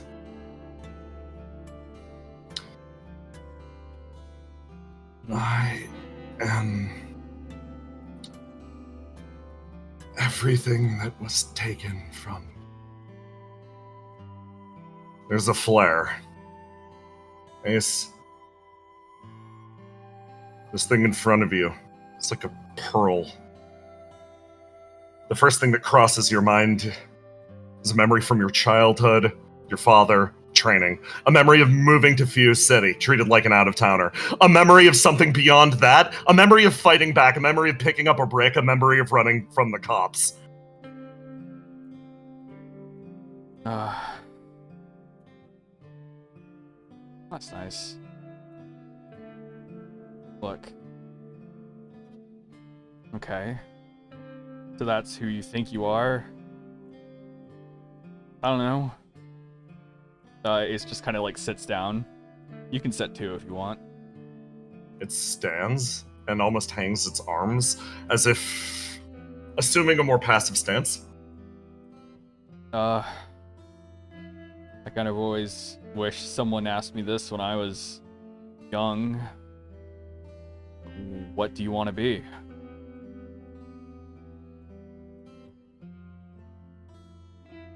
Its body freezes there, and it stares out over the starscape.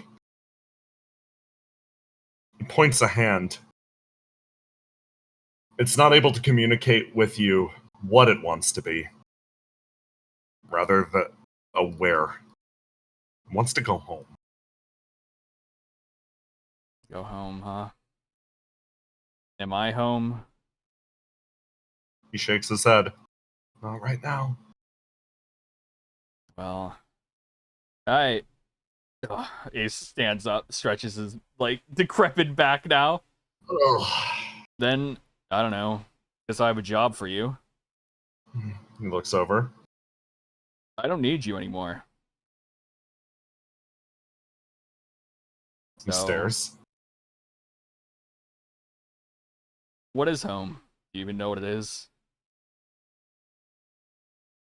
Looks down. Displaced from Gravnir at a young age, wandering around from place to place, nothing other than your father, nothing other than your family. Ruth is the closest thing that you have to home, but at the same time, can you really say that's home?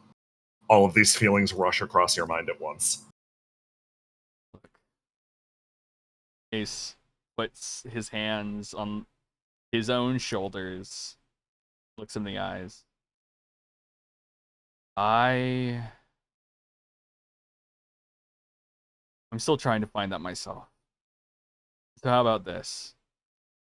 You go off that direction. I go off this direction. We meet back up at some other time, and then we can tell each other what home is. How about that? Figure looks over at you. And you see it nod slightly as its body starts to fade away, shambling into the distance, a weight of heavy emotions moving away with it. It vanishes, and you actually feel light for the first time in a very long time. Oh, God. Nothing like dying to make your worries melt away. You think to yourself, and then, Ace, you hurt. You hurt. Ugh. You feel something. It's loud as hell. God. Your father always warned you of this. Why you had to shut yourself off. Why you had to close those voices away. They're fucking annoying! You hear them one after the other, and you... God. Slowly. Ace. You feel like you're present with those other two again. Yeah. So, you listening? Yeah. Yeah. Seagazer is sort of frustrated. Well, how do I put this? A while ago, you said something to me like the world wouldn't be quite right without her. I don't think you're the only one that's like. So, do me a favor, guide us back, Mr. Sonar Dish. She shakes you. Look, I think you're at, look, what if I, like, pick up something else? What if we, like, find...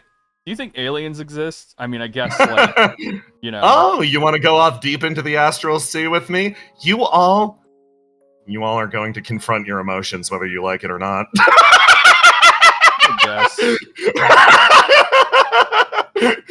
I gotta get you two away from each other. You're a bad influence. Come on, let's just take off into the distance. Yeah, what's a little you, astral me, parasites? space motorcycle. Yeah, like, come on. You're going to accept your friend's wishes. You're going to huff them, and you're going to feel better. Yeah. Jeez, fine, okay. At least, like, float around cool, like, while doing it, like... Okay. Seagazer moves forward. Mike, like a frustrated parent, walks behind you. You touch a little bit of flame, and it manifests itself, whirling around. And yes, I did before this session. Ask everyone, would you be willing to give a donation of flame to drag Ace back from the brink if the inevitable happened? Hey, the inevitable happened! So here we are! And I did go down and ask everyone. Shout out to Basil. Shout out to Basil! You touch the little mote of flame, and somebody manifests in front of you. The very first offer a donation to get you home. Okay, Ace, I don't know if you're out there. I don't know if you're hearing this, but get your ass back here. No retiring this time either. You're sticking around, okay? After all, I can't give you whatever healthcare you need in that messed up body of yours if you're too busy running away. Riddle told me how frustrating that was. Okay. Was I ever rehired? I don't remember signing a new contract. So, like, can I retire if I never, like, you know? I guess that's a pretty good point. Maybe you can negotiate for better. Maybe, yeah. Alright, let's see. Rubs hands you move together. On to the next one. And it's hysterical that you, that somebody beat her here. Somebody manifests. Staring face to face with a segment of Ruth's flame. Her expression lights up in the void for a split second, seeing her off in the distance. Okay, get yourself back fast, or I'm gonna pick up Seagazer and jam her in the ground back in Gravnir like you were gonna do for me. I appreciate what you did. It's the best you can offer. I know. You know. Ugh. God. All these... Like, why are you looking at me like that? I get it, okay? People care about me, and doing this stuff only hurts them and also hurts myself. I get it. Like, is it the moral lesson? I didn't say anything. Yeah, I didn't say anything. Yeah, I got listening. I can fucking hear it. I have no idea what you're on about. Anyway, here's Willow. Oh shit, Willow. Hey. Hey Ace, giving you my stinky flame, as you call it. So I hope you feel happy having a piece of me. You better be grateful, and you better come back from this. Oh yeah, did they win? I don't really know. I don't know. Like, yeah, no, we collected. No, we wouldn't be collecting flame donations if Eternity's body wasn't crumbling. If you want to make it back in good time, suck up these flames.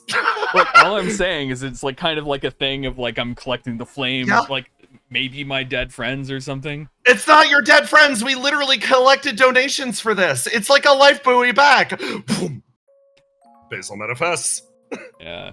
You know, there was a part of me that was like 1% that was like, oh, Basil didn't give me anything. But I kind of expected you. There was 99% where I was like, yeah, Basil 100% did this. Not like you can respond. Thought about it.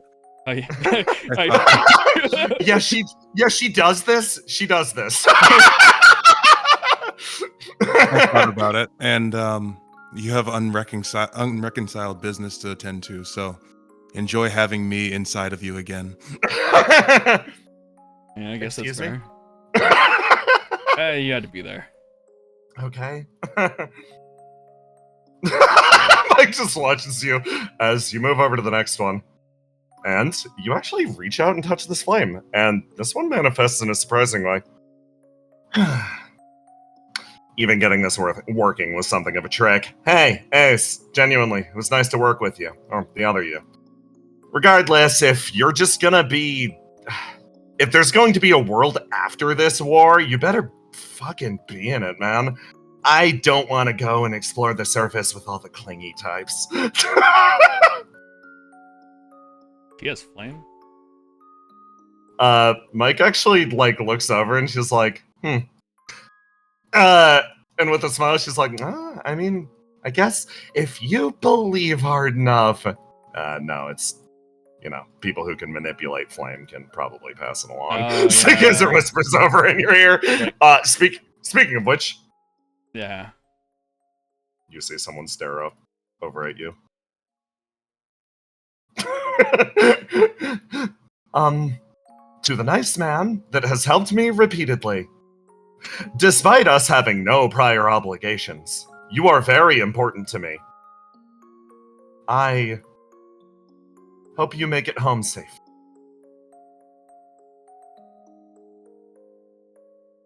Sigizar actually looks at them and is like, fucking chill off there. Yeah. Could really do better, huh? Oh crap, it's working on him. Mike beams. Mike's got the biggest smile on her face. Look, Make your way over here. There's only so much sad shit you can see in someone before you go, yeah, it's kind of a problem, huh? Something manifests in front of you, and instead of even saying a single word, it darts forwards, places its lips on yours, and disappears into you, vanishing entirely. Sigizar screams.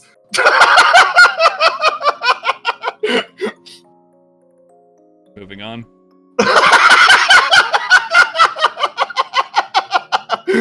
You place a hand on this one, it disappears and manifests. Oh shit. Hey, so I'm noticing a disturbing pattern in your behavior and tend to wind up in situations like this. You better knock that off. I'm only gonna help you out like this 2-3 more times max. What he's saying is that I can do this a couple more times, huh? You make your way forwards, approaching a green flame, and it manifests as you sweep a hand through it. Listen here, you little shit. You better get back here or I'm coming out there to get you.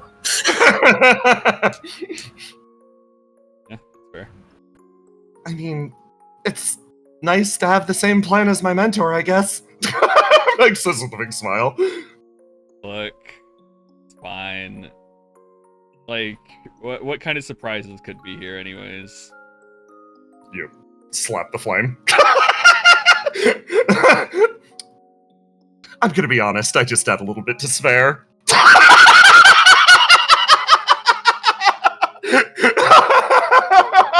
I liked her better when she was a marketable ghost. Yeah, no, same actually. You sweep your hand over here. Hey, man. Oh shit. Listen, I know you're terrified of emotional sincerity, but well, tough rocks. This is the one chance I get to give it to you straight. You're allowed to be happy. And if you keep going, you're gonna get the chance. So, get back here and live your life. You're the only one who gets to. And I hope that you find a better future when you do, because if you hang on long enough, you're gonna get there. And, oh, sorry. And on the way out, and, I don't know if you need to protect yourself emotionally from that because you're not ready to hear it yet. Just pretend I said something but the opposite so that you can guard yourself emotionally. All right, man. Peace. Say, anybody else catch some strays from that one? Just me? Okay. Her body wilts. Like, I'm sure you can get like your motorcycle or whatever you like want. I really want my. Hey, who told you about the motorcycle? Well. You sweep your hands up.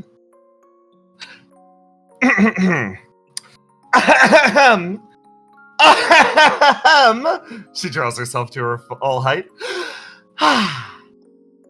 Nice going, bird brain. A lot funnier when you're a bird. I can tell she was holding on to that one for a while. Yeah. Right. Oh yeah, that wasn't me that said that. You make your way forwards, and as you approach this one, the flame actually darts forward and actually meets you here. And a figure pulls itself free. It stands face to face with you, nods, and shoves you on your way. What a kind dead man.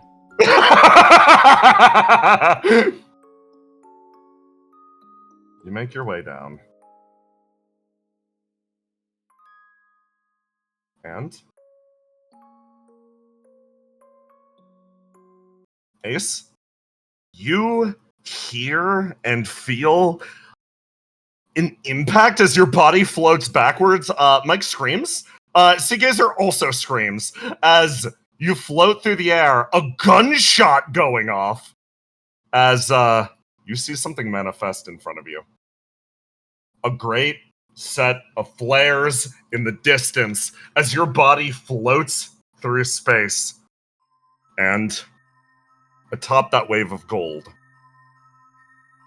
a man stands, holding a pistol that feels all too familiar.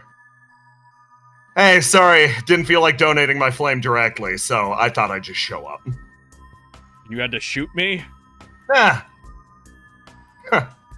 How do you feel after that? He points to your chest, and you notice flame burning away from that. You like the patented ace killer? Sorry, I should clarify. I'm sure this looks terrible. Mike is rushing over. Seagazer's moving forwards. He's like, wait. Guys, an ace killer can also be the ace fixer. Thank you. That doesn't make any sense. Mike moves their way over. Are you okay? Yeah, don't Get from Riddle Arendite. Come on. He gestures with his head. Oh, finally, a cool person. Mike is blubbering and hanging on to you. He's like, that flame is an infusion of what's been piped around the big old god of dreams outside. It's not rejecting you, and you didn't die instantly. Shit. He looks over. I guess I lost my bet. What? You bet on whether I'd die or not, or Yeah, I thought I was gonna settle things with you here once and for all. By the way, I'm not interested in a fight unless you want to or something. But no. Do I look like I'm in good enough condition to fight right now? And I'm a coward, so, like, good deal. He looks over to you and puts his hands down. You are the same guy. It's ridiculous. You've been through hell? Both of you have, but you didn't change at all. Damn. Okay. I wouldn't say I didn't change at all. He folds his arms. Look,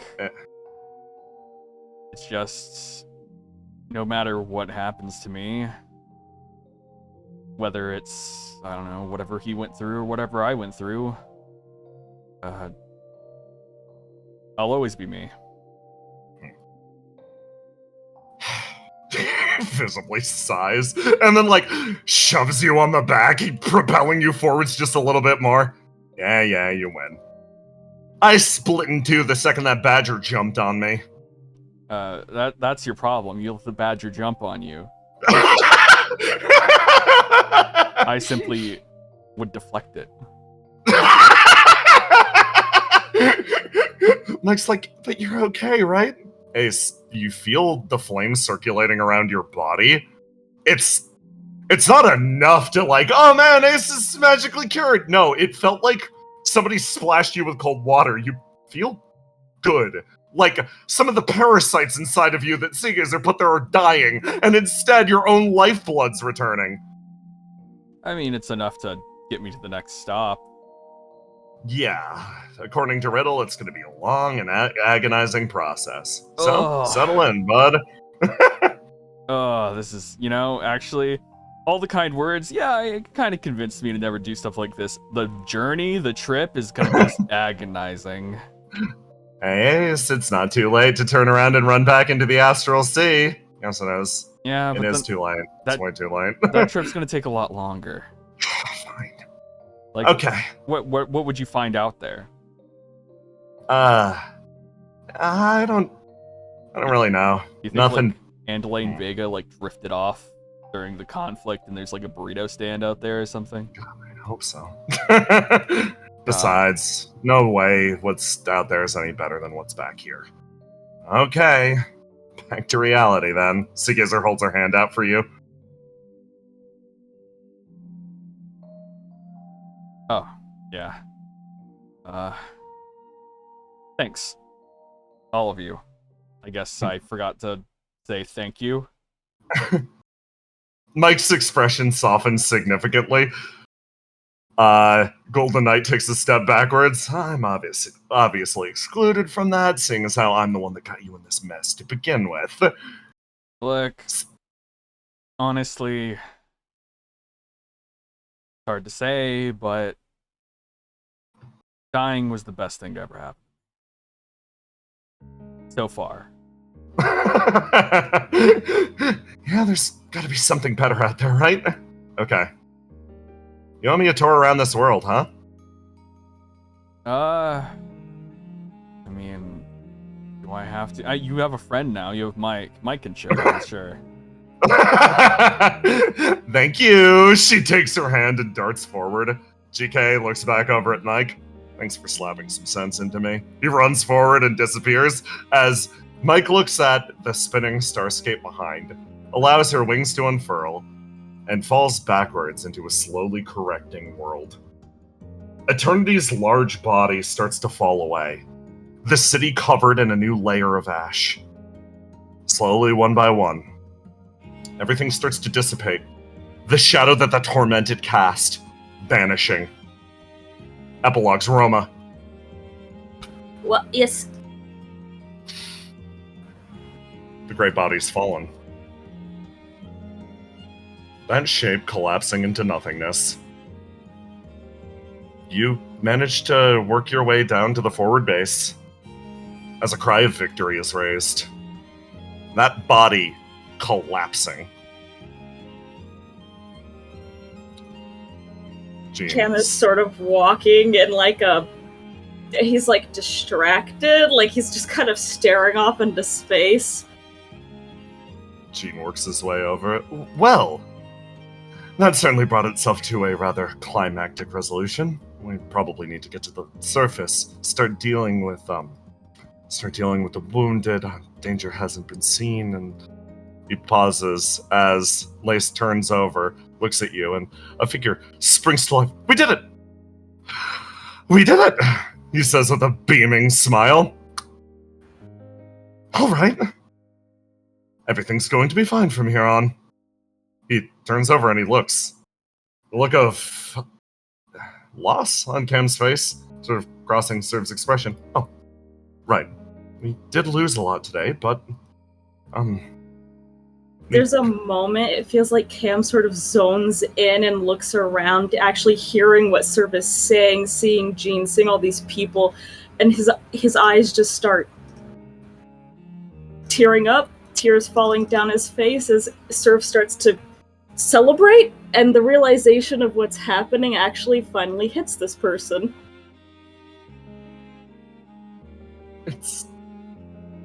It's okay. Circuit's avenged. We got him. It's all safe now. The world is saved. The war is over. Yeah, it is.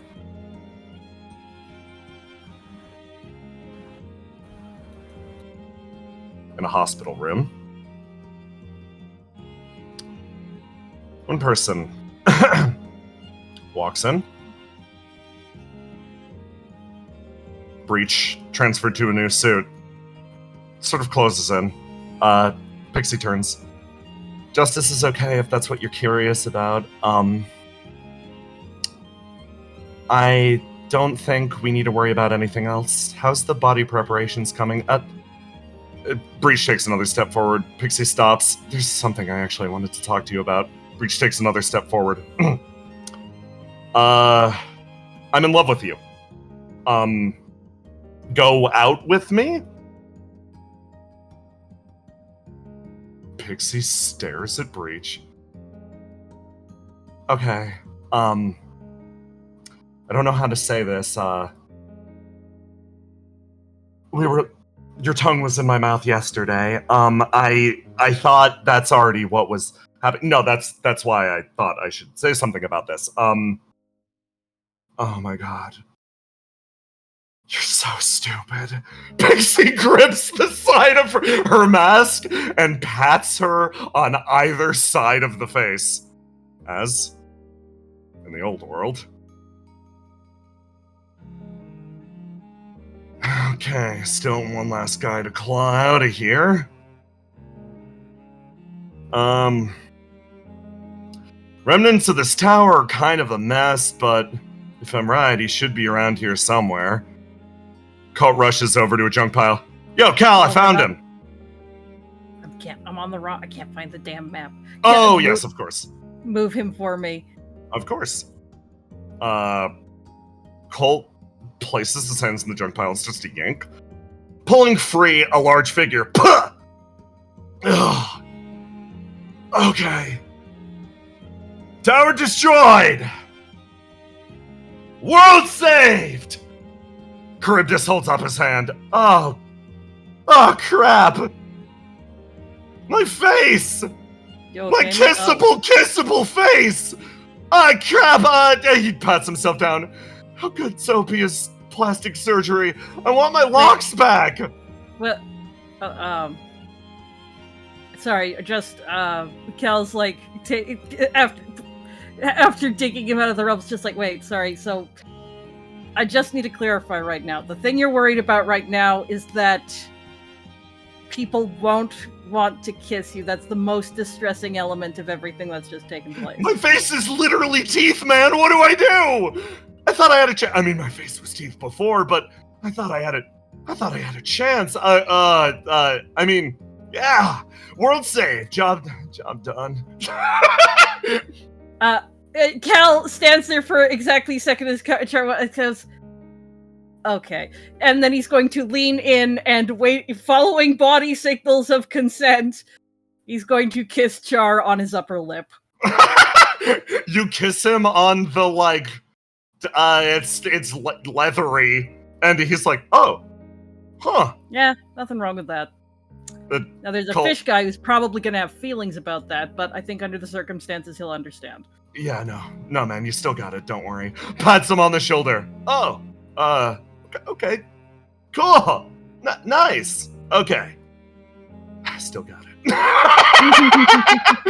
I'd slick back my hair, but I don't have any anymore. I don't know, man. It kind of works for it. I'm just saying. I don't think you're gonna have that many problems. Down here. Over here. First of all, these three are at a meeting.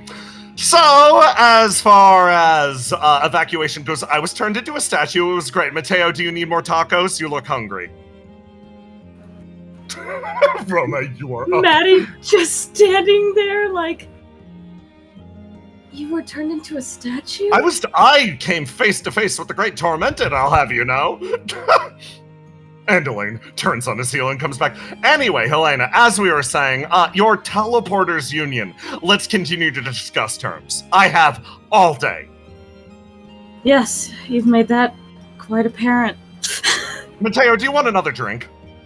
Sure. Was being a statue, like, cool? Yeah, rules, actually.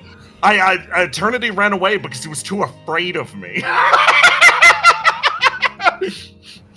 Wow. Helena, like, yeah, wow, indeed. Anyway. Over here. Okay. That's enough. I get your point. Voice well heard. I understand that there are concerns with my behavior. I don't understand why I am equivalently grounded to him. You are not equivalently grounded. Okay. He is also grounded. Okay, that's all I needed. Fuck you, man. Double middle fingers and Deca. Fuck you. You're both fucking grounded. I can't believe you're doing this. Oh, right. Hold on. We got a new 9. Yeah, thank you. My roll 20 was fully fucking broken for like the last 2 minutes. So thank you. There we go. 9's looking at Deca, and has been for a while. He says, Deca, can we talk for a second? Sure, yeah. And 9 is going to lead him away to a slightly quieter place where there aren't as many people around. They start to move off in that direction. He places himself here. Over here. Aura. looking over at Treble. What do you think that's about? If I had to guess, Deca's about to get maybe it's either going to be the worst punishment I can imagine for him, having like the one sole nice person that he's relied on all these years finally get mad at him, or something really sad is going to happen. 9, you stare over. And, Mask, I actually want to save this conversation. This is an important one. Down here.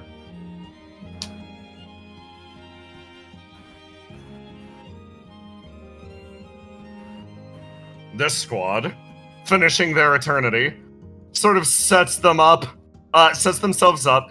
GK's like, okay, my body should have escorted, Ace back to the real world. Should be falling or something right now. I don't know. Regardless, it's gonna be all right though. Yeah, he's gonna be fine. I'm gonna be real.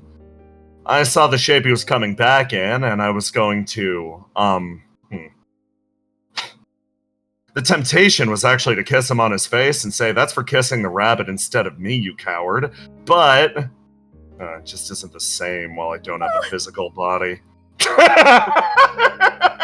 just gonna kiss him? Yeah, I'll get him next time. Oh my god. Theo moves over. Maybe it didn't mean that much to him. Maybe, oh no. Maybe he's something of a flirt. I thought that was obvious. And at this point, Luke's like, well, at the very least, I'm glad this is all resolved. So my place in the derelict is thoroughly what? Your place in the derelict is thoroughly what? No, spell it out for me. It's thoroughly what? Oh. Luke pauses. Well, so, based on my understanding and based on what Colt's told me, you ran away to team up with the and you kidnapped Colt. You kidnapped Colt. Hey, just want to register. For the record, there was a split in selves at some point. Not this guy. GK backs off as you get like a little tap on the shoulder. Colt gets a little tap on the shoulder with Colt, just like, "Hey man, you want me here for moral support?" Yeah, absolutely. Hey, so we're gonna go back and have some family bonding time, and you're gonna tell us what the fuck you think you were doing. But the Daryl, pointing to between himself and Stefano. Hi, Stefano, right? Great. It's nice to see you. It's great to see you outside of the prison cell scenario. Really good to see you. Hi, I need to borrow my brother for a little bit. Yes, it sounds like you guys have many things to discuss. Oh, so much. Yeah, we're gonna talk about a lot of stuff. Drag. Good luck. Drag. Walks Cal over. just looking back like, is he, okay, no, he's good. Walks over, throws arm around Stefano. His loss. Elsewhere.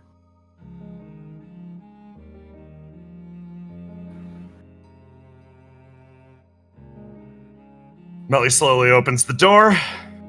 Thanks again, you two, for holding the place together. Really appreciate it. Oh, yeah, no big deal. I'm just glad we didn't get crushed under the top plate. That's nice. Gonna be honest. So, you managed to catch up with Willow? She said she had something important to do.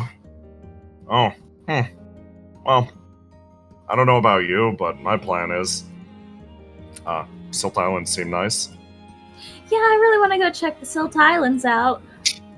It's great. Let me know where you wind up. I'll pass word along to my family. Melly sits down and waves, and Sarah's like, you think we're getting, like, a big bonus? Like, we didn't have to help people, but we did, and that... I mean, I don't even have a job. Are they gonna pay me? Yeah, I mean, let's ask for money regardless, and if they don't give it to us, we sue them. Okay. I have a lawyer. I know a very good one. And... change the music for this part. No.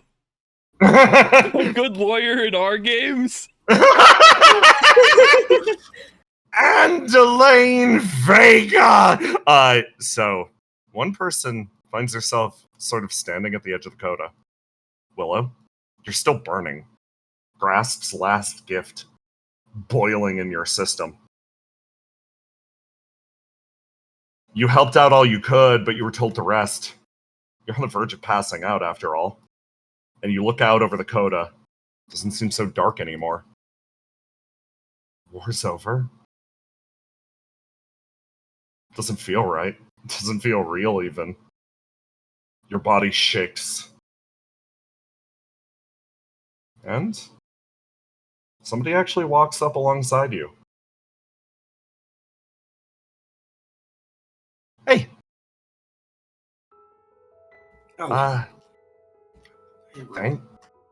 Thanks for, meeting me here, I guess, or more specifically, thanks for being you.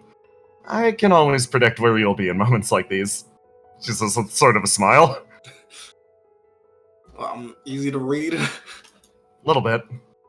She looks. Sees that flame traveling through your body.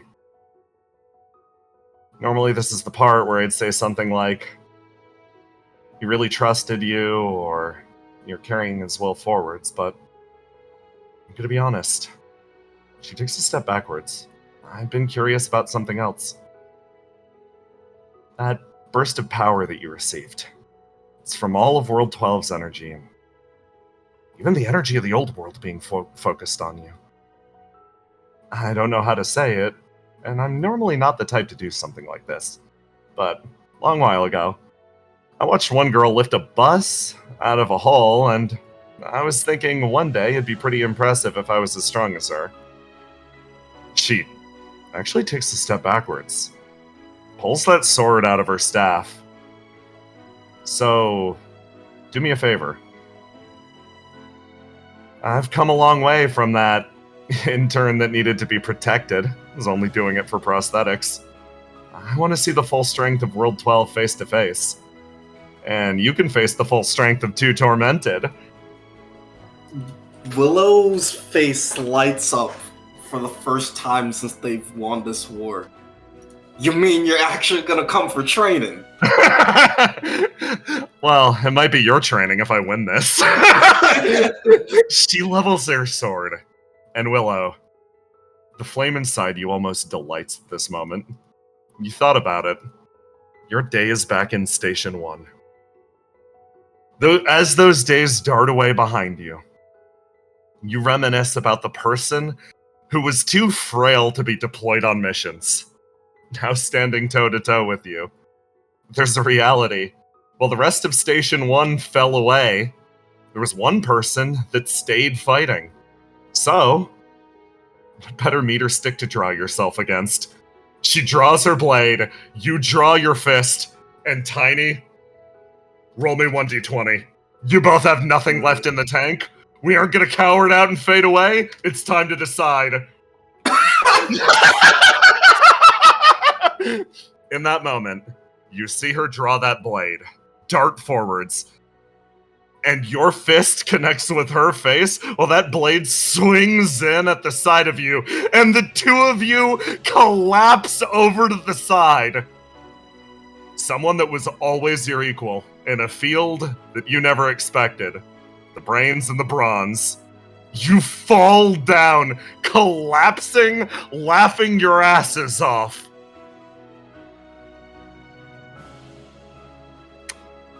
I think they're losing it. Ascalon says, walking by with a bunch of Station 1 goods. Admittedly, we will not need to use this installation anymore. Which means we can focus instead on what's still yet to come. You sticking around with these kids? He says, looking over to Ascalon. She sighs. The more time goes on, the more I realize I think I might be one of them.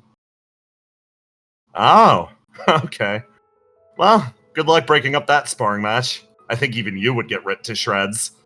Ascalon turns and rushes off towards her comrades. Over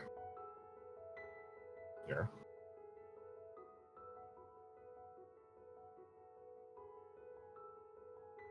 Basil, you find yourself in the Geist district. And one man walks towards you. Hey! Oh, hey, it's you. He moves his way over. Good work back there. Feels like he's trying to say something, but doesn't really have the words for it. Yeah. You contributed equally. No, I really didn't. Good job. Proud of... Yeah, I'm proud of you. I'm sure there's a part of me that's really happy to hear that. Yeah, I'm sure there is. And then somebody runs up, thump, sort of shoves him lightly as she places herself in front of you, and she's like, "Excellent work, my close personal friend Basilisk Kid." Thanks, my close personal friend, Miss Laney. What are you up to today? I was traveling up here. Everyone starts to recoil. Seeing her appearance matching almost that of Eternity, they start to pull away. No, you guys come back. They turn. Don't be racist. And roll credits. The end. Stein moves his way forward with a wriggling sack. Oh, hey. I got a question. A little lost. I'm looking for a place to, like, release this guy. Where's enrichment? For his enrichment? Good question. And, like, I don't know where to drop him, and, like, do you guys know where the Rangers are? Oh, that's a great idea. You should take him to them. Oh, no, I'm tipping. I'm joining up again. Oh, that's exciting. Yeah, no, best place to not die to whatever shitstorm's coming down on your guy's head. He pats the sack, and the pristine one sort of inert. He's like, this place is shiny enough. He twists, twirls, and wings the sack onto a nearby rooftop. Uncle Raccoon, there's a ton of tunnels everywhere. They're called sewers. The sack wiggles free, the creature emerging like a fucking xenomorph in the goddamn shadows of the city, and just disappears over the horizon. He's free now. He's free now. Here. Robin, you come across the site. Oh, hey guys. I'm sure I'm kind of glad to see you guys. This is here. awkward. There is a reality. What is awkward? What is awkward? Nothing What is awkward, huh? nothing the is fact awkward. That you drag me to a secondary location? Is that what's No, awkward? there is nothing strange happening here. The secondary location is for my sake. There is a reality I must state. Given time, either Geist or a member of Opia or particularly Exulansis will come for my head. I will not survive this scenario. As such, I must ask you a tremendous favor. Help me fake my death. Oh, crap. That's above my pay grade. How would I even do that? Just kill this body, and then you can take it back and be like, got her. That doesn't sound very fake. I will live on regardless. That technique. I was so familiar with Eternity's methods of survival, because I have done something similar myself. I will be fine.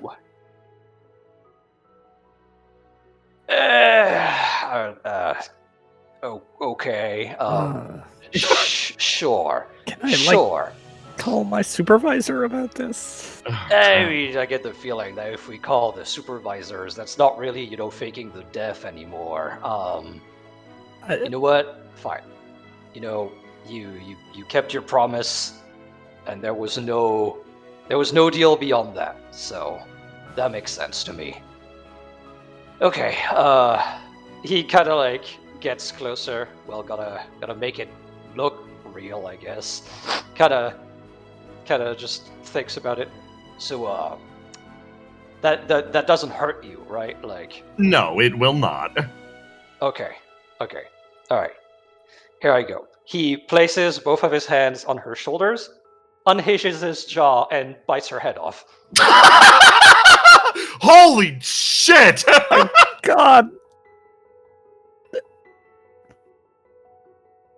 Are we sure that was faked? That looked so real. Do I tell people about this part or?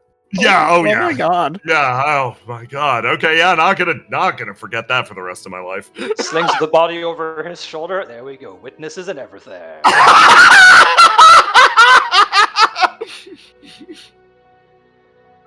Argos. You find yourself here as you watch two people who have never particularly experienced the surface before sort of work on a machine.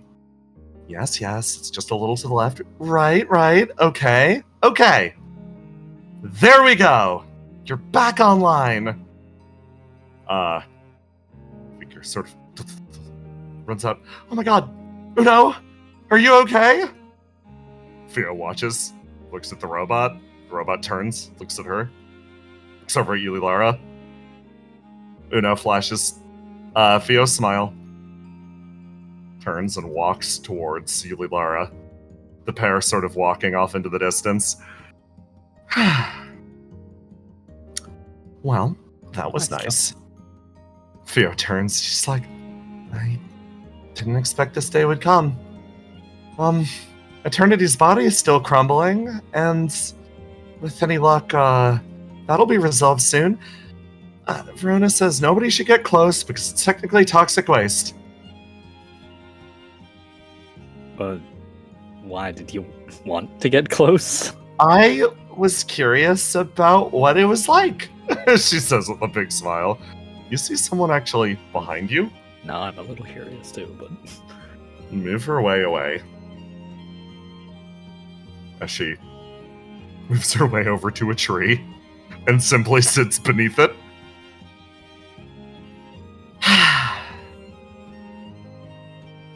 Yeah, that's nice. Oh, I guess let's just let her do that. Okay. Theo sort of stands up and she's like, I don't even know where we start now at this point. I don't even know what's left. We've gotta, make sure everything's good back at the derelict, and Cass puts up their hands. It'll be fine. Trust me, it'll be okay. We've got a bunch of competent people on it, and as far as getting Ace back goes, so when people sort of enter the area, Mike's like, hey! Runs up, hugs Argos. Seekers pulls herself back. He should be back at some point. It's just a little slower about these things than, I guess, me. She says with a smile on her face. Yeah, you fully adapted to being small again? Yeah. I hope I don't have to grow big again. But, like, I guess if I got hooked up to the machine, I theoretically could. That was nice. Like, I like being large. It was pretty cool. I could, like, pick people up. I mean, I could still do that. I'm really strong. Yeah. You can do that anyway. You're okay? Your body's not okay, but how do you... Argus, how do you want to... Do you want to go back to the way you were, or... You know, I didn't really choose for this to happen. It could be a lot worse than it is. But I do have a brand to maintain. I don't really want... This is, I guess, who I am now. But I don't really want that to be everyone's business. So I think We'll see what Opia can do about at least my superficial appearance. Two figures walk over. Pretty much arm in arm. They both look beaten to shit. Oh, are we talking about Argos's robo body? Dibs. Cass turns. What do you mean dibs? What do you mean dibs? What do you mean dibs? Riddle's like, I'm sorry, she called dibs. Yeah, I So called you get to see dibs. Come on. first. Yeah. No further clarification. Sorry, Basil. You walk over. They appear to be making a gathering. Are they making dips? It seems like it. I will ingratiate myself. I wish for some of the dips. I would like the dip as well. Slowly, one by one, people build up. As Mike looks back over at Seagazer, and Seagazer looks over beyond the hill. Yeah. Looks like it's happening. Elsewhere in the world, the rush and sound of the city streets pushes past you, one after the other, car after car. Ace, you find yourself standing somewhere on the far edge of the fight, and you stare at that towering body as it collapses piece by piece into Midtown. You hear people pointing, clapping, cheering, and yelling, but all you feel right now is the world around you. There's a crunch. Someone, very uncouth, drives himself through the bushes and places herself in front of you with a big smile on her face. Hey. I got a question. Was this area always this green? She looks around. As far as I'm aware. She says with a big smile. Also, where were you during the final fight? I was literally holding the line against eternity. You missed the part where I showed up and I protected your other self that was inside of the giant machine. It was very dramatic. Extremely cool. Yeah. I pretty much saved his life. Sure, yeah, like, you know you don't gotta lie to me, right? I'm not lying. I was very useful. She says as a smile spreads across her face, and she's like, well then. She bows, curtsying slightly. Welcome back. And Ace mimics the gesture. Good to be back. She turns and starts to walk off ahead of you, and your eyes scan the horizon as you have the same realization. When did things get to be so bright?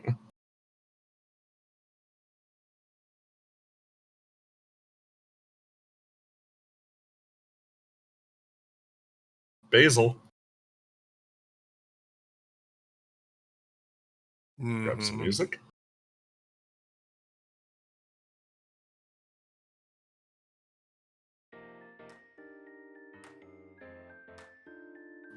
The door cracks open. As you find yourself to a location. This was described in Eternity's memories. You look around, and you look down at the thing you hold in your hand. Riddle helped you isolate it. A reflection crystal of everything Eternity left for you.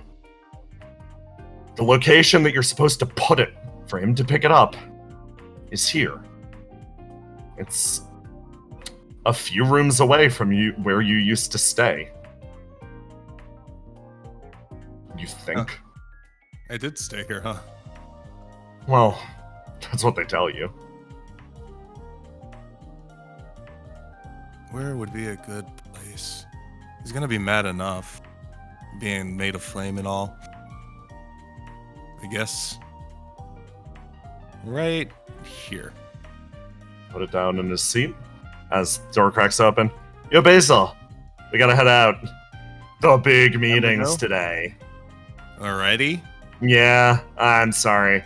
It doesn't look like they could really wait, or like they want to get this done and dusted before Geist does something. Come on, let's go. I'll drive. I can handle the way back. Okay. If you can drive. I totally can. The two of you exit. As somewhere else.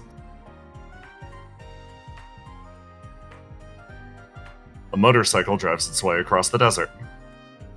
It bounces, a dream being fulfilled. Well, almost. A dream being fulfilled on one condition. Her long hair billows behind her. She soaks in the energy of the wastes as her new job as the delivery girl of Darkside takes her to the wildest places out here in the wastes. She drives her motorcycle ahead and finds herself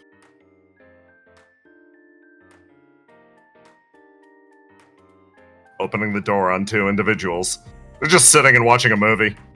Hey, I've got an order from Darkside. What do you mean it's you two? Why didn't anyone tell me?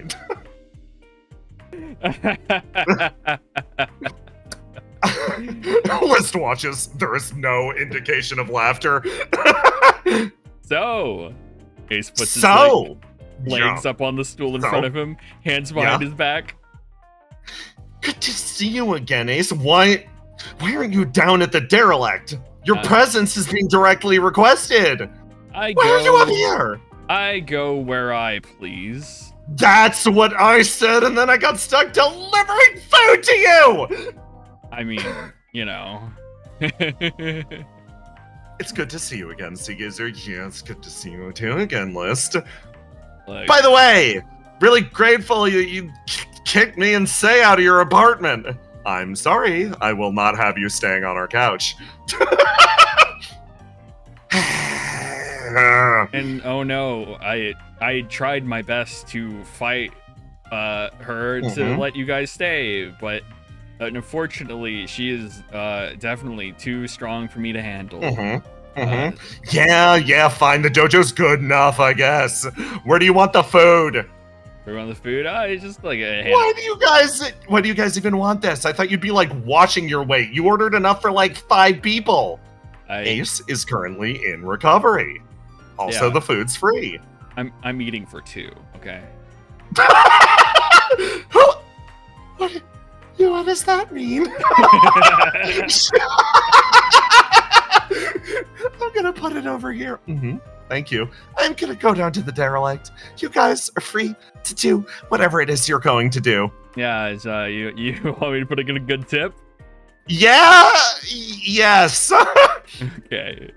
I'm Seagazer. I will. Door slowly closes. So, are we going or are we staying? I mean, if we don't go, then people will come to us. So, like, you know, Micah's gonna cry on you again. Yes. I mean, it's his life. Michael Plastics crying on you.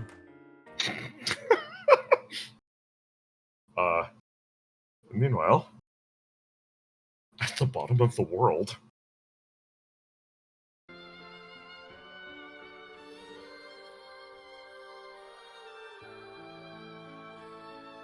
Trouble. Yep. You make your way to the edge of the old coda.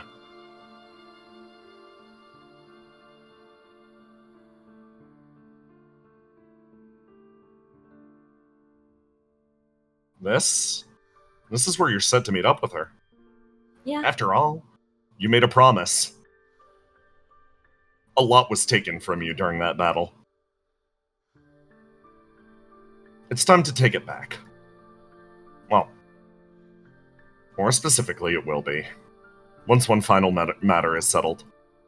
She traveled into the lower coda before you, to scout out the location. But, you were sent to collect her. After all, wouldn't be a big celebration without Opia's rising star. Thought she'd be here by now. Well, you look, and eventually, you climb down into the coda itself. Seems this individual got a little eager. As you look into the distance, you see a figure slowly travel towards you. Bag slung over her back. Willow, you've begun your trip. You've begun your trip to find the front and take him back. Willow, you know we're not supposed to leave until after the meeting, right? What? I got dressed up and I look all cool and shadowy. I mean, you got dressed up. I'm also... I guess you could call this dressed up. I just threw a plug suit over top of the skeleton and called it a day, but we have a meeting to get to. We can go find the point afterwards. We have to be there. But I spent so long on my punished look. It'll look good in the meeting. Man, I want to surprise everyone after coming back. Look, we'll have plenty of time. They'll forget. Maybe we'll find something down at the bottom. And we can dress it up. The two of you make way for the derelict. Over here, a meeting's gathered. Various combined forces of human and demon alike, but that's not where our camera's focused. Our camera's focused over here. I'm gonna be honest, I'm kind of freaking out. Yeah, I kind of get it. So officially, we're declaring peace today. And beyond that, I have a suggestion to make, but I don't know if it's good. Right.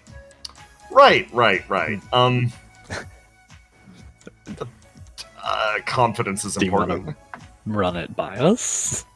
Yeah, okay. You know how I want to, stop people from dying. I don't want to have to fight forever.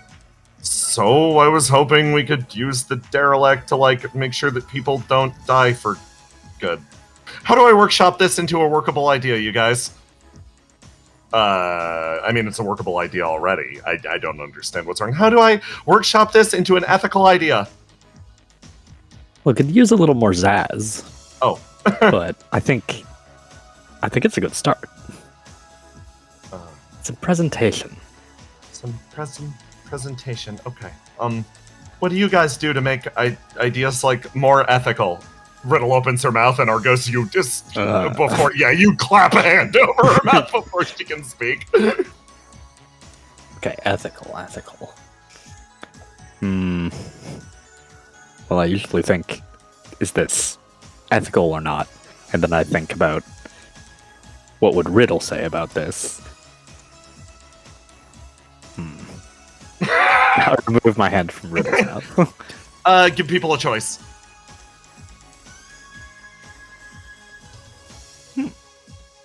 Okay, that's good. And pizzazz it up. Okay. I think I can work with this. That's good. I think I can work with this. Okay. You guys are backing me up, right? Yeah, you got it. None at this point. These two walk in. Long billowing cape behind Willow. Plug suit thrown over top as Riddle's like, oh wow. Hey. Now that's the kind of pizzazz we need. How would they like it? Hi guys. We're here for the meeting. Somebody got a little excited and went farther down in the coda than she should have. I was excited, okay? Two people wind up chattering loudly behind us. So we were going to the same place! I mean, you know, I thought you had like a little bit more runs to do, a little bit more deliveries, you know. I did! I got them done! You gotta grind up, or else you're gonna end up wearing a trash bag like Willow.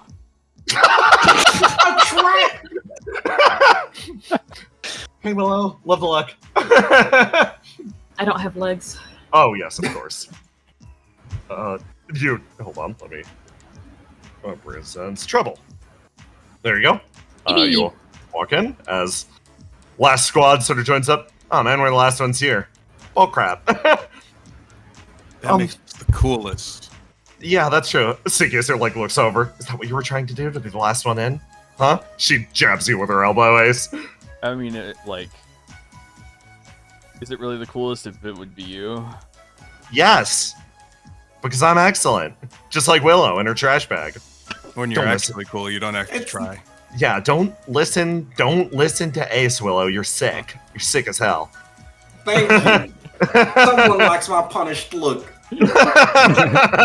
Trouble pulling herself off of Riddle, like, I never said I didn't like it. I thought it looked good. Yeah, I think it looks great, actually. Yeah. It's got zazz. Okay, guys. I'm going for it. Yeah, she's kind of in the middle of something. Riddle says gesturing. Go do your big try. Like, do it already. My food's getting cold. Good luck, Mike. Okay. You'll do great. So we're gonna all clap for her whenever the thing happens, or clap for her if it doesn't happen, right? Oh yeah. I got 2 speeches prepared. It's gonna work out. You all make That your hand way. clap anyway. You make your way forward, says. Mike stomps her way down. And you all watch as the derelict, now cast in an entirely different light, almost seems to respond to every single one of your footfalls. The flame calling itself around you as Mike trudges her way straight ahead. It seems like you can pick up the presence of dozens of invisible observers. They watch as the ex-Queen of Flames closes the distance. Cass sort of nods to them. Cass and Isaac chatting pleasantly. The room stands at rapt attention, all looking at Mike. Hi. I am Microphone, representative of Opia. Hey, everyone. She waves. The Queen of Flames looks over. Right, of course. Welcome, Microphone, representative of Opia. Thank you for attending this summit today. We've been discussing the terms of our peace, and I've come to something that should be functional. As far as our relationship with Opia is concerned, I believe everything should be nice and clean, she says, looking over at Verona, who nods. Geist will be its own matter, but that is a later issue. Do you have something else you wish to add to the table? Like, walks her way forwards, and she's like, yeah, she inhales. World after world has died to the detonation of the flame of creation. When it begins to burn, it consumes absolutely everyone in the living world that the Coda is unable to grab. Thanks to breakthroughs in flame transmission technology from my partner Argos and our friends at Opia, a new possibility presents itself. Pizzazz. Right. She feels determination rising in her gut. Well, if the world finds itself like it's getting a game over, why not give them a continue option? Argos, I'm trying so hard. I'm trying so hard. Clap. All that matters is that you clap when she.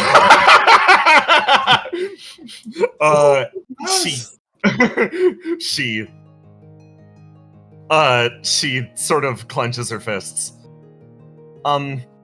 If even though the fighting's done for now, even though there's no more war against the demons, who knows if another tormented might arise? Who knows if somebody from Geist or even Exulansis might roll up and simply slap the flame? I want, for those who want it, I want the fighting to stop. Actually, I want us to feel secure in the world that we live in. Her face lights up, gentle. So, my partner's had experiences with this. After his own death, a system yanked him down and over to Opia. Kinda defeats the purpose, though. Opia's in the world and it'll burn too. I think if something terrible happens, if the world starts to burn, giving everyone a flash of a scream, do you want to enter the cycle of reincarnation? Or do you want to go somewhere else? Do you want a chance at being reborn as you? Her expression sets. The Queen smiles. It's an extreme suggestion. Functionally, it would be the same as converting Opia, or at least your stated goals, into something very similar to what we've been doing as demons. Yeah. I don't know how to put it otherwise.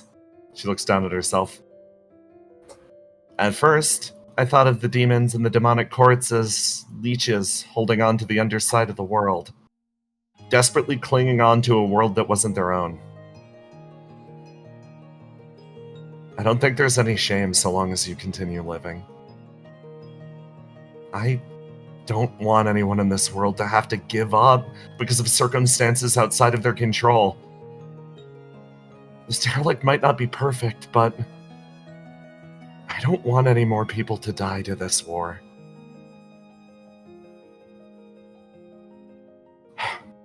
The Queen sighs, eyes closing. Currently, the population of the derelict is built of a composite of multiple former worlds. We have dealt the killing blow ourselves, and we have, as you put it, leached the flames of those who died to other blades. As a result, the people in my kingdom are innumerable.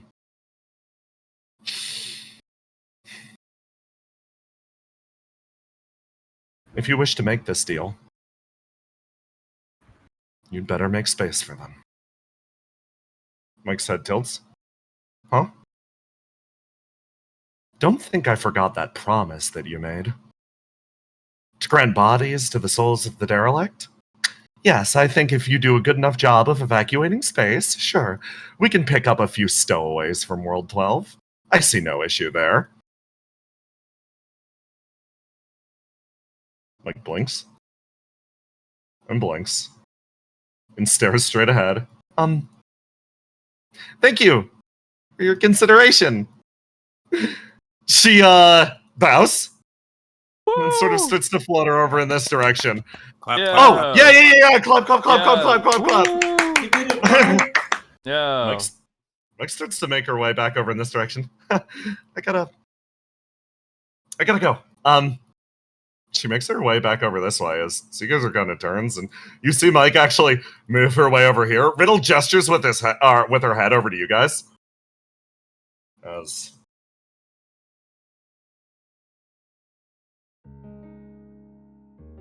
Mike starts to sort of rush out over here. Riddle following up.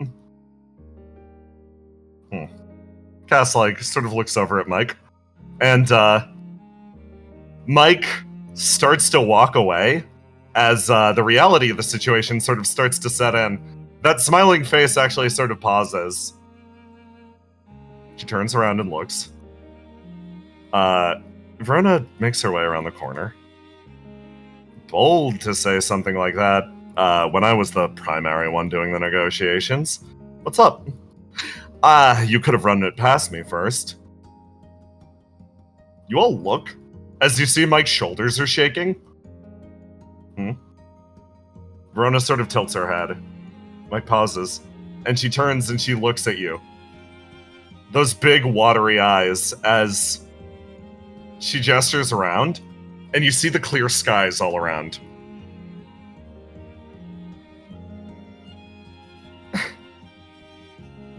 It's over. We won. Mike's body starts shaking from the relief. It's an unreal thing. A generational conflict passed down from person to person. She sort of tips herself forwards as Verona's like, well, that...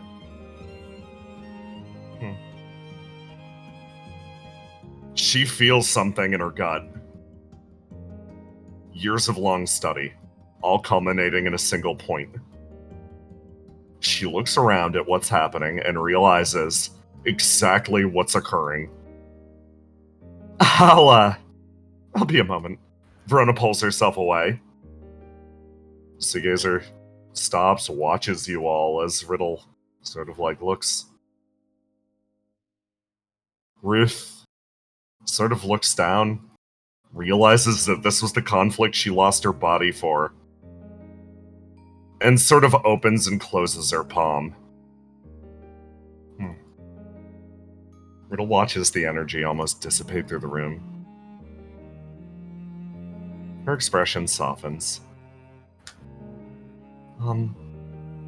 Okay. I think this is it, guys.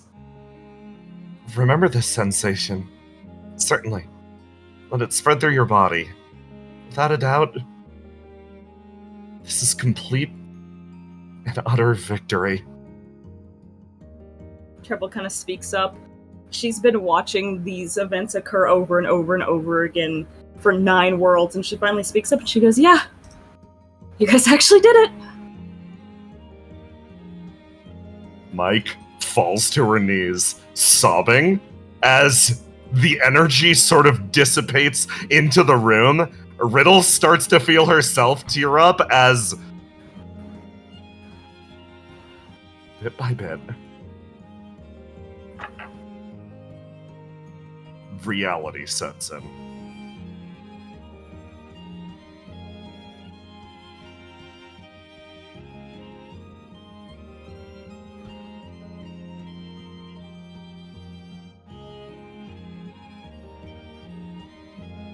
And everyone, I actually have more epilogues. So if everyone, I know this is late. This is the last one. Everyone gird yourselves. One last break. Focus in. Then we finish. Bird. Trouble sitting here after literally 9 worlds actually seeing an ending where, like, people can, like, live. It's like, obviously the conflict isn't over, but, like, you guys won. You know? It's pretty awesome. Yeah. It's pretty Everyone's cool. like, I It's love like a that. solution, you know? It's like an actual way to save people. I love how all the characters are just in disbelief. Yeah, like everyone's did just it. like, holy fuck. Yeah, man! God. This has never fucking happened before! Lamau. Like, it's like, literally, the demons aren't a problem anymore. It's kind of nuts. It's insane. I'm not gonna be real. Like, for real. An enemy that we've been fighting for 12 worlds. Yeah, and we finally it's not did even it. extermination either. It's like actual, like Actually a joint solution. effort now. It's kind of nuts. Yeah. I fucking rub my hands together. Y'all are the fucking best. You guys have been fucking killing it. It's been awesome to watch. Yeah. I hope you guys are ready for the setup for Act 3. And everybody can laugh at me about the long session. You worked. Yep. Oh, it's okay. I girded myself. You were girded. I was fully girded. Dude, I'm always girding. Bros. I'm gonna use our real quick. Actually, be right. Yeah. Wow, I guess he wasn't that girded.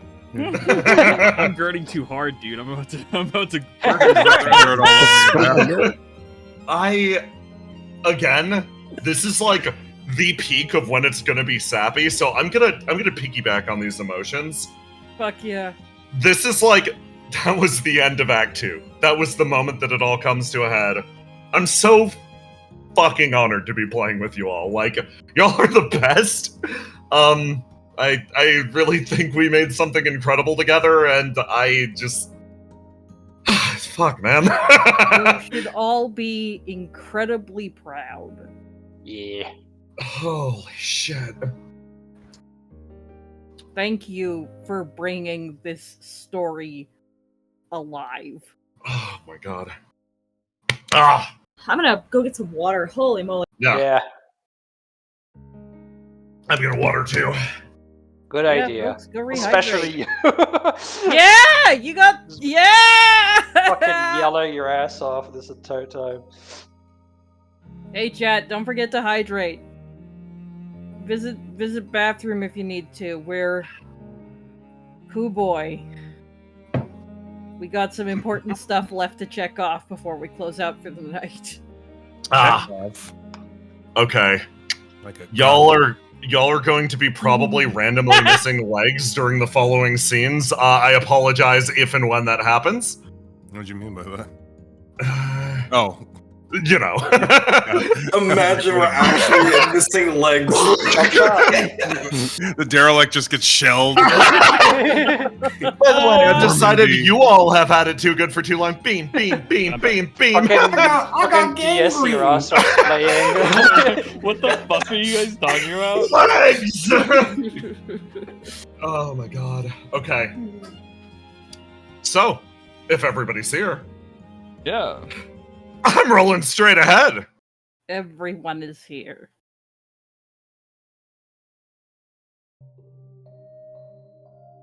And so, time passed. Riddle writes down in her journal. I'm back. Welcome back. We're Yes. gonna carry on, Roma. Oh god. You ready? You good? Oh god. I rub my hands together. Okay.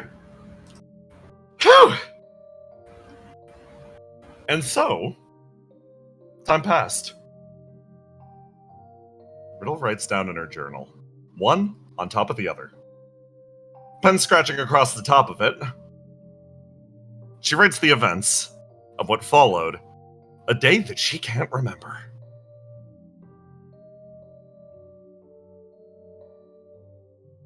It all began 1 month later, actually. As Verona announced something incredibly dramatic. A shift in the status quo. After all, something important had occurred. All right, everyone. For all of you wonderful Flow and OPA agents watching this at home, I hope you're having a wonderful rest. For now, I have something very important for you to consider. Our Geist-funded retirement plans have all come in. Hooray, hooray. She claps. So, you have an important decision to make. Right now, you need to decide whether or not you're going to remain on standby at Flow, just in case future incidents arrive, or if you're going to take the severance package that they've all provided for us. Now, this doesn't necessarily mean you're unemployed from OPO or I'm giving you the boot or anything. You all are more than welcome at the building if you choose to, well, enter proper retirement. But for me, at the very least, I'm honored to have worked alongside you all. We did it. The original objective is completed with flying colors. Enjoy retirement or enjoy continued service. Now, as far as who made what decisions, more people than you'd expect actually took that retirement package. Most entered this to end a war against the demons or do whatever they could to save their home, as safety became the norm of the land. Naturally, people would move away from it. But, at the very least, I found myself still involved in Flow's business, in one capacity or another. Argos, Riddle is lying on your lap, sideways. Stretched arms forward, head sort of facing the sky. Argos. Yeah. I miss my wife. I know, Riddle. You pat her as this has become your life once more. Returning to R&D to take care of your sad cat. And, unfortunately, this actually, Argus, this isn't the only one. Over at Cam's Tower. Down here. Ooh, hey Basil. Oh, I'm back here. Yeah, a lot of your stuff is here, so we gotta make sure that it gets we gotta make sure it gets to your living arrangements. Haha. Mike looks between herself and Cam. It's been a few weeks since Mike has informed Cam of this situation and is frozen in place a little bit. Mm-hmm. Oh, well, yeah. I better go get that stuff. I can help you. I can help you move it. As you walk down. Oh, there you are. Hi. Good to see you again. Are you taking good care of yourself, Basil? He moves over and ruffles your hair. Yeah, how's the reading of my book coming on your end? I feel like I've learned a lot. Gene, what was your favorite chapter? Probably chapter 6, examining the self within the self. Like, genuinely. Yeah, that was one of my favorites. It gave me perspective on how to deal with alternate me's, which shockingly is very relevant for me. So, no, that was... I actually gained some insight. Like, I don't agree with all of your points, but it is evocative. Like, I'm having a conversation with the book itself. I actually do remember being here and having your help with writing it, so I do appreciate you reading it and giving me your points. Hey, Cam? Mike sort of pulls. Yeah, what's up? I'm gonna stay here, and Seagazer's offered to help me and Basil with, like, her stuff. If you want to just take a break with Jean, you know. I suppose. He has been so busy lately. The door opens. Argos and Seagazer. Seagazer gave you a ride here, Argos. Okay, and here vibes are bad. You can't just open with that. I'm literally not used to there being people around to hear my monologues. I talk out loud a lot, and people Okay. No, people treat me like I'm normal. She leans up against the doorframe. Cam walking down the stairs like, oh, Argos, you're back. The other sad cat you've been monitoring. Hey, Cam. I start patting his head. Hey, if it's no big deal, Argos, could you keep an eye on like Jean and Cam over the weekend? We're gonna make sure Basil's all good and safe and moved in and stuff. Okay, yeah. I mean, if you don't mind sharing the space with another cat. I mean, You. I bring us back here as the person on the couch next to you also sits. I miss my wife. Argus, that's not it. Wandering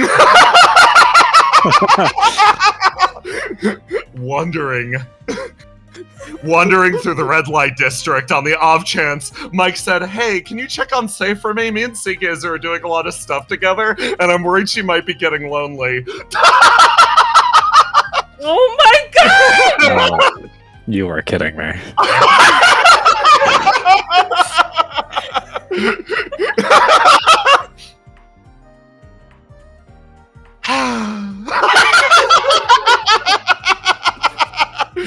You look over at the door, and somebody's just watching over quietly.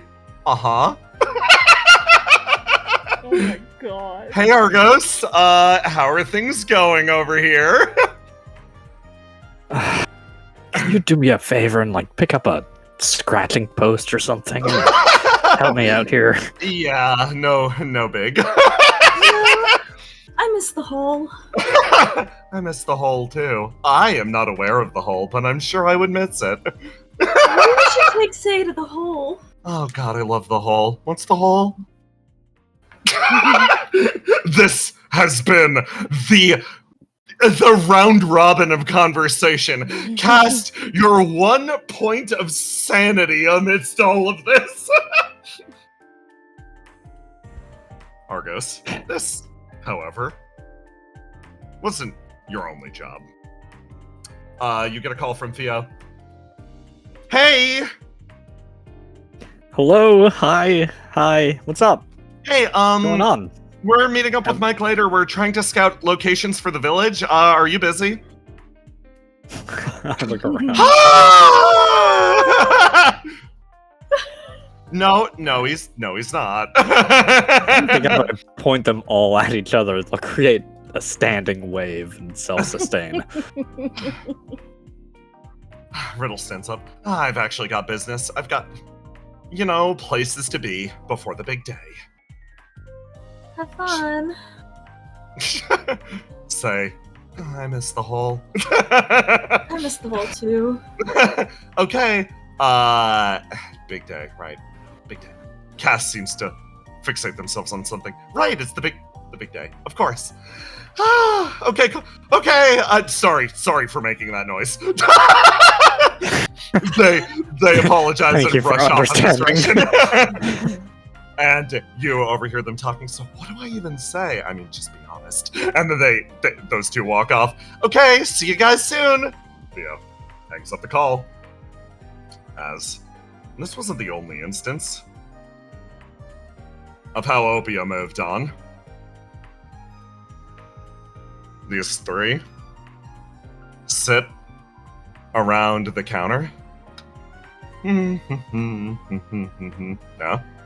I don't know. I'm missing some things. Yeah, missing what? Missing what, man? Why don't you tell me? Yeah, why don't you tell us? Were you missing my eggs? Good home-cooked family meal? No, I'm just missing other assorted things, lots of business down in the derelict. Luke's comms go off. Oh, you gonna answer that? Yeah, you gonna answer that? Pulls it up. Hi, Stefano. Hello? Hey, how are things going? Well, things are actually going really well. I'm going to be heading up to the surface with Isaac soon for his treatment over at Opia. Oh, that's great. Wait, so you're coming over here? So I don't need to go down there? Oh my god, that's so gracious of you. That's wonderful, actually. That makes my life a We lot were more actually convenient. planning to get an apartment up there, and I wanted to know if you were still grounded. I wouldn't call it grounding exactly. I'm a fully grown man. They can't ground me. Hey, you on the phone with your boyfriend? He's not. We're not. It's not like that. Cool. Can I borrow him a sec? Yo, Colt picks up, basically takes the comms and sweeps you over his direction. Hey, you're Stefano, right? Hello, it's good to see you again. I actually wanted to talk. How's Golden Knight doing? Oh, he's actually doing really well. Okay, that's great, actually. He dropped by here earlier and actually, mended fences with Cole. They're good now. Yes, he did inform me of that. I have no idea why Luke is not able to patch things up. He just keeps stepping in it. Literally, all he has to say is he's sorry. It's not working out? Please, can you, talk to him about this? I tried, he just, instead of, directly confronting the fact that he hurts people, he just, wilts? I don't know, man. I'm starting to get sad. I'll try my best to speak to him about it. Maybe Thanks. I could have the GK tell him what he did right. I don't know if that's gonna work with him, but thank you. Seriously, I appreciate it. Also, I know this is totally old-fashioned, but, if you want to date my brother, that's chill. That's God. that's cool. I'm cool with it. Just FYI. You guys make a cute couple. It's great. Please tell him to get his shit together. Okay, thanks.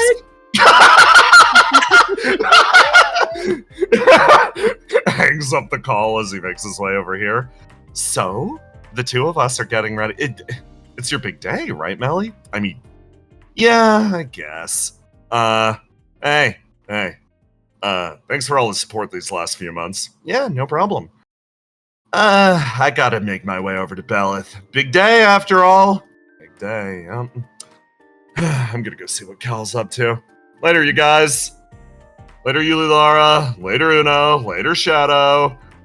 He works his way around the corner. They wave back. And... somewhere else. Bryn. The door slides open. All right. Saunters in. Plays the fucking goat. He tries to aim for the fucking button to open the door. His fucking thumb is too big. Oh, he's back again. Okay. Beep! Buzzes you in. Hi, welcome. Thank you. Yeah, I thought I was gonna have to pry it open like last time. Yeah, it's still a little broken because of that. Thank you. How can we help you today? I'm here, wink, to see, wink, the doctor, wink, for, wink, the drugs, wink. Right, you're gonna want that door back there. Please go, please go. Okay. Everybody, Cool. everybody. Oh, hey, there isn't even a button here. and fucking wrenches it into the wall. You make your way around as you hear conversation. Tight. Yeah, you drag your way through as these two over here are like, what is that noise? This shrouded man? Oh, I don't know. Likely the creature of the hospital. Fingers part the door, opens it. I heard some noise in here. Is the doctor here? Oh, sorry. I Further down, further down. Yeah, but no idea who this man is. No. You burst your way through this door. This woman screams and runs inside this room. Finger guns. As you make your way down the hallway, someone walks towards you. Yo! Hey. High fives. Brother? High fives. Walks past. Big high five. I know this guy. I don't think I know this guy. You place your hand on the door as a sense of evil spreads from the room beyond.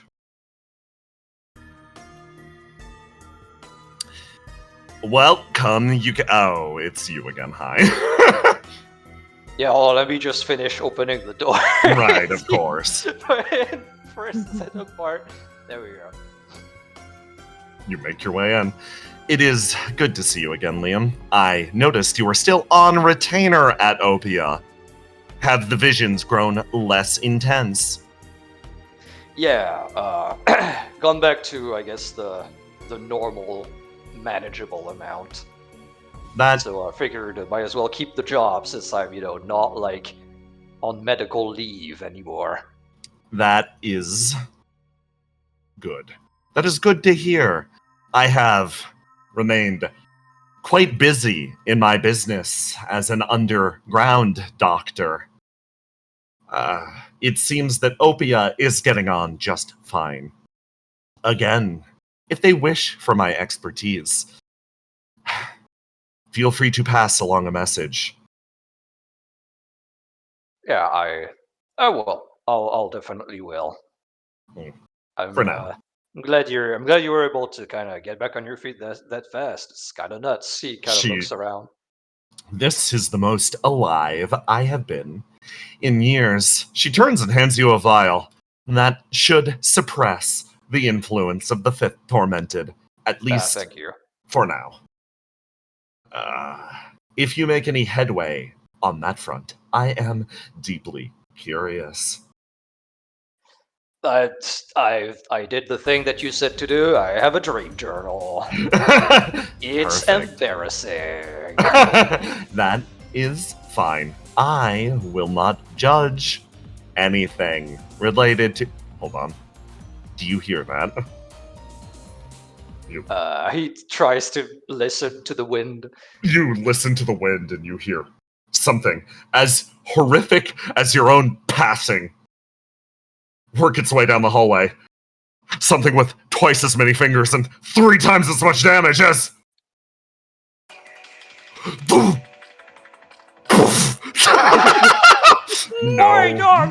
Really help. Not again. You are Opia contractors. You do not need me to tend your every wound. Don't you understand? You fucking drank motor oil again. He's dying. We need You work at a hospital now. Also, you can't just leave him like this. This against the fucking fucking oath or whatever. Yeah. We can't leave him like this. You're gonna let him die, Doctor? Let him die, Doc? Stein, pointing at that ranger in the mask. You know better than this. I have no idea what you're talking about. I am one of the lads. Oi, don't fucking pick on the new guy. Yeah, they're still hazing the rangers. That's how that works. Also, she puts her head in her hands as there's another electric flare. You're in the middle of a checkup. You said he drank motor oil! Yeah, so we went to fetch a doctor. We went to a real doctor. We are real doctors! Sit down into the other room. All of you. I know you all need to go at once. Don't trust that ghost guy. Nobody should trust a ghost, says Halstein. I refuse to hear this from you. Okay, everybody. In. She sits and scrolls through her computer as... Here.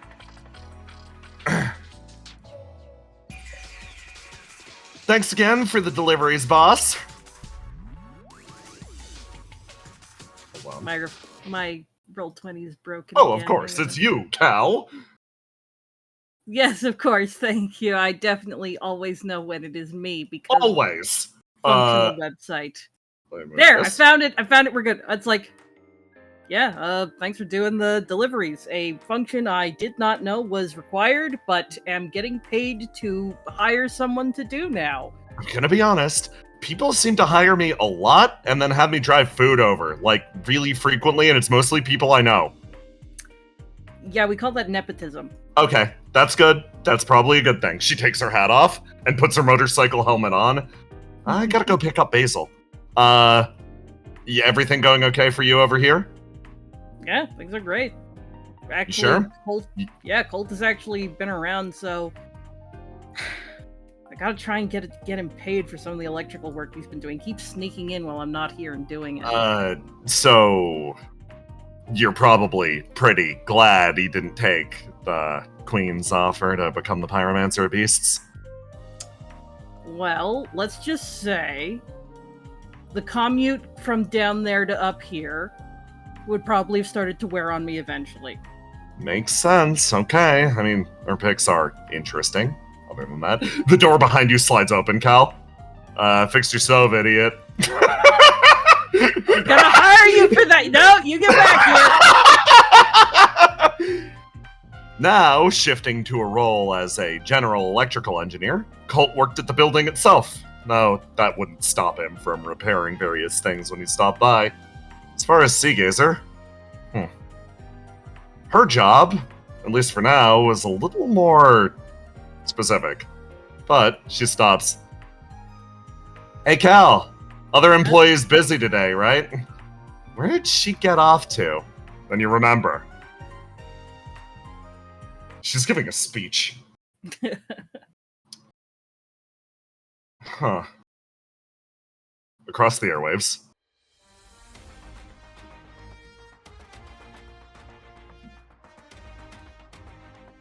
And today we are joined by Representative List Soleus of Skypoint. Somebody who needs no introduction. Somebody who's been exceptionally active over these last few weeks in our wonderful Geist politics. Thank you so much, CEO number 5. I have spent the last few weeks, and further beyond, exploring this wonderful world of ours. Not only have I brokered peace with the demons and the various separate, nations of this world, I also am pioneering a new program related to my time served with Opia. Yes, of course. Who could forget your, storied history working alongside the saviors of the world? Of course, because I am one. She moves forwards, slamming her hands on the table. All right, everyone. This is a very simple announcement.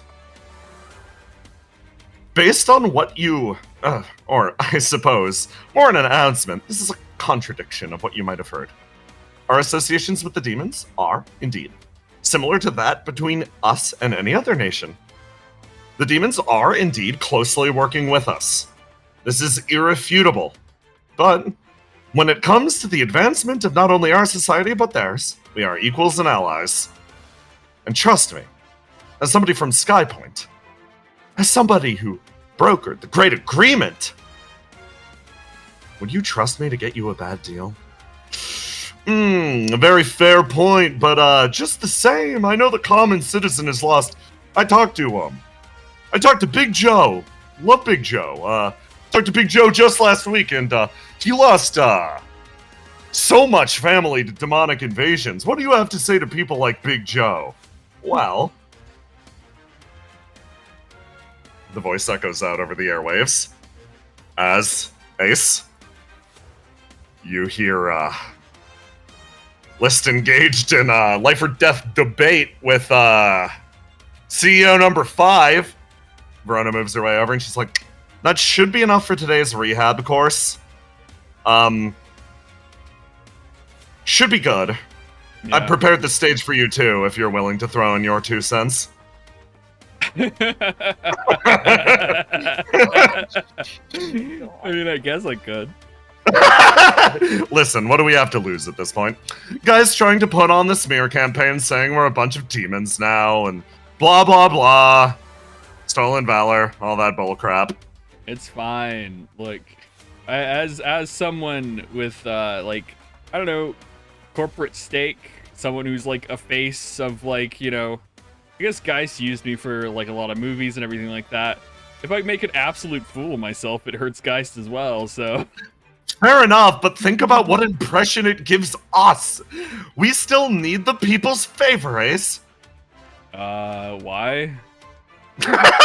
You turn the corner as someone runs straight ahead, carrying one of the styrofoam containers of coffee. Robin? You're here securing your livelihood.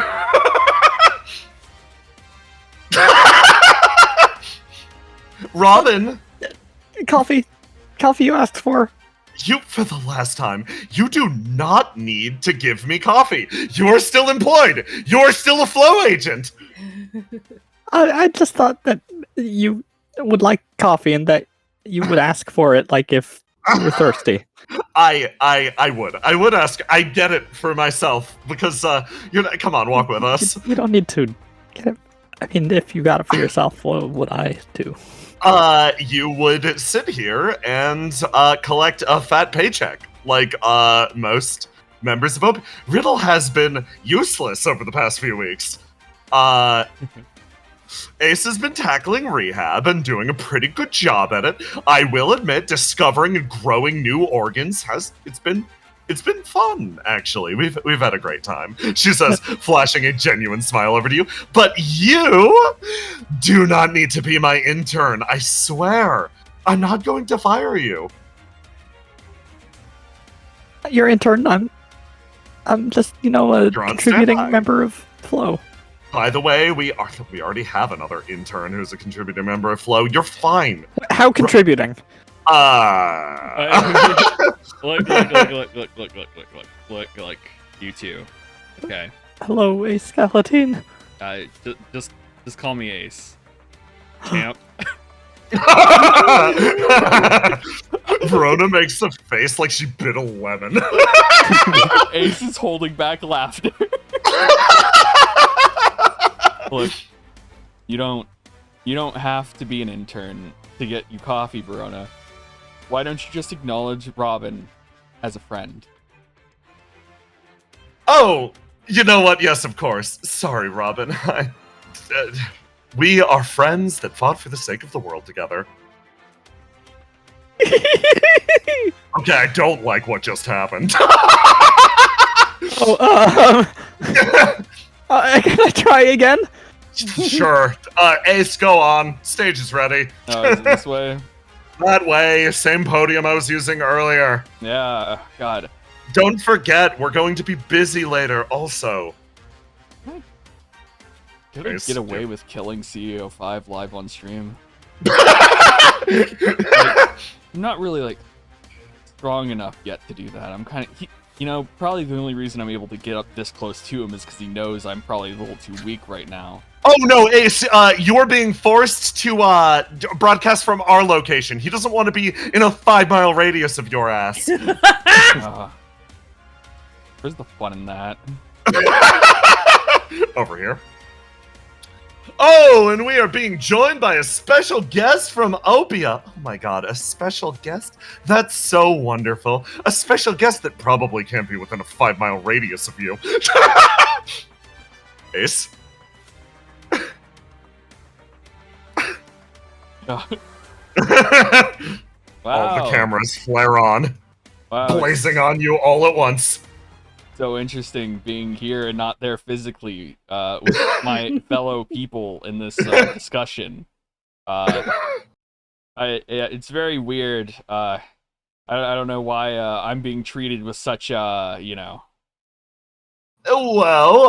we know you're busy resting and recuperating. Otherwise, you'd be back and making slammer films, am I right? Yeah, it's really... Endangered 3! Yeah. It's really exhausting defending the world, I'm glad that someone like you still has energy left to address the people and take care of them. Yes, of course. I've got plenty of energy left. I'll have you know, I was wounded fighting off the Pyromancer of Compulsion. Oh, yeah. Where's that wound? Well, it's not something I could show live on TV. Yeah. Plus, you probably have some really good doctors, huh? The best around. Well, not the best really around. The second best around. Yeah, that's right.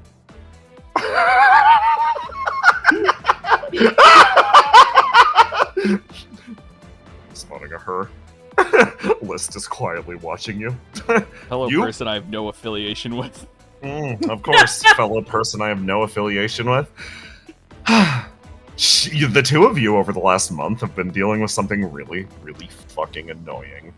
Guy's smear campaign has spread out and particularly targeted a lot of List's efforts because it seems like someone saw List retire immediately and immediately clocked her as the biggest fucking threat. So, trying to smear her as somebody that's advancing the demon agenda on the low-key has been top priority for Geist right now. Yeah. You know, it's a shame what happened to Compulsion, honestly. Oh, yeah, real tragedy. Maybe. I don't know. I thought it was a good and heroic thing that giant bug man did. Yeah. Yeah.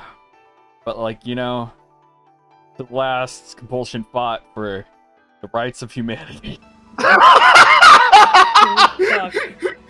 List is gonna roll for composure.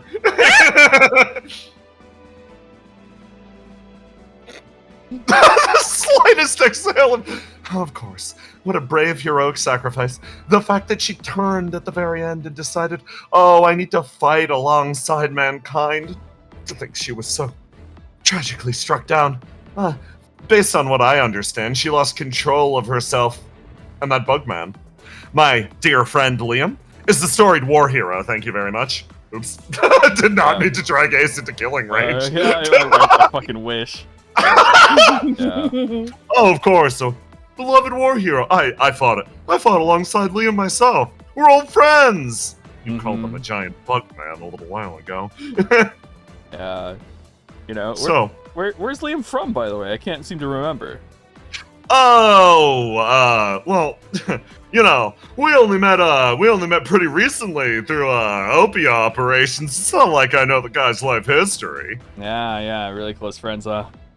He's just kind of like sits on the edge of the stage, but on like the hologram, it looks like he's sitting on the front of the desk in front of him.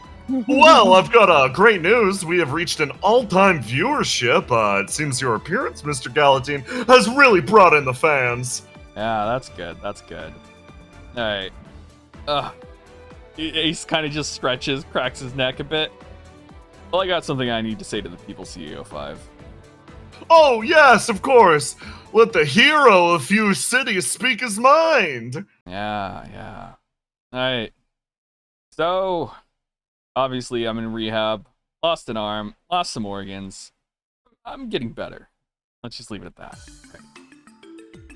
But, I can't help but to hear there's been a lot of, efforts from certain groups about, anti-demon, you know, movements, and there's a lot of fear. And let me just say, okay, where the fuck were you guys?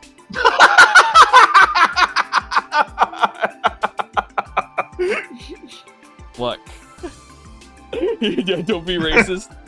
Look, on those front lines, down in the derelict, there were only a few select people, and even some of the demons were on our side to fight eternity. You guys weren't there.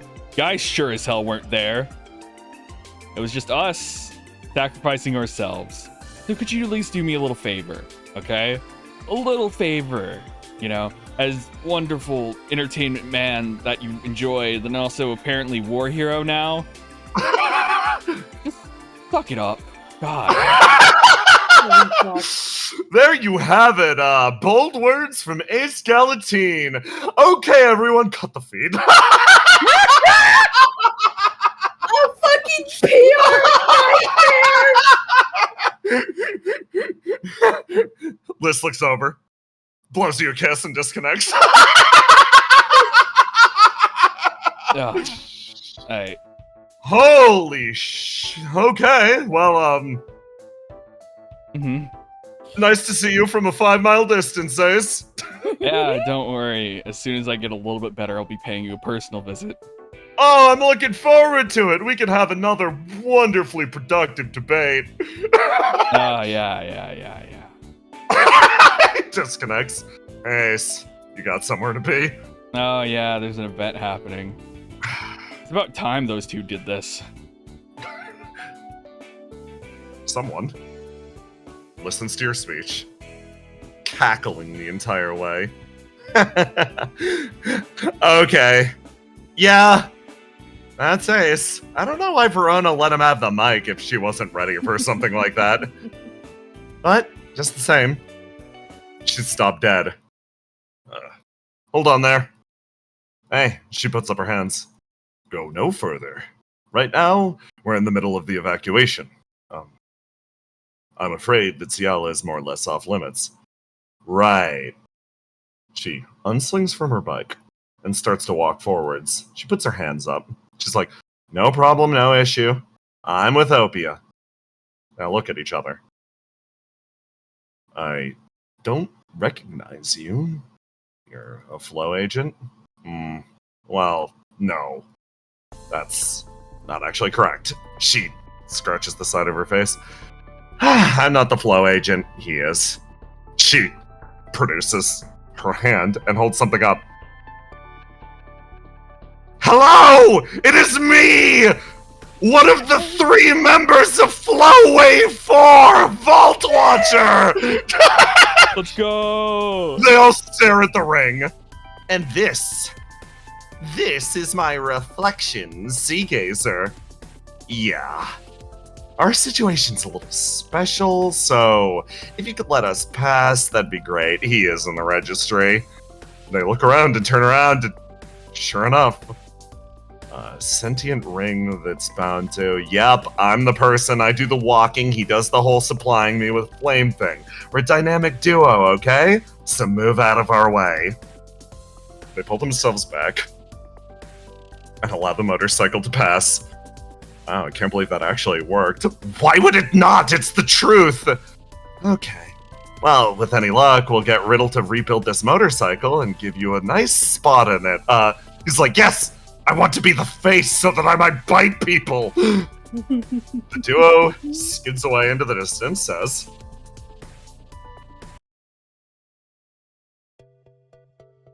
Basil, you embrace the concept of calm.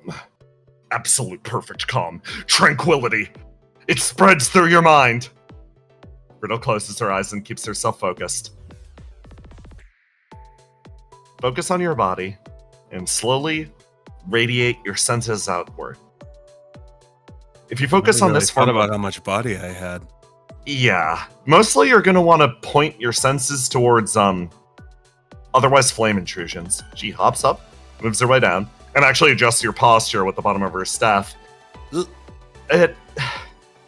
I'm sorry about what happened to you with destruction. Losing autonomy over your body is a horrible thing. She looks up at you deathly seriously. These techniques can help, but it's not going to remove the hooks entirely. Based on what I understand, Willow and Treble are still trying to scout out where the front is exactly. They know it's down in the old world somewhere, but they're gonna find it, and when they do, we're gonna make sure that she can't do that to you anymore. So for now, she pokes the side of your knee and sort of broadens your stance. For now, we're going to focus on some basic management, okay? Right, good idea. All of the demons around you all crowd and maintain, almost copying your posture. Somebody walks in. Hey! I'm here to pick her up. Oh, yeah. Riddle turns and looks over at Sea Gazer. Yo, Basil. She holds a hand out for you. Food's here. You don't... it's true, but... Yeah, she hands it over. Riddle, looks between the two of you. Where are you two headed? Back out beyond the fog wall? No, not today. Say and Basil want to go off into the old world. Who knows what they're getting up to. I'm just acting as a dependable fairy woman. Fairy is right. Riddle's like, okay, well, you guys are gonna... Well, you guys... it'll be fine. She waves a hand. We were pretty much done here anyway. I'll keep practicing my breathing. Of course. I'll head out on my own way. The Absolute Free Will Project stays absolutely free. Thank you. She smiles over at you. Oh, training with Riddle going good, huh? Sea Gazer says, looking over to you. Yeah, she's a good kid. Okay. Well, down to the old world then. Says with a smile. And they traveled down to a location currently being scouted out by One Microplastics. Okay, everyone! This is it! She moves her way forward, says Arcos and Theo. Okay. So we're going to be capturing this live on stream? Everybody ready? Yep. Chief of Demon Outreach, Argos and Theo. That's good. Okay, I'm gonna start. I'm gonna start streaming. Do you want to do that again for stream? Yes. Yes, I would. Okay. Okay, go. You turn stream on, and Theo poses in front of the giant pile of trash. Chief of Demon Outreach, Argos and Theo. Turn the camera around back at yourself, Mr. Star. I'm Argos. I'm Theo. This is perfect. It's perfect. I can't think of a better location. Mike scuttles around in the background. That rogue creature chat is not a lost badger. That is the person who is scouting out the location of our brand new simulacrum village in the old world. Now, there are a lot of people in the derelict who have been grievously wounded due to their worlds literally exploding. So, we are granting them bodies and the ability to wander around again, starting here, and if our elevator is properly put in place, up on the surface too. But first, we need a location that they can live in and not be carried off by the vicious monsters that inhabit the old world. That's right, Theo. And it looks like our favorite scout is onto something. She's sniffing around. Somebody slithers up behind you. Oh, she found something. Oh, Mike. Wow, what a surprise. A cameo. Hey. Hi, stream. How's it going? No, I'm not putting pants on. Peace sign. She turns back over and looks over at Mike. Mike's like, okay, so I think if we use this building as a base, you can set up your hangar over there. That's plenty of room for the God of Dreams. The queen flutters over and is like, oh my god, is this thing on? Hi, everyone. I'm the Queen of Flames. Current person presiding over the derelict. It's a pleasure to speak to you directly once more. Now, all of my residents were given a personalized showing of our battle, and thanks to efforts from not only me, but Argos and Theo and Cast, that effort has been recut, and you can watch our battle at any point, burn free. That's right. Stop promoting yourself. Stop, shoot, get away from the camera. The queen floats backwards. It serves all of our interests. Still viewership. Views. Mike works her way back over and she's like, it's perfect. Isn't that right, Say, emerging from the pile of junk. I believe that this will be fine. She wanders her way over and opens her hand as if looking for payment. We're not doing this every time. Mike reaches into her pocket and hands over a snack Stefano prepared. Excellent. Payment received. Say works her way down here as Basil and Seagazer. You work your way up. And Seagazer's like, hey, oh, you're on stream. Crap. She almost backs out of the frame. Say. Oh, they're doing a stream? What's up, chat? That's what you say, right? Chat? Yep. Hi, chat. Yes, what is up, chat? They say hello. Oh, God. Why are they Neat. like this? It's like having a bunch of friends that you're not really friends with. Basil, we have an appointment. Are you a doctor? No. However, I could be, she says, holding her hand out for you. I guess they let anybody be a doctor now. 'Cause I'm a doctor. She takes her hand. I remember when being a doctor meant something. You make your way out and away as Mike's like, okay, why are you in that form again? Nectar moves over. She knows you think it's cute and like marketable, so she's just doing this now. I can't make her stop. Yeah. She keeps pushing me to make her an emote. Okay. Well then, everyone. Officially speaking, look forward to future developments here. Otherwise, good night for now. I don't want to reveal our secrets. It's good to keep them wanting more. Yeah, I don't want them to see me breathing fire everywhere. I'm embarrassed about the noise I make, to be honest. I mean, but we're still streaming, by the way. Yeah. Yeah, I'd have a very good response. Okay, fine. Mike turns around. Okay, here I go. One-woman demolition crew.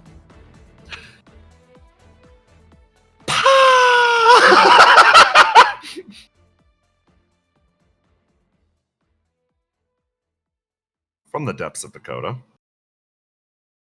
someone makes their way outwards.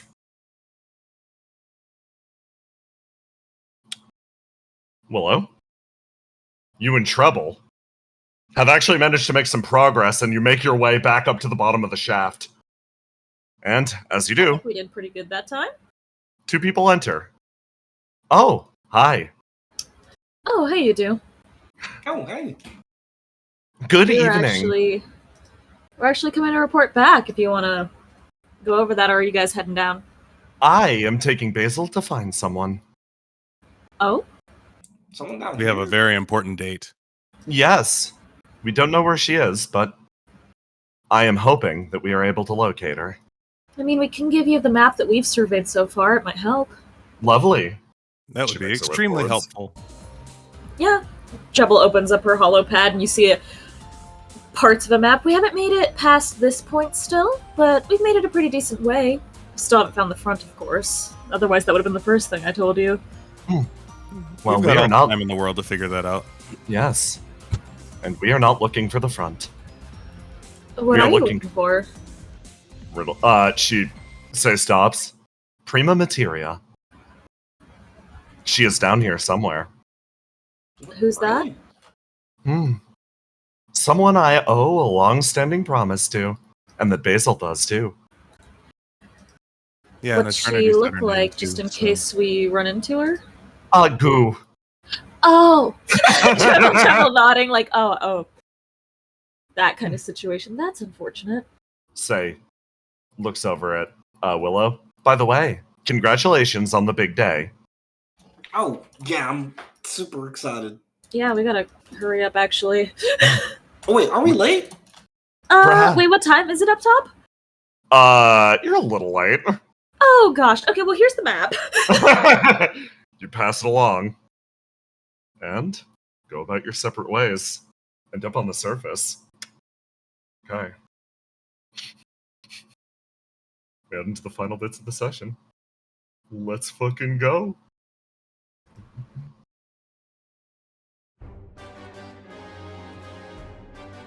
At the Wisp residence. You two, despite being a little slower on parting, actually managed to make it here before the rest of your squad. Oh. Seems like we're running less late than everyone else. I guess we just move fast. Oh, crap. Hey, Willow. Hey, Molly. It's like seeing each other today, bad luck or something? I hope not. Yeah, same. Thanks for... Yeah, bye. Oh, gosh. That was less eventful than I thought it'd be. It's a stressful day. Here's the walk in. Runs over, buries her head in your shoulder. It's been like a week. Oh my god, Riddle! Oh my god. That's a week, huh? Hey. This isn't about you guys. Right. Right. Leave room for Geist Jesus. God. Yeah. Just because the queen told you what a pope is doesn't mean that you can suddenly start talking about Geist Jesus. It can. God, the bits have developed while I was gone. Yeah, I gotta keep up. Yeah, alright. Her horses are her way in. Good luck. Trouble sort of waves past at Willow. Oh, yeah. Don't fuck up. Well, I'm incapable of messing up. Very delicate thing, Willow. You only get this chance once, Riddle says. I'm not jealous. She's just looking over at Treble. I'd understand if you want to run away. Yeah. But I I'm don't run blocking away you. from this challenge. Oh my god. What the fuck, Charlie? Whoa! Hey, I got my face back. Yeah, I was hoping you'd get some of it back. Listen, if I take any amount of damage, it's gone again, but right now it's back. I was going to punch you in the shoulder. Oh my god. It would have been over. It would have been over instantaneously. Throws you in a big hug. Congrats on the special day and all that. Good luck. Thank you. Here. This is way over, and you overhear a conversation from these people, actually. Weddings, huh? Yeah, weddings. You're Two. retired off of me. What? I moved over to building security. I've got a future to think about now, Ace. By the way, you all are invited to our wedding next month. Everyone's having weddings. You're from Gravnir too. You should know it's time to move fast. Not cool anymore. By the way, I'm not retired. Justice puts up a hand. Just FYI. Oh shit! Fuck Yeah. Nice. Anyways, over here. Helena, you stand next to Grandpa Wisp talking as Melly's like, "Hey guys, sorry to bug you. I'm gonna go in the back and get ready." Oh yeah, that makes sense. It's that way. Don't go through the kitchen though. Okay, not going in through the kitchen. She rushes off as we reveal. This one on standby, Ascalon eating food. Verona and Nectar strike up a conversation as you all over here hear these people conversing. Oh my god, Mike, it's so good to see you. Yeah, thanks for all your assistance. Hey guys, Mike waves. Mike, Yo. Microphone. looking good. Nice accessory. Thank you. It's important to remember which microphone I am. It's a little gaudy though. Oh, you're talking about right, not my hair clips. Okay, yeah, this thing. Yeah. I like hair clips. What? I want a little ghost on my shoulder. Oh, you can have one. Willow, you Wait, are. no. I hand it over instantly. She doesn't need to sound that small. She's just doing it. It's called joie de vivre. He's telling me to get the chicken. I mean, who are you to deny the wisdom? You know, I am kind of hungry for chicken. Oh, wait. See? No, Willow. Wow, she's Willow? possessed. I need you to focus, okay? Yeah, I'm locked in. I'm locked in. You Big got day. it. Big Big day. day. Big day. Big day. Big day. Big day. If you mess this up, I'll make fun of you for the rest of your life. At least don't make fun of me for the rest of my life. Just make fun of me for like a month. Willow, what are you doing? Get over here. Oh, yeah. Coming. Cast sits and watches. Come on. All right, I'm we gonna need- go get the rest of the booze. Cal says, putting down a giant crate full of bottles. Oh god. Okay. You and Melly I over wasn't sure here. what to bring, so I just went for volume. I'm functionally officiating this one, so yes, yeah, behind your respective pillars. All right. You two ready? You nervous? You practice your lines? She says, looking between Melly and Willow. Yeah. You've been through the trials? Yes, I've been through the trials. Yes, I exceeded the trials. Okay, then. Well then, officially speaking, Verona claps her hands together, I would like to say, welcome everyone, one and all, to a special Wisp family wedding between the lovely people gathered here. First things first. Willow, Melly, do your duty as flower girls, and please throw them to the waiting family. Yeah, of course. Yep. Flower girl. And it's like, welcome to the wedding of Isabeau. And I don't know this guy's name. Brennan, this is your wedding! Surprise!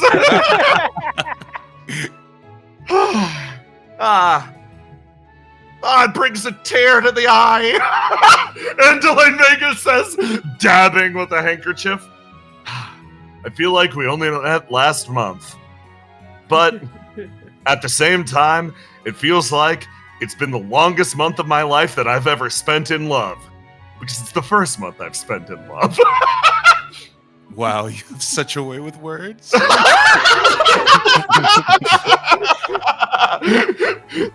So, in traditional Wisp family tradition, I have gone out and hunted the strongest creature, which I could find, which was a displaced Skippy that was lodged into a mountainside.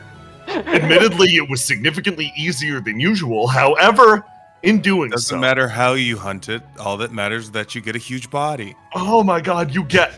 wait, I'm not supposed to kiss you yet. Right. Yeah, save it. So, taking a cutting from Skippy's drill, I have forged us rings that are a little too large, so they're more like bracelets. Oh, I'll grow into it. They kiss. The entire room erupts it with applause. Okay, Grandpappy just like itches. Oh, I'm so happy! He reflects that he bear hugs Helena. It's way too tight. I thought you were about to say he dies on the spot. We're all here for the funeral. Helena is struggling as she is a normal woman. She's like... You feel a gaze dart across the proceedings. As Trouble, you feel Riddle's eyes meet yours and then dart away. Melly and Willow similarly exchange looks across the way. This one quietly thinks to themselves. And slowly, the night drags on.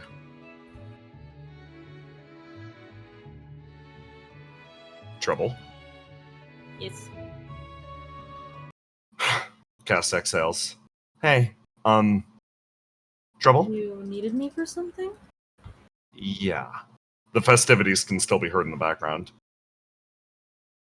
I don't know how to say this, I'm gonna shoot my shot with Argos later. Oh! You need my advice, or...? No, I wanted to let you know something. You created me to be Sophie. Oh. Yes. I am not Sophie. We both understand this. Yes.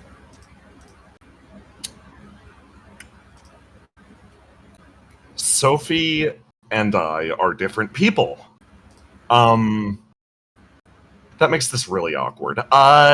So before I even if he rejects me, I still want to make sure. Trouble, to some extent, she's in here because you tried to make her, and well, I became me, and she's still sort of swimming around in my flame. Not me, entirely distinct. I'm not that person. She's not me. It's so hard to describe. We talked about it.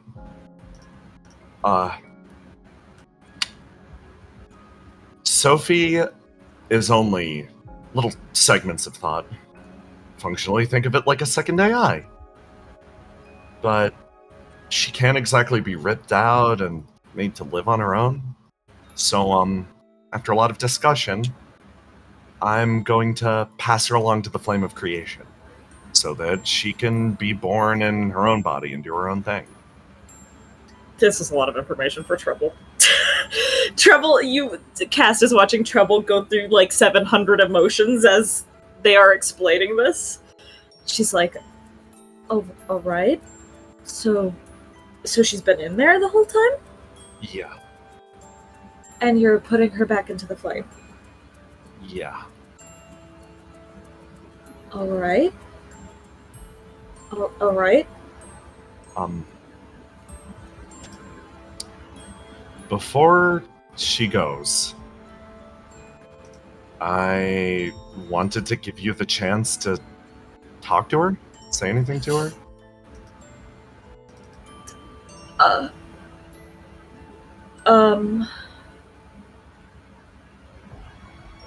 Oh, says Trouble is like, oh, I was not ready for this. Okay.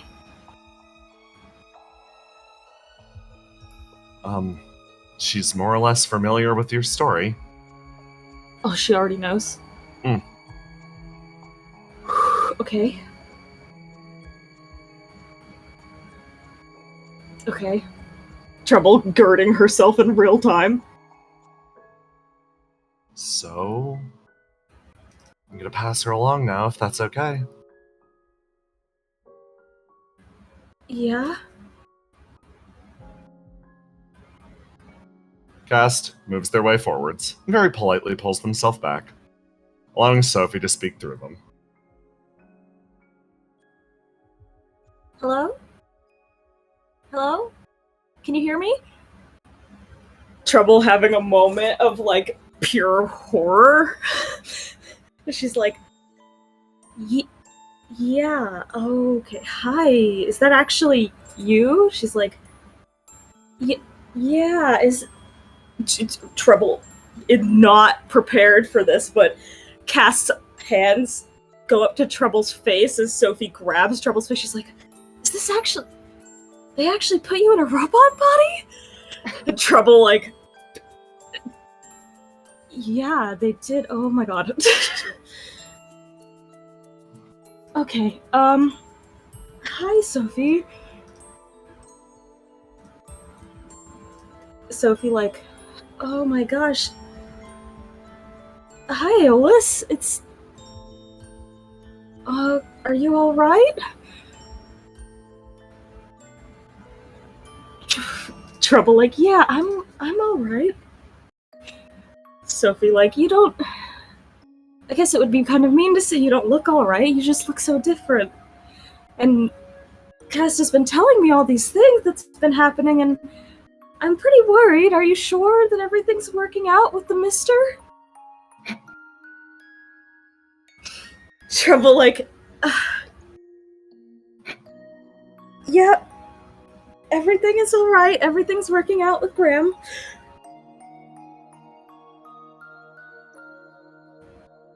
Well, oh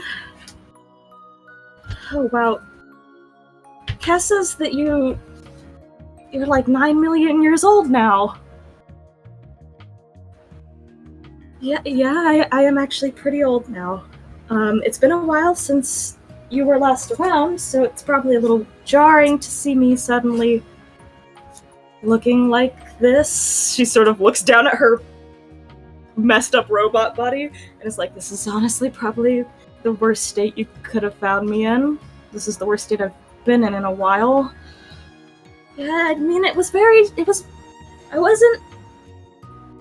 shocking to see you suddenly show up with half your face missing. I didn't really believe Cast at first when they said that you were in a robot body.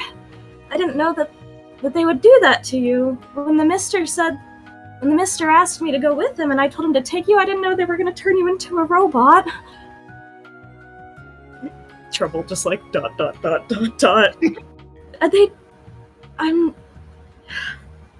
She doesn't know how to explain it. It's alright, I'm not exactly a robot. It's more like a puppet that I'm controlling from somewhere else. But does it still hurt? Like, are you in pain? No, not exactly. I wouldn't say that. Trouble's sort of struggling to figure out how to explain what's going on. Well, Sophie kind of speaking up. You say that, and you used to say that all the time too, but it seems like It seems like I might have put you through something I shouldn't have. Trouble pausing, unsure how to respond to that. Like, I wouldn't say it was your fault. Still, it was probably selfish of me to send you away like that. I really just wanted you to live. There's a pause as Trouble hears that phrase, I just wanted you to live. It's a phrase that a lot of people have said over time, not necessarily to her. This is the phrase that she would say is the phrase that doomed Decca. A lot of people told him, including herself, Trouble. Herself said to Decca, I just wanted you to live. It was like a blight on his life that he still doesn't know how to handle. And hearing one of the most important people in her life actually say this to her, she knew. But hearing her say it, it's... Yeah, she gets it. She gets why a phrase like that could be a curse. She sort of smiles. She's like, reassuring to herself. Yeah. I know it probably doesn't look like it. I'm still struggling pretty hard to figure out how to do that, but I think this might be the closest I've gotten in a long time to living. So you don't need to worry. Sophie sort of pauses. She's like, if it's working out, I won't bother you too much, I guess. But if you want, you could always come back to the flame with me. I'm kind of excited to be born into this world. It'll probably be a while. I'm hoping that I get born into the Silt Islands. Trouble sort of pauses. The offer to actually be born again into the world is something that she's literally never considered in her life.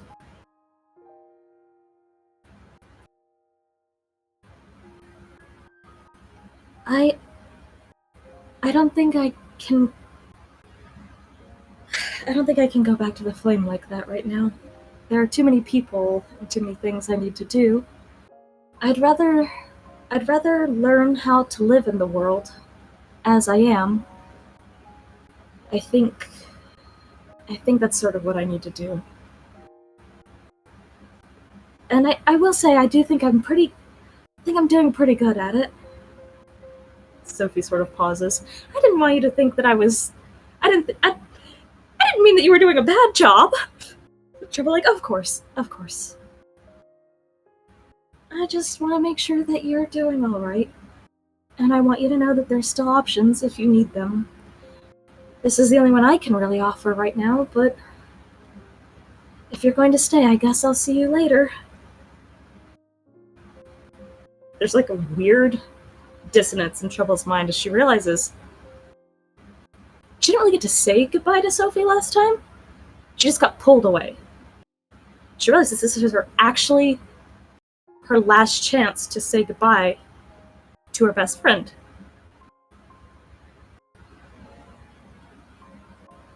She bites down on all of her tears and she goes, yeah, I'll see you later. Feeling that fade. Cast takes control again. Smiles. Grins, looking over at you. Takes a few steps back. Bracing their hands behind their back. I know that was the person that you were hoping for. She seems great, and it probably isn't necessarily my place to say, but as someone who only exists because of this effort, grateful to be alive, first of all. I don't want you to think that I regret it. That you would have preferred her to me? Yeah, no, I'm not worried about that too much. I just feel like I've gained an unfair perspective on you to some extent, and I'm gonna offer the one piece of advice I can while I still can. Don't live out an ending that you're going to regret. They smile, take a few steps backwards, and lightly wave. Trouble sort of sighs. They've finally gotten old enough that they can give me advice, huh? Jackson. Yep. They catch up with you.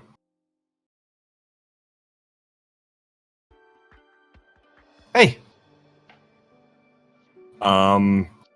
So. Hey, guest. Okay. Wedding and all that. I'm sure this is extremely cliche and this is happening all over the place, but I promise to do this proper. They smile. Argos. I'm not dramatic enough to say that I love you. Not yet, at least. But, God, do I like you a lot. They smile.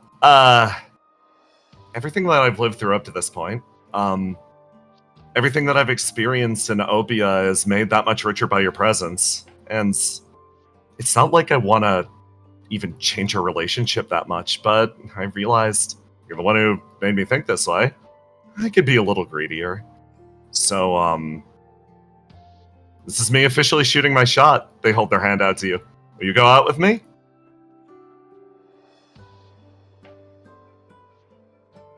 So, Cast, I've talked about this before, and you know, I have that rule about, not dating anyone because, well, it's too much to ask of someone else to, because of my streaming and everything, whoever I'm with would be under constant scrutiny and be constantly having to perform in a way.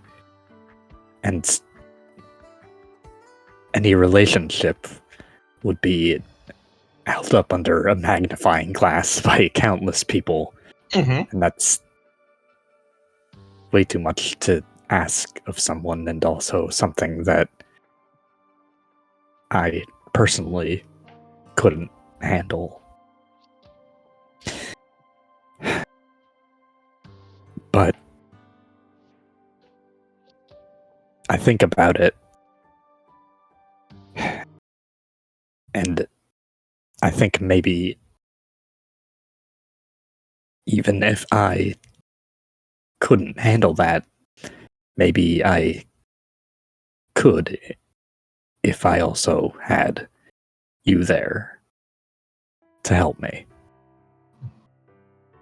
And even if it's too much to ask of you, it'd be wrong not to let you choose to take on that for yourself. They are vibrating slightly. They are standing up a little straighter.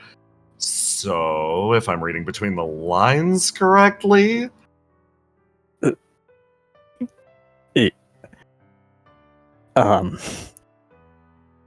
Is they are that shaking something that you would be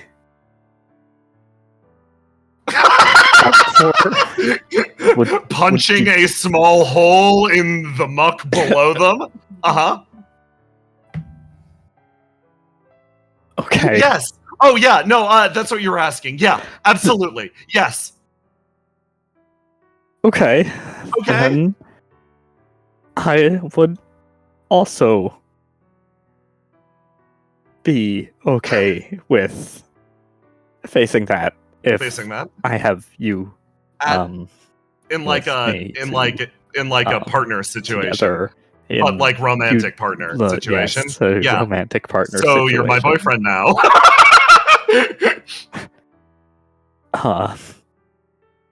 Yep. Glimmer. Their expression falls. Their body language shifts entirely, and they... very good, very good. They stand up straight, and they turn towards you, and they hand you a clipboard. Do me a favor, please fill out the new boyfriend survey.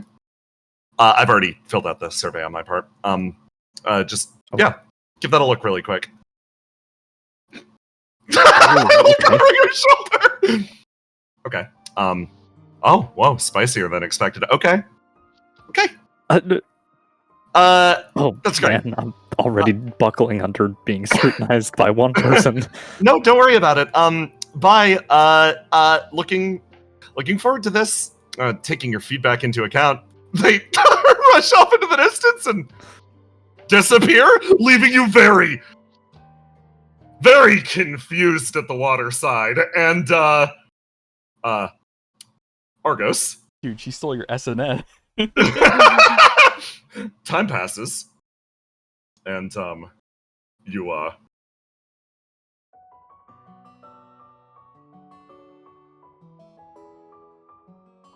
find yourself riding the elevator up to the very top. Mike pretty much traveled with you the entire way back. Like, yeah. So I was thinking over there, you have like a fountain or like a hollow tree, like in that area. And you've been distracted the entire time about what happened with Cass. You're like, huh. Yeah, Mike, yeah, totally. Trees.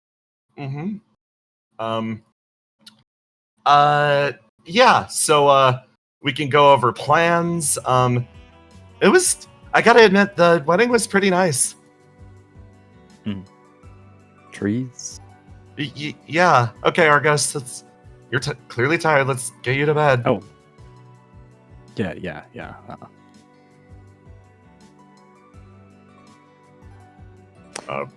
Mike enters the code. Door quietly opens.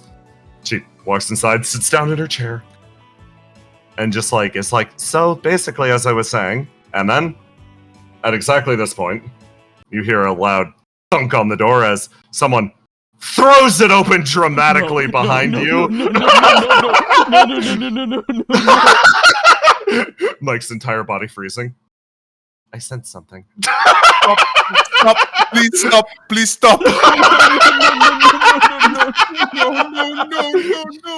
Mike stands up, moves over, looks, places a hand on your shoulder. Is like, oh, right.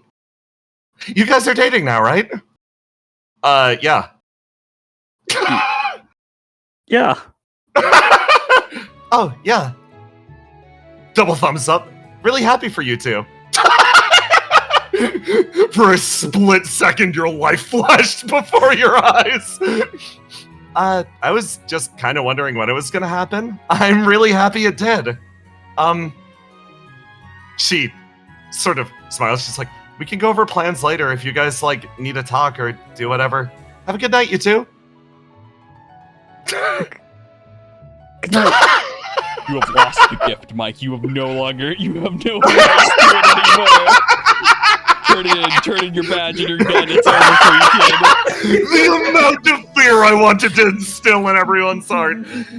Cass walks inside and is like, Mike is probably the best little sister a person could ask for. She's pretty cool. Anyway, so, as I said before, I had some business to attend to. I've seen to the Flame of Creation, and, sorry, this is a weird thing to say. Sorry for not kissing you on the side of the swamp. It's what I really wanted to do. But, the survey was very romantic.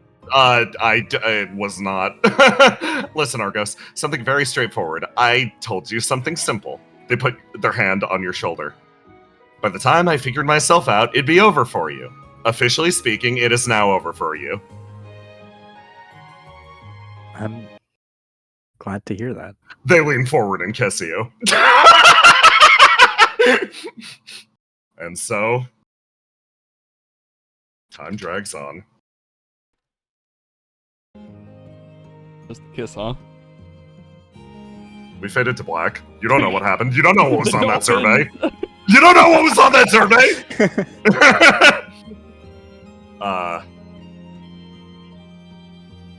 And so, Cass and Argos got together, which, again, good for them. But at the same time, Riddle finds herself pausing. Time continued to slip by. The world continued to advance, whether we liked it or not, towards the surprising situation we find ourselves in currently. The shadowy figure.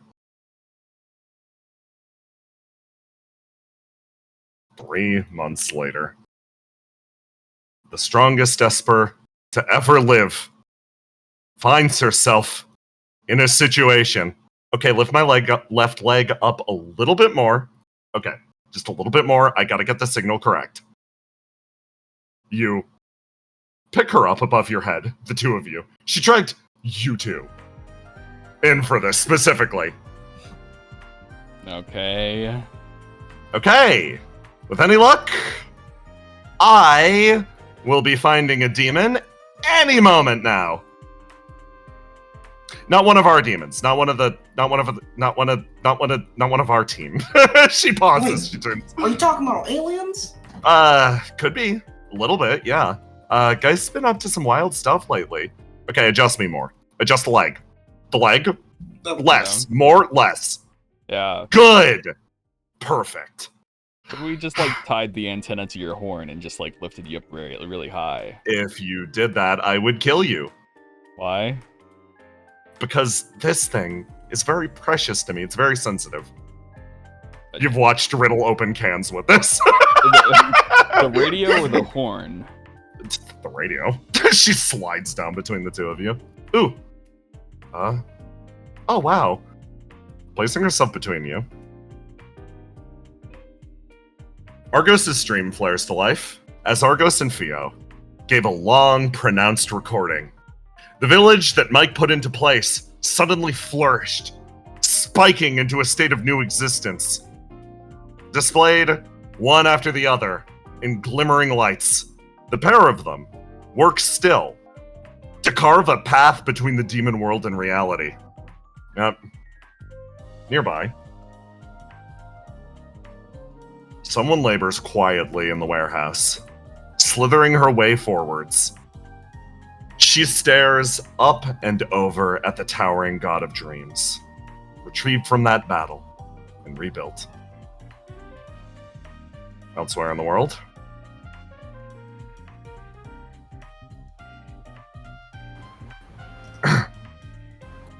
these two find themselves poised around a corner.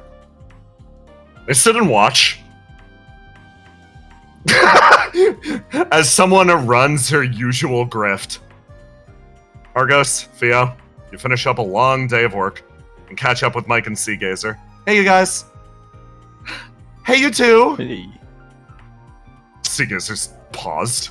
She has not made a single noise ever since. So, you here to help spy?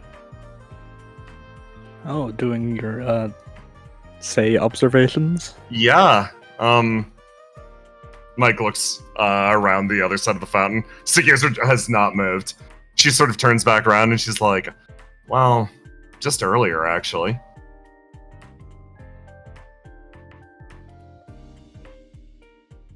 Ruth and Say. In the dojo, Say is like, someday Ace will return for us. Why are you saying this? Why are you literally walking directly into my face and then saying this to me? He has not abandoned us like lost little cats.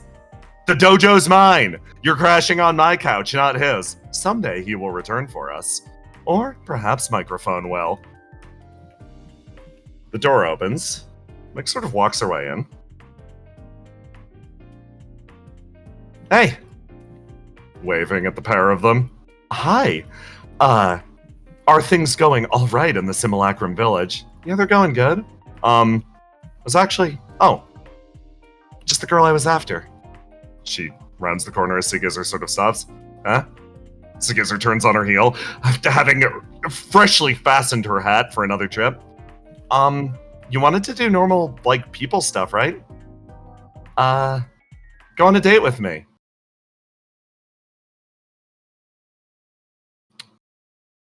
The next few hours for Seagazer blur. As she does not move an inch. Yeah, I'll take extras. She will too. Okay.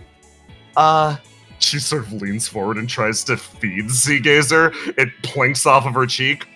Okay. Cool, more for me then. The roller coaster rushes past, depositing the pair of them off at Geistland. See? That was super fun.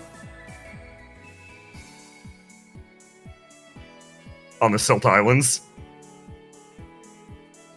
Okay, well, that was the second meal we've had today, and you really haven't eaten too much, and... Over here. Oh. You guys, hey. Oh. Hey, sort of smiles. Hi! How's, Standby treating you two? It is what it is. What are you doing here in the Silt Islands? Oh, we're on a date. Gestures over to Seagazer behind her. Seagazer's not moved. Oh my god! Are you having fun? She doesn't look like she's having fun. Hey, you! Seagazer stands there. You look good. Is she bothering you, Queen? Gesturing over to Mike. Seagazer's expression remains stock still. Do you need me to, like... Shuffle, shuffle, shuffle. Takes Mike's arm. Okay. Oh, okay. Okay, cool, I guess. Yeah. No, we slipped into a pretty easy retirement around these parts. Yeah. Things have been getting kind of unseasonably colder, but it just is what it is. If you want any, like, juice bar recommendations or anything, I can give those to you for your date. Yeah, I think we'd love that. Okay, here's my optimal trip path. So, pretty much, that's what we've been doing. But, I mean, date's over now. You look over at Seagazer. Yeah, it was pretty cool. She reinforced. I see. Anyway, we're spying on her. Sort of gestures with her head over to the other side. I took Seagazer out for a date, and then she just started doing that. Say, slowly climbs out of her box. It starts to walk. Oh, she's moving. Come on, guys, let's go. You move your way.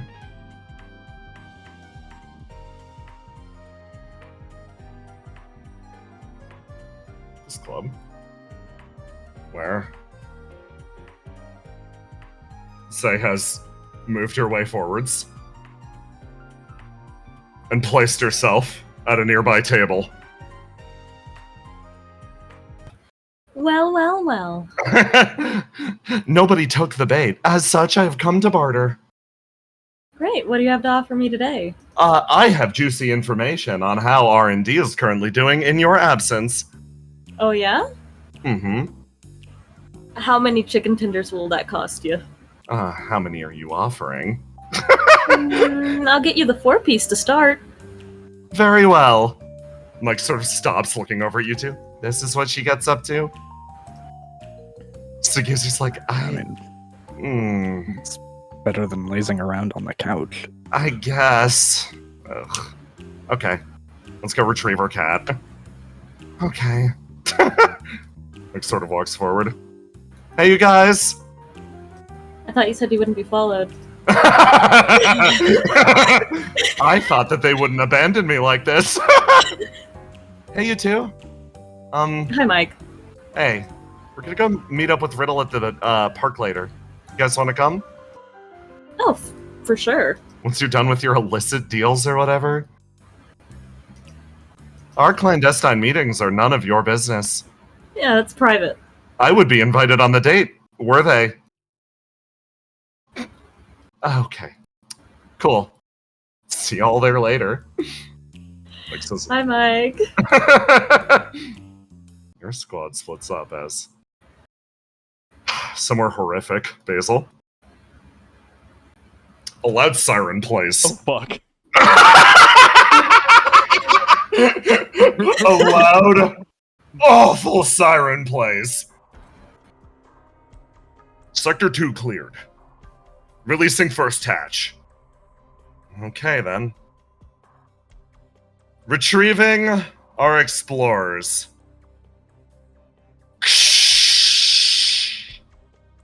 In a wave of mist, Basil, you and Ascalon pull yourselves free of the orb.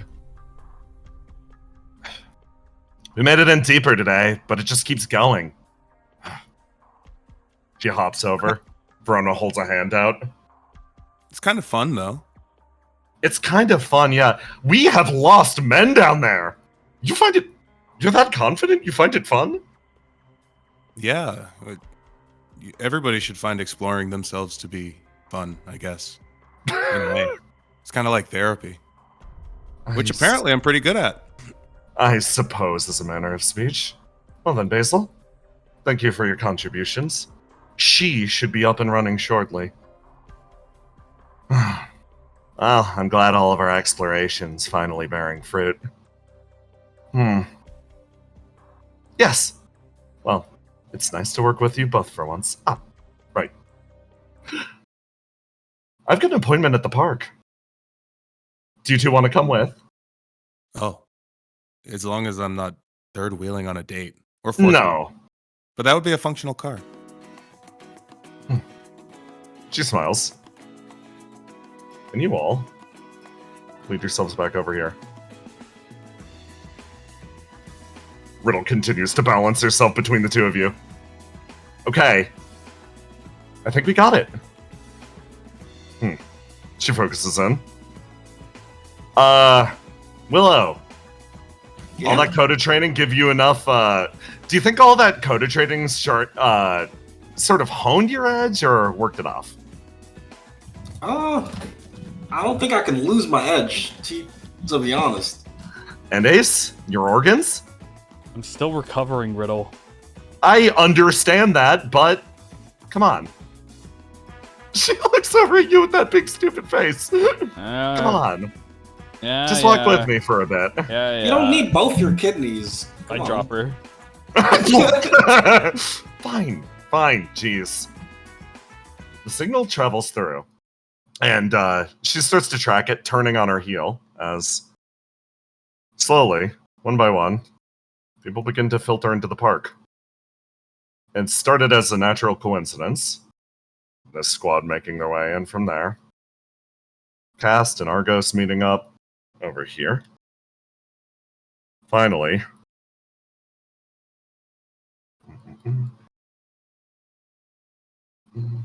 sorted others. Working your way over to that shining hill. Riddle sort of gets herself up and she's like, oh crap, hey Mike, hey, what are you guys up to? We're meeting in the park for food, right? No, we've got we gotta track a demon. Come on, you're just gonna show up and run away? So works her way over. It has been so long. Thought I abandoned you. Acknowledge me. You abandoned her? I thought people were joking when I heard she was in a box. Look, she loves the box. Don't look. You love the box don't is you? something I do under distress exclusively. It's your fault she's been on the couch. Well, why don't you have her stay at your place? Huh? We've got a demon to track, but I want to stay here with girlfriend. Oh my god. Wilts slightly. Come on, we haven't gotten to hang out that much recently with all the exploration and stuff. What if you stay just a little bit? Okay, we'll clean it up, and then we'll be right back, okay? Don't go anywhere. I'll be right back. I'm not abandoning you. You're not abandoning. You're coming back, and you're gonna sit and watch me be insufferable with my girlfriend. Runs over. Can't force you to do anything. I can and will. She starts to walk her way up the stairs. And as she goes, Willow and Ace, you trail behind her. Yeah. Oh, fuck. Oh, camera. You watch her freeze. Her body stops on those stairs. She turns. And you see her eyes widen fully. And to her, the whole world pauses too. I get it. Fuse City becomes frigid in front of her. Not a single light moving around her. She lightly smiles. A memory and a registration that this would be the moment that she remembered. The moment that would last her forever. And like that, it passes. She pauses on the step, turns. Okay, demon to clean up, right? I mean, apparently. Like, yep. What kind of demon do you think they are? Do you think they're actually big or bad? Do you think they're just like, chilling? Huh. I mean, if Guy's summoned one, it's yeah. gotta be up to no good, right? But maybe we could wrest it from its control, and then that's our demon. That's our demon now. Are we getting another demon? I hope so. Oh, God. You're gonna have to take care of this one. I don't have much space in my home. A bigger home, Willow. No! A smile playing across her lips.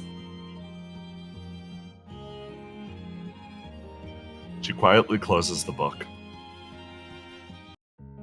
and walks into the frigid night air. Last few minutes. A snowstorm lands upon the city.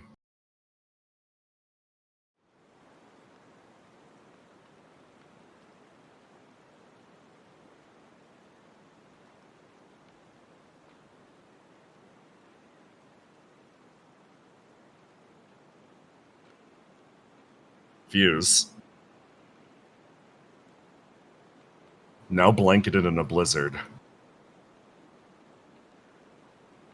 seems to watch as two individuals appraise one another. Satyr clutches a hand to his chest, says something to Riddle with a smile. And she pauses, seems to take him very seriously, opens her mouth and responds with the words that he wants to hear the least. Satyr, are you okay? Light smile playing across his lips. He waves. Take care of Opia for me.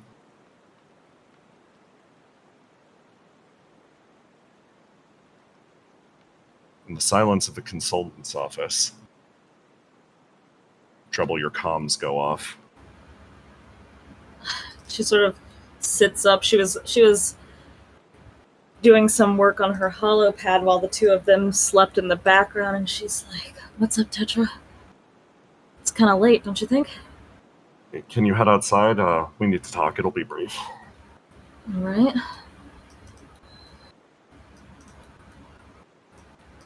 As she gets close to the door, there's a moment. She hears what's outside, but she keeps walking anyway.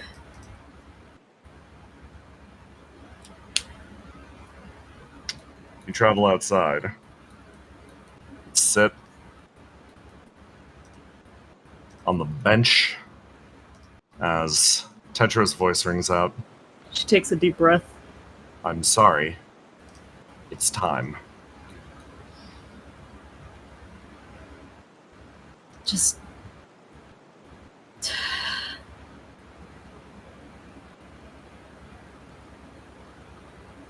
give me a minute to send out the letter. And then I'll be back up. Of course.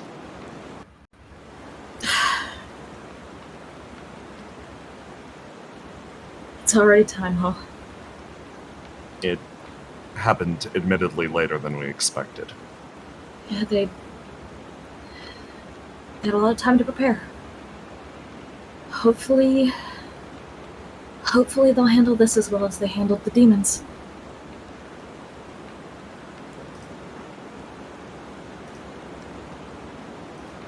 Riddle sits on a bench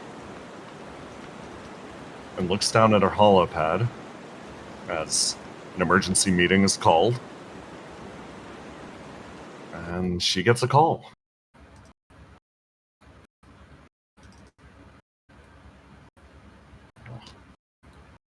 Bravo. Trouble? Hey. Riddle, Yeah? I wanted to call you before you read the letter. Yeah, what's up? It's time. I've officially sent in my resignation as a member of Opia's board of directors. I will no longer be able to help contribute to the things you all are doing going forward. Right, I understand. From now on, you will be dealing with me as a member of Exulansis. Mm-hmm.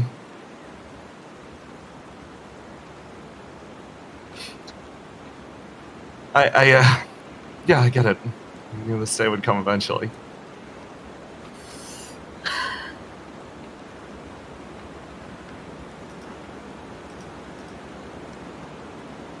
Well, Yeah?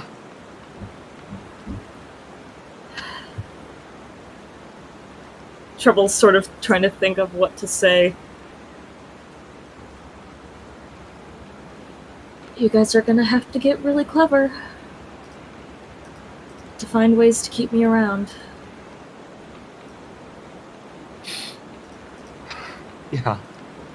Rack my brains about it. No chance we can... She wants to say run away.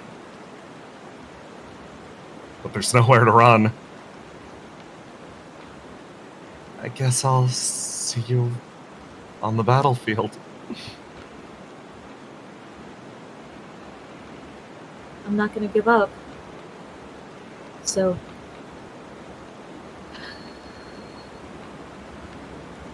you guys, give it your best shot. And I'll try to find a way to make it work. Regardless of what happens. Yeah. It's your time. Of course. You gotta blow us all away. I, love you. I love you too. Phone call goes dark as Riddle relaxes in her seat. A sense of dread spreading throughout the room. Rona sits at her desk. What do you mean they've cut us all off? She speaks to the director over a phone line. Nothing. Nothing left? Okay. I got Trouble's letter. Excellensis is withdrawn. Guys too, huh? She stares. I see. So it's starting then. And? Kerthung! The building is plunged into darkness. We're alone then.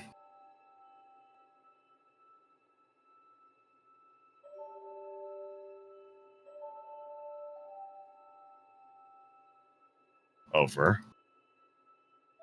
A nearby ballroom.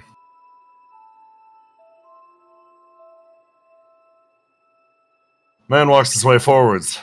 So, finally entering the final phases. Yes, indeed. It all begins now. Look at that snowstorm rolling in. Thing of beauty, that. Wouldn't y'all agree? The room comes to life. Different voices and faces, one after the other, gathered round the table of Geist. Well, Siegfried Maximum works his way back to the center of the chamber. The way things work from here on out is very simple. We found ourselves a new collection of wonderful CEOs. We even managed to pull that zero CEO out of deep freeze up on the satellite. So, we're gonna make ourselves a big mess. There's only a few moments left in this world's short lifespan. Let's make the most of it! Okay, everyone?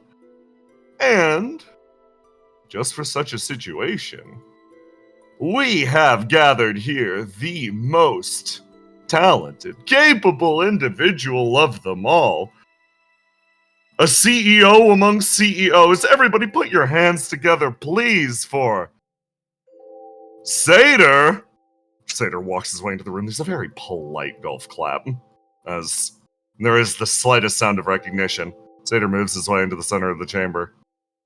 Well, everyone, let's get down to business.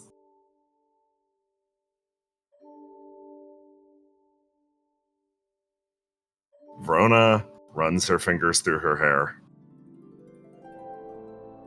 and feels the weight and the emptiness spread.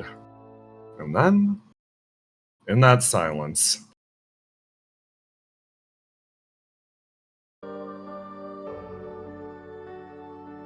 fire starts to spread through the room. Small little puffs.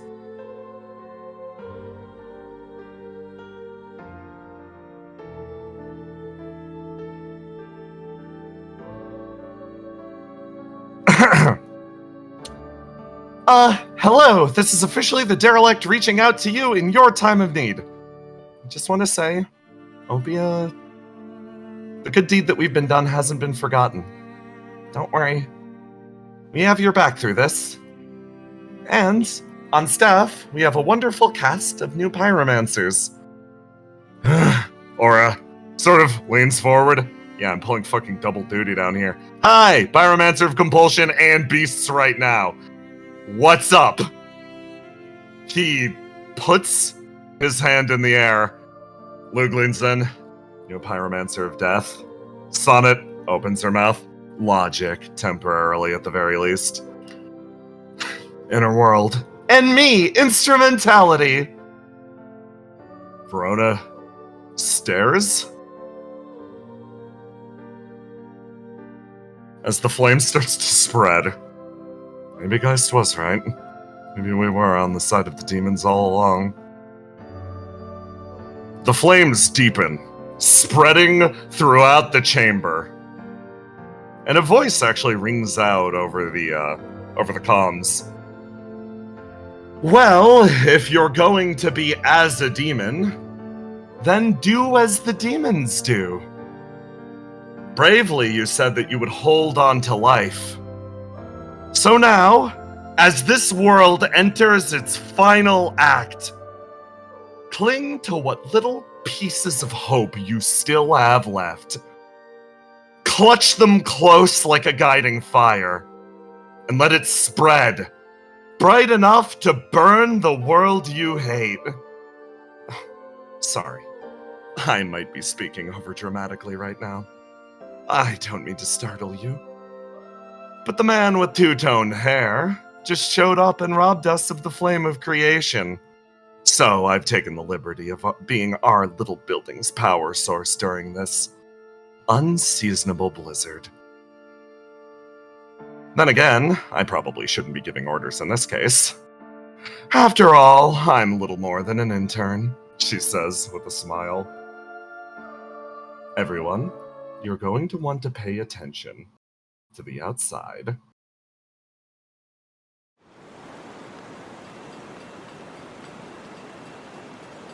At a train crossing, a heavy blanket of snow travels through the area. There is. For the Silt Islands in particular, this area being wrapped in a blizzard is utterly uncharacteristic. The station master pulls himself free and works his way down the platform. He's pretty sure he heard something out there.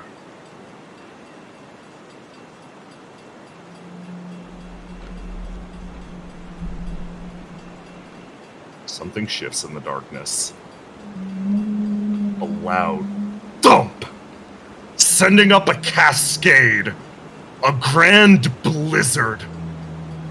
He watches as in the distance, beyond the blizzard, a towering shape dwarfs the landscape.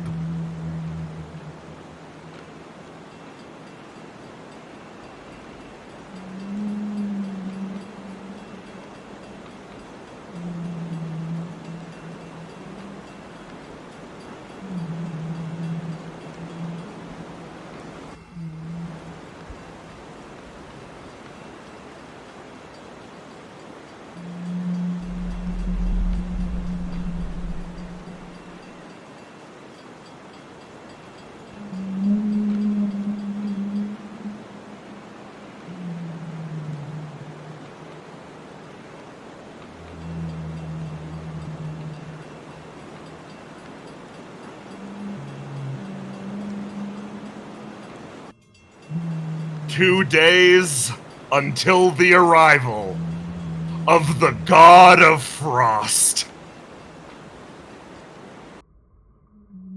Everyone, thank you for Act 2. Let's go! Let's fucking go! Thank you all for staying up so late. Thank you for the elongated session. Y'all are the best. Guys, I need to go over this fast so that you all can go the fuck to bed.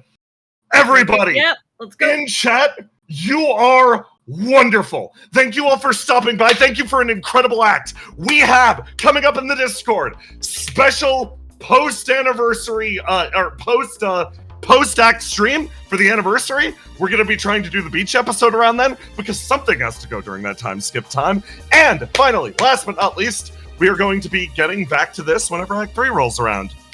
Yeah. We have fan art. We're gonna take a long break between acts, but there's still gonna be stuff happening. Yes, Make sure to join the Discord because that's where the shit is. If you want to be able to talk to people about all the stuff that just happened, if you want to have someone to talk to about reflections in the meantime of the break, go to the Discord. That's where we'll all be. You're all absolutely wonderful for staying up this late. Let's all fucking go. Yeah, we have fan art. Thank you, Southwest, for putting this together. First off, from Rion, we have a Stefano. Lovely. I love this Stefano. And then we have a family portrait. Yes. Wonderful. Gorgeous. Wait. God, nice. Fuck, it's okay. There we go. Dial up. Space Burger. Go kill a god. Yep. And then from, chat, we have. That's what the fight went. Yeah. And then we have Bleepy? Cookies from Bleep's Space Program. And then from Chad, we have more.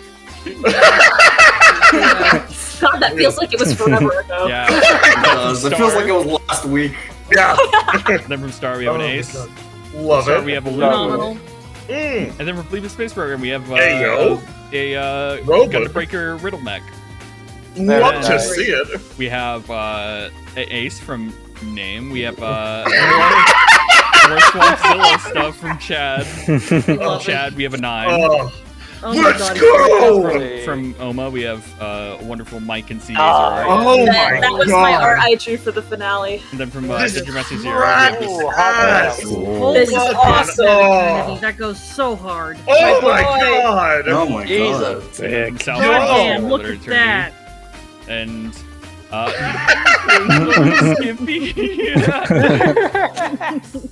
and then Peach was not going to the beach. Oh yeah, from I Am Blue to let you stop time. Yeah. Let's Let's fucking go. Yeah. Gorgeous. And then from Pooji, we have This is so good. Incredible. Good. And then from Roma, we have an Eternity. God, and Roma. also from Roma, we have Frost a so Jean. fucking pretty. Hey yo! Holy Chad, we have crap. an Eternity. Yo! Oh my god. Holy Nice. crap. And then from from Inky, we have a normal text I'm not reading. Sorry, too long didn't read. Okay, we'll look at it later. It's very funny. Chad came home from Angel killing Rip Skippy.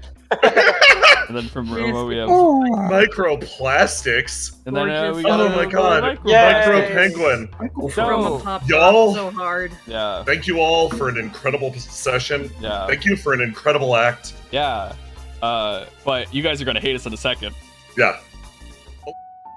Darkness clears away for a moment. As in a chamber no one has accessed in an exceptionally long time, a wave of dust is disturbed by the appearance of one man. He manifests next to his table, pauses himself there, looks around and addresses the presence that's borderline like a ghost in the room with him. Oh, you're here already.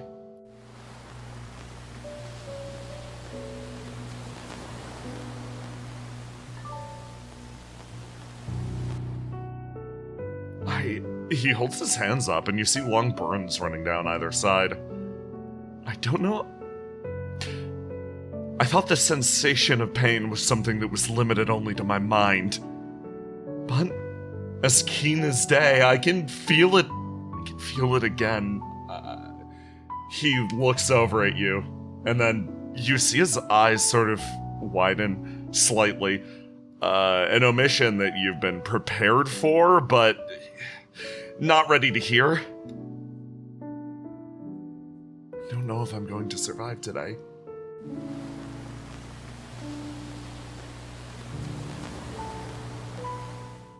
He walks over to a device in the on the far side of the room and he stares up at it.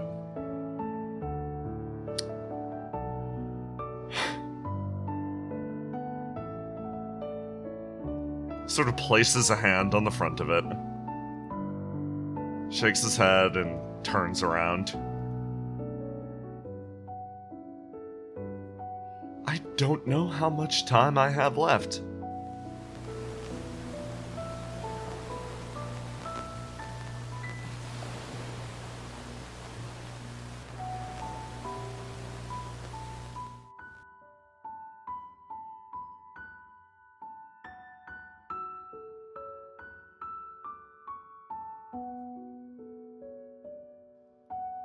He closes his eyes, giving the faintest of nods.